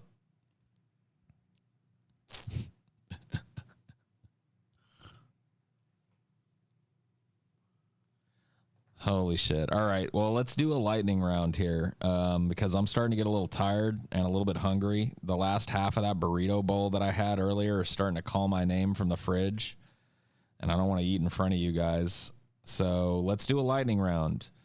Any fucking burning questions on your mind that are in desperate need of being answered, let them be known now. I'll do as many as I can. I'm not going to stay here forever. So try and keep them simple. It's been over 4 hours. Wow, that's crazy, man. I didn't know it had been that fucking long. But cool. I'd like to know how you met TJ. I met TJ for the first time in LA. Ashley and I flew there so that I could be part of the first DP LA meetup. I was a frequent guest at that point and I think a recurring Friday guest at that point, but I had no permanent spot on the show, so it was kind of a Hail Mary. I had recently left my marriage. Ashley and I had only been dating about a month by the time we were on the plane together to fucking stay in LA for 2 weeks. And I met all the guys for the first time there, and that was it. TJ and I had a conversation that we often refer to. If you ever hear us publicly say anything about a lemon tree, that's the meme. We had a conversation under some kind of fruit tree. He believes it was like a peach tree or something, and I'm adamant that it was a lemon tree. But it was in the backyard of the house that the guys had rented. And we had basically what amounts to like a 2-day conversation with sleep breaks. We just sat back there and smoked and yacked and got to know each other and developed kind of an affinity for one another, and that was that. And, that friendship, I'm sure influenced my by the time I left LA, I was offered a full-time position on DP. And I was also offered the opportunity to live in Ohio, where DP was based at the time, and appear on the show for a month or two, which I immediately said yes to and went and did at my own expense, because fucking when you have an opportunity like that, you dig into your fucking savings and you go get in an extended stay and you stay in fucking wherever Ohio that you've never been, and you sit in that fucking studio, You don't grab that. Like, if I'd have said, no, man, I think I'm just going to fly back to Texas, dude, I wouldn't be here. That was hey, come be in the studio and let's see if this works. And I was like, fucking A, bro. So anyway, if you ever hear, a meme between TJ and I about a lemon tree, we're referring to the long 48-hour conversation we got into, stoned, where we got to know one another. Let's see, what else? How many states have you lived in? I've lived in California, Arizona, Washington, Texas, and Louisiana. I'm in Ohio. Ohio, if you count the 2 months that I lived there for the show, but I was not a permanent resident of Ohio. I was there, very temporarily living in an extended stay, and then I came back to Texas. My residency was in Texas at that time. Is Brian doing all right? Or Brian, as far as I know, yeah, we don't talk a whole lot anymore, which is kind of unfortunate, but as far as I know, and as far as I've heard through the grapevine of Madera, which never ends, he's fine. He's doing good, and his kid is fine too, so that's good to hear. How do you keep yourself invested in a hobby? I ask this because I broke my hand and I'm finding it hard to keep myself motivated to play because of it. I don't know, dude. I've never really had a hobby that was long-term except for video games. And how do I keep myself invested? Well, when it comes to video games as a hobby, I keep myself invested by being open-minded and trying shit that I might not think I'd like. And I found a lot of games that I really like because of doing that. So I would say keep an open mind about your hobby. And if you're bored, if you become bored with an aspect of it, maybe try doing it a different way. How do you keep your cool to hear about you making it in minor showbiz? Yeah, I mean, it's just like one of those things that, like, for me, it was immediately clear when they said, hey, you should come to fucking Ohio and be on the show. It was like not like a hypothetical. It was like a come to Ohio and be on this show. And I was like, okay, I'll be there. And when they flew back, I fucking flew back. The next fucking show that they did after LA, I was there, baby, in studio. How's your health doing? It's fine, you know. Like, it could be better. I'm fat and 40 and, you know, I'm not smoking a pack a day or anything, but I still smoke cigarettes on occasion, and that's not good. So I'm not going to lie to you, but I'm eating way better than I used to eat. I'm eating a very reasonable amount of food, and I'm eating good food, too, with, like, vegetables and shit in it. So, you know, I'm doing it as okay as possible. I'm really trying. I'm trying to get more healthy. I don't have anything horrible that I know of that's a ticking time bomb or anything, but I don't know. Was the picture you posted on Twitter of cricket taken with your new DSLR? Yes, it was. How is your health? I'm so happy to hear about your feelings on Mass Effects, KOTOR, and Jedi Fallen Order. Cool. Well, maybe you guys will see me play that. Maybe we'll do like a patrons-only playthrough, and I know it's not for everybody, but those of you that are interested, we can do a little intimate kind of playthrough on hard mode for my New Game Plus for that, because I've really been kind of jonesing to play it again, so that'd be kind of fun. What a crazy ass year. No one since the last New Orleans meetup asked Taylor about the rat on the Patreon. Okay, all right, fair enough. How long would you have stayed in your IT job if the internet show business never took off? Well, I was done with that before I ever started with internet show business. I quit that job before I left my wife, so the answer is not a minute longer than I already had. My ass was in the wind, and I kind of put all my chips in the DP basket and did everything I could to get that job, and when I got it, it was like a fucking parachute, man.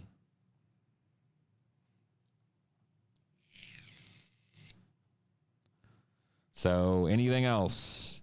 I'm going to count down from 10, and if I don't see any new questions by the time I get to 1, I'm going to assume you guys are done. 10, 9, 8, 7, 6, 5, 4, 3, 2, 1. How's the weather? Hot and gross. Worst California sucks argument, any of them. Good night, everybody. Thank you for tuning in. It's been fun. I'll try and do more of these. These were actually a lot of fun, more curated than like a normal Highdeology. I had fun. I hope you guys did too. It's been real. It's been fun, but has it been real fun? Maybe this for the first time has been real fun.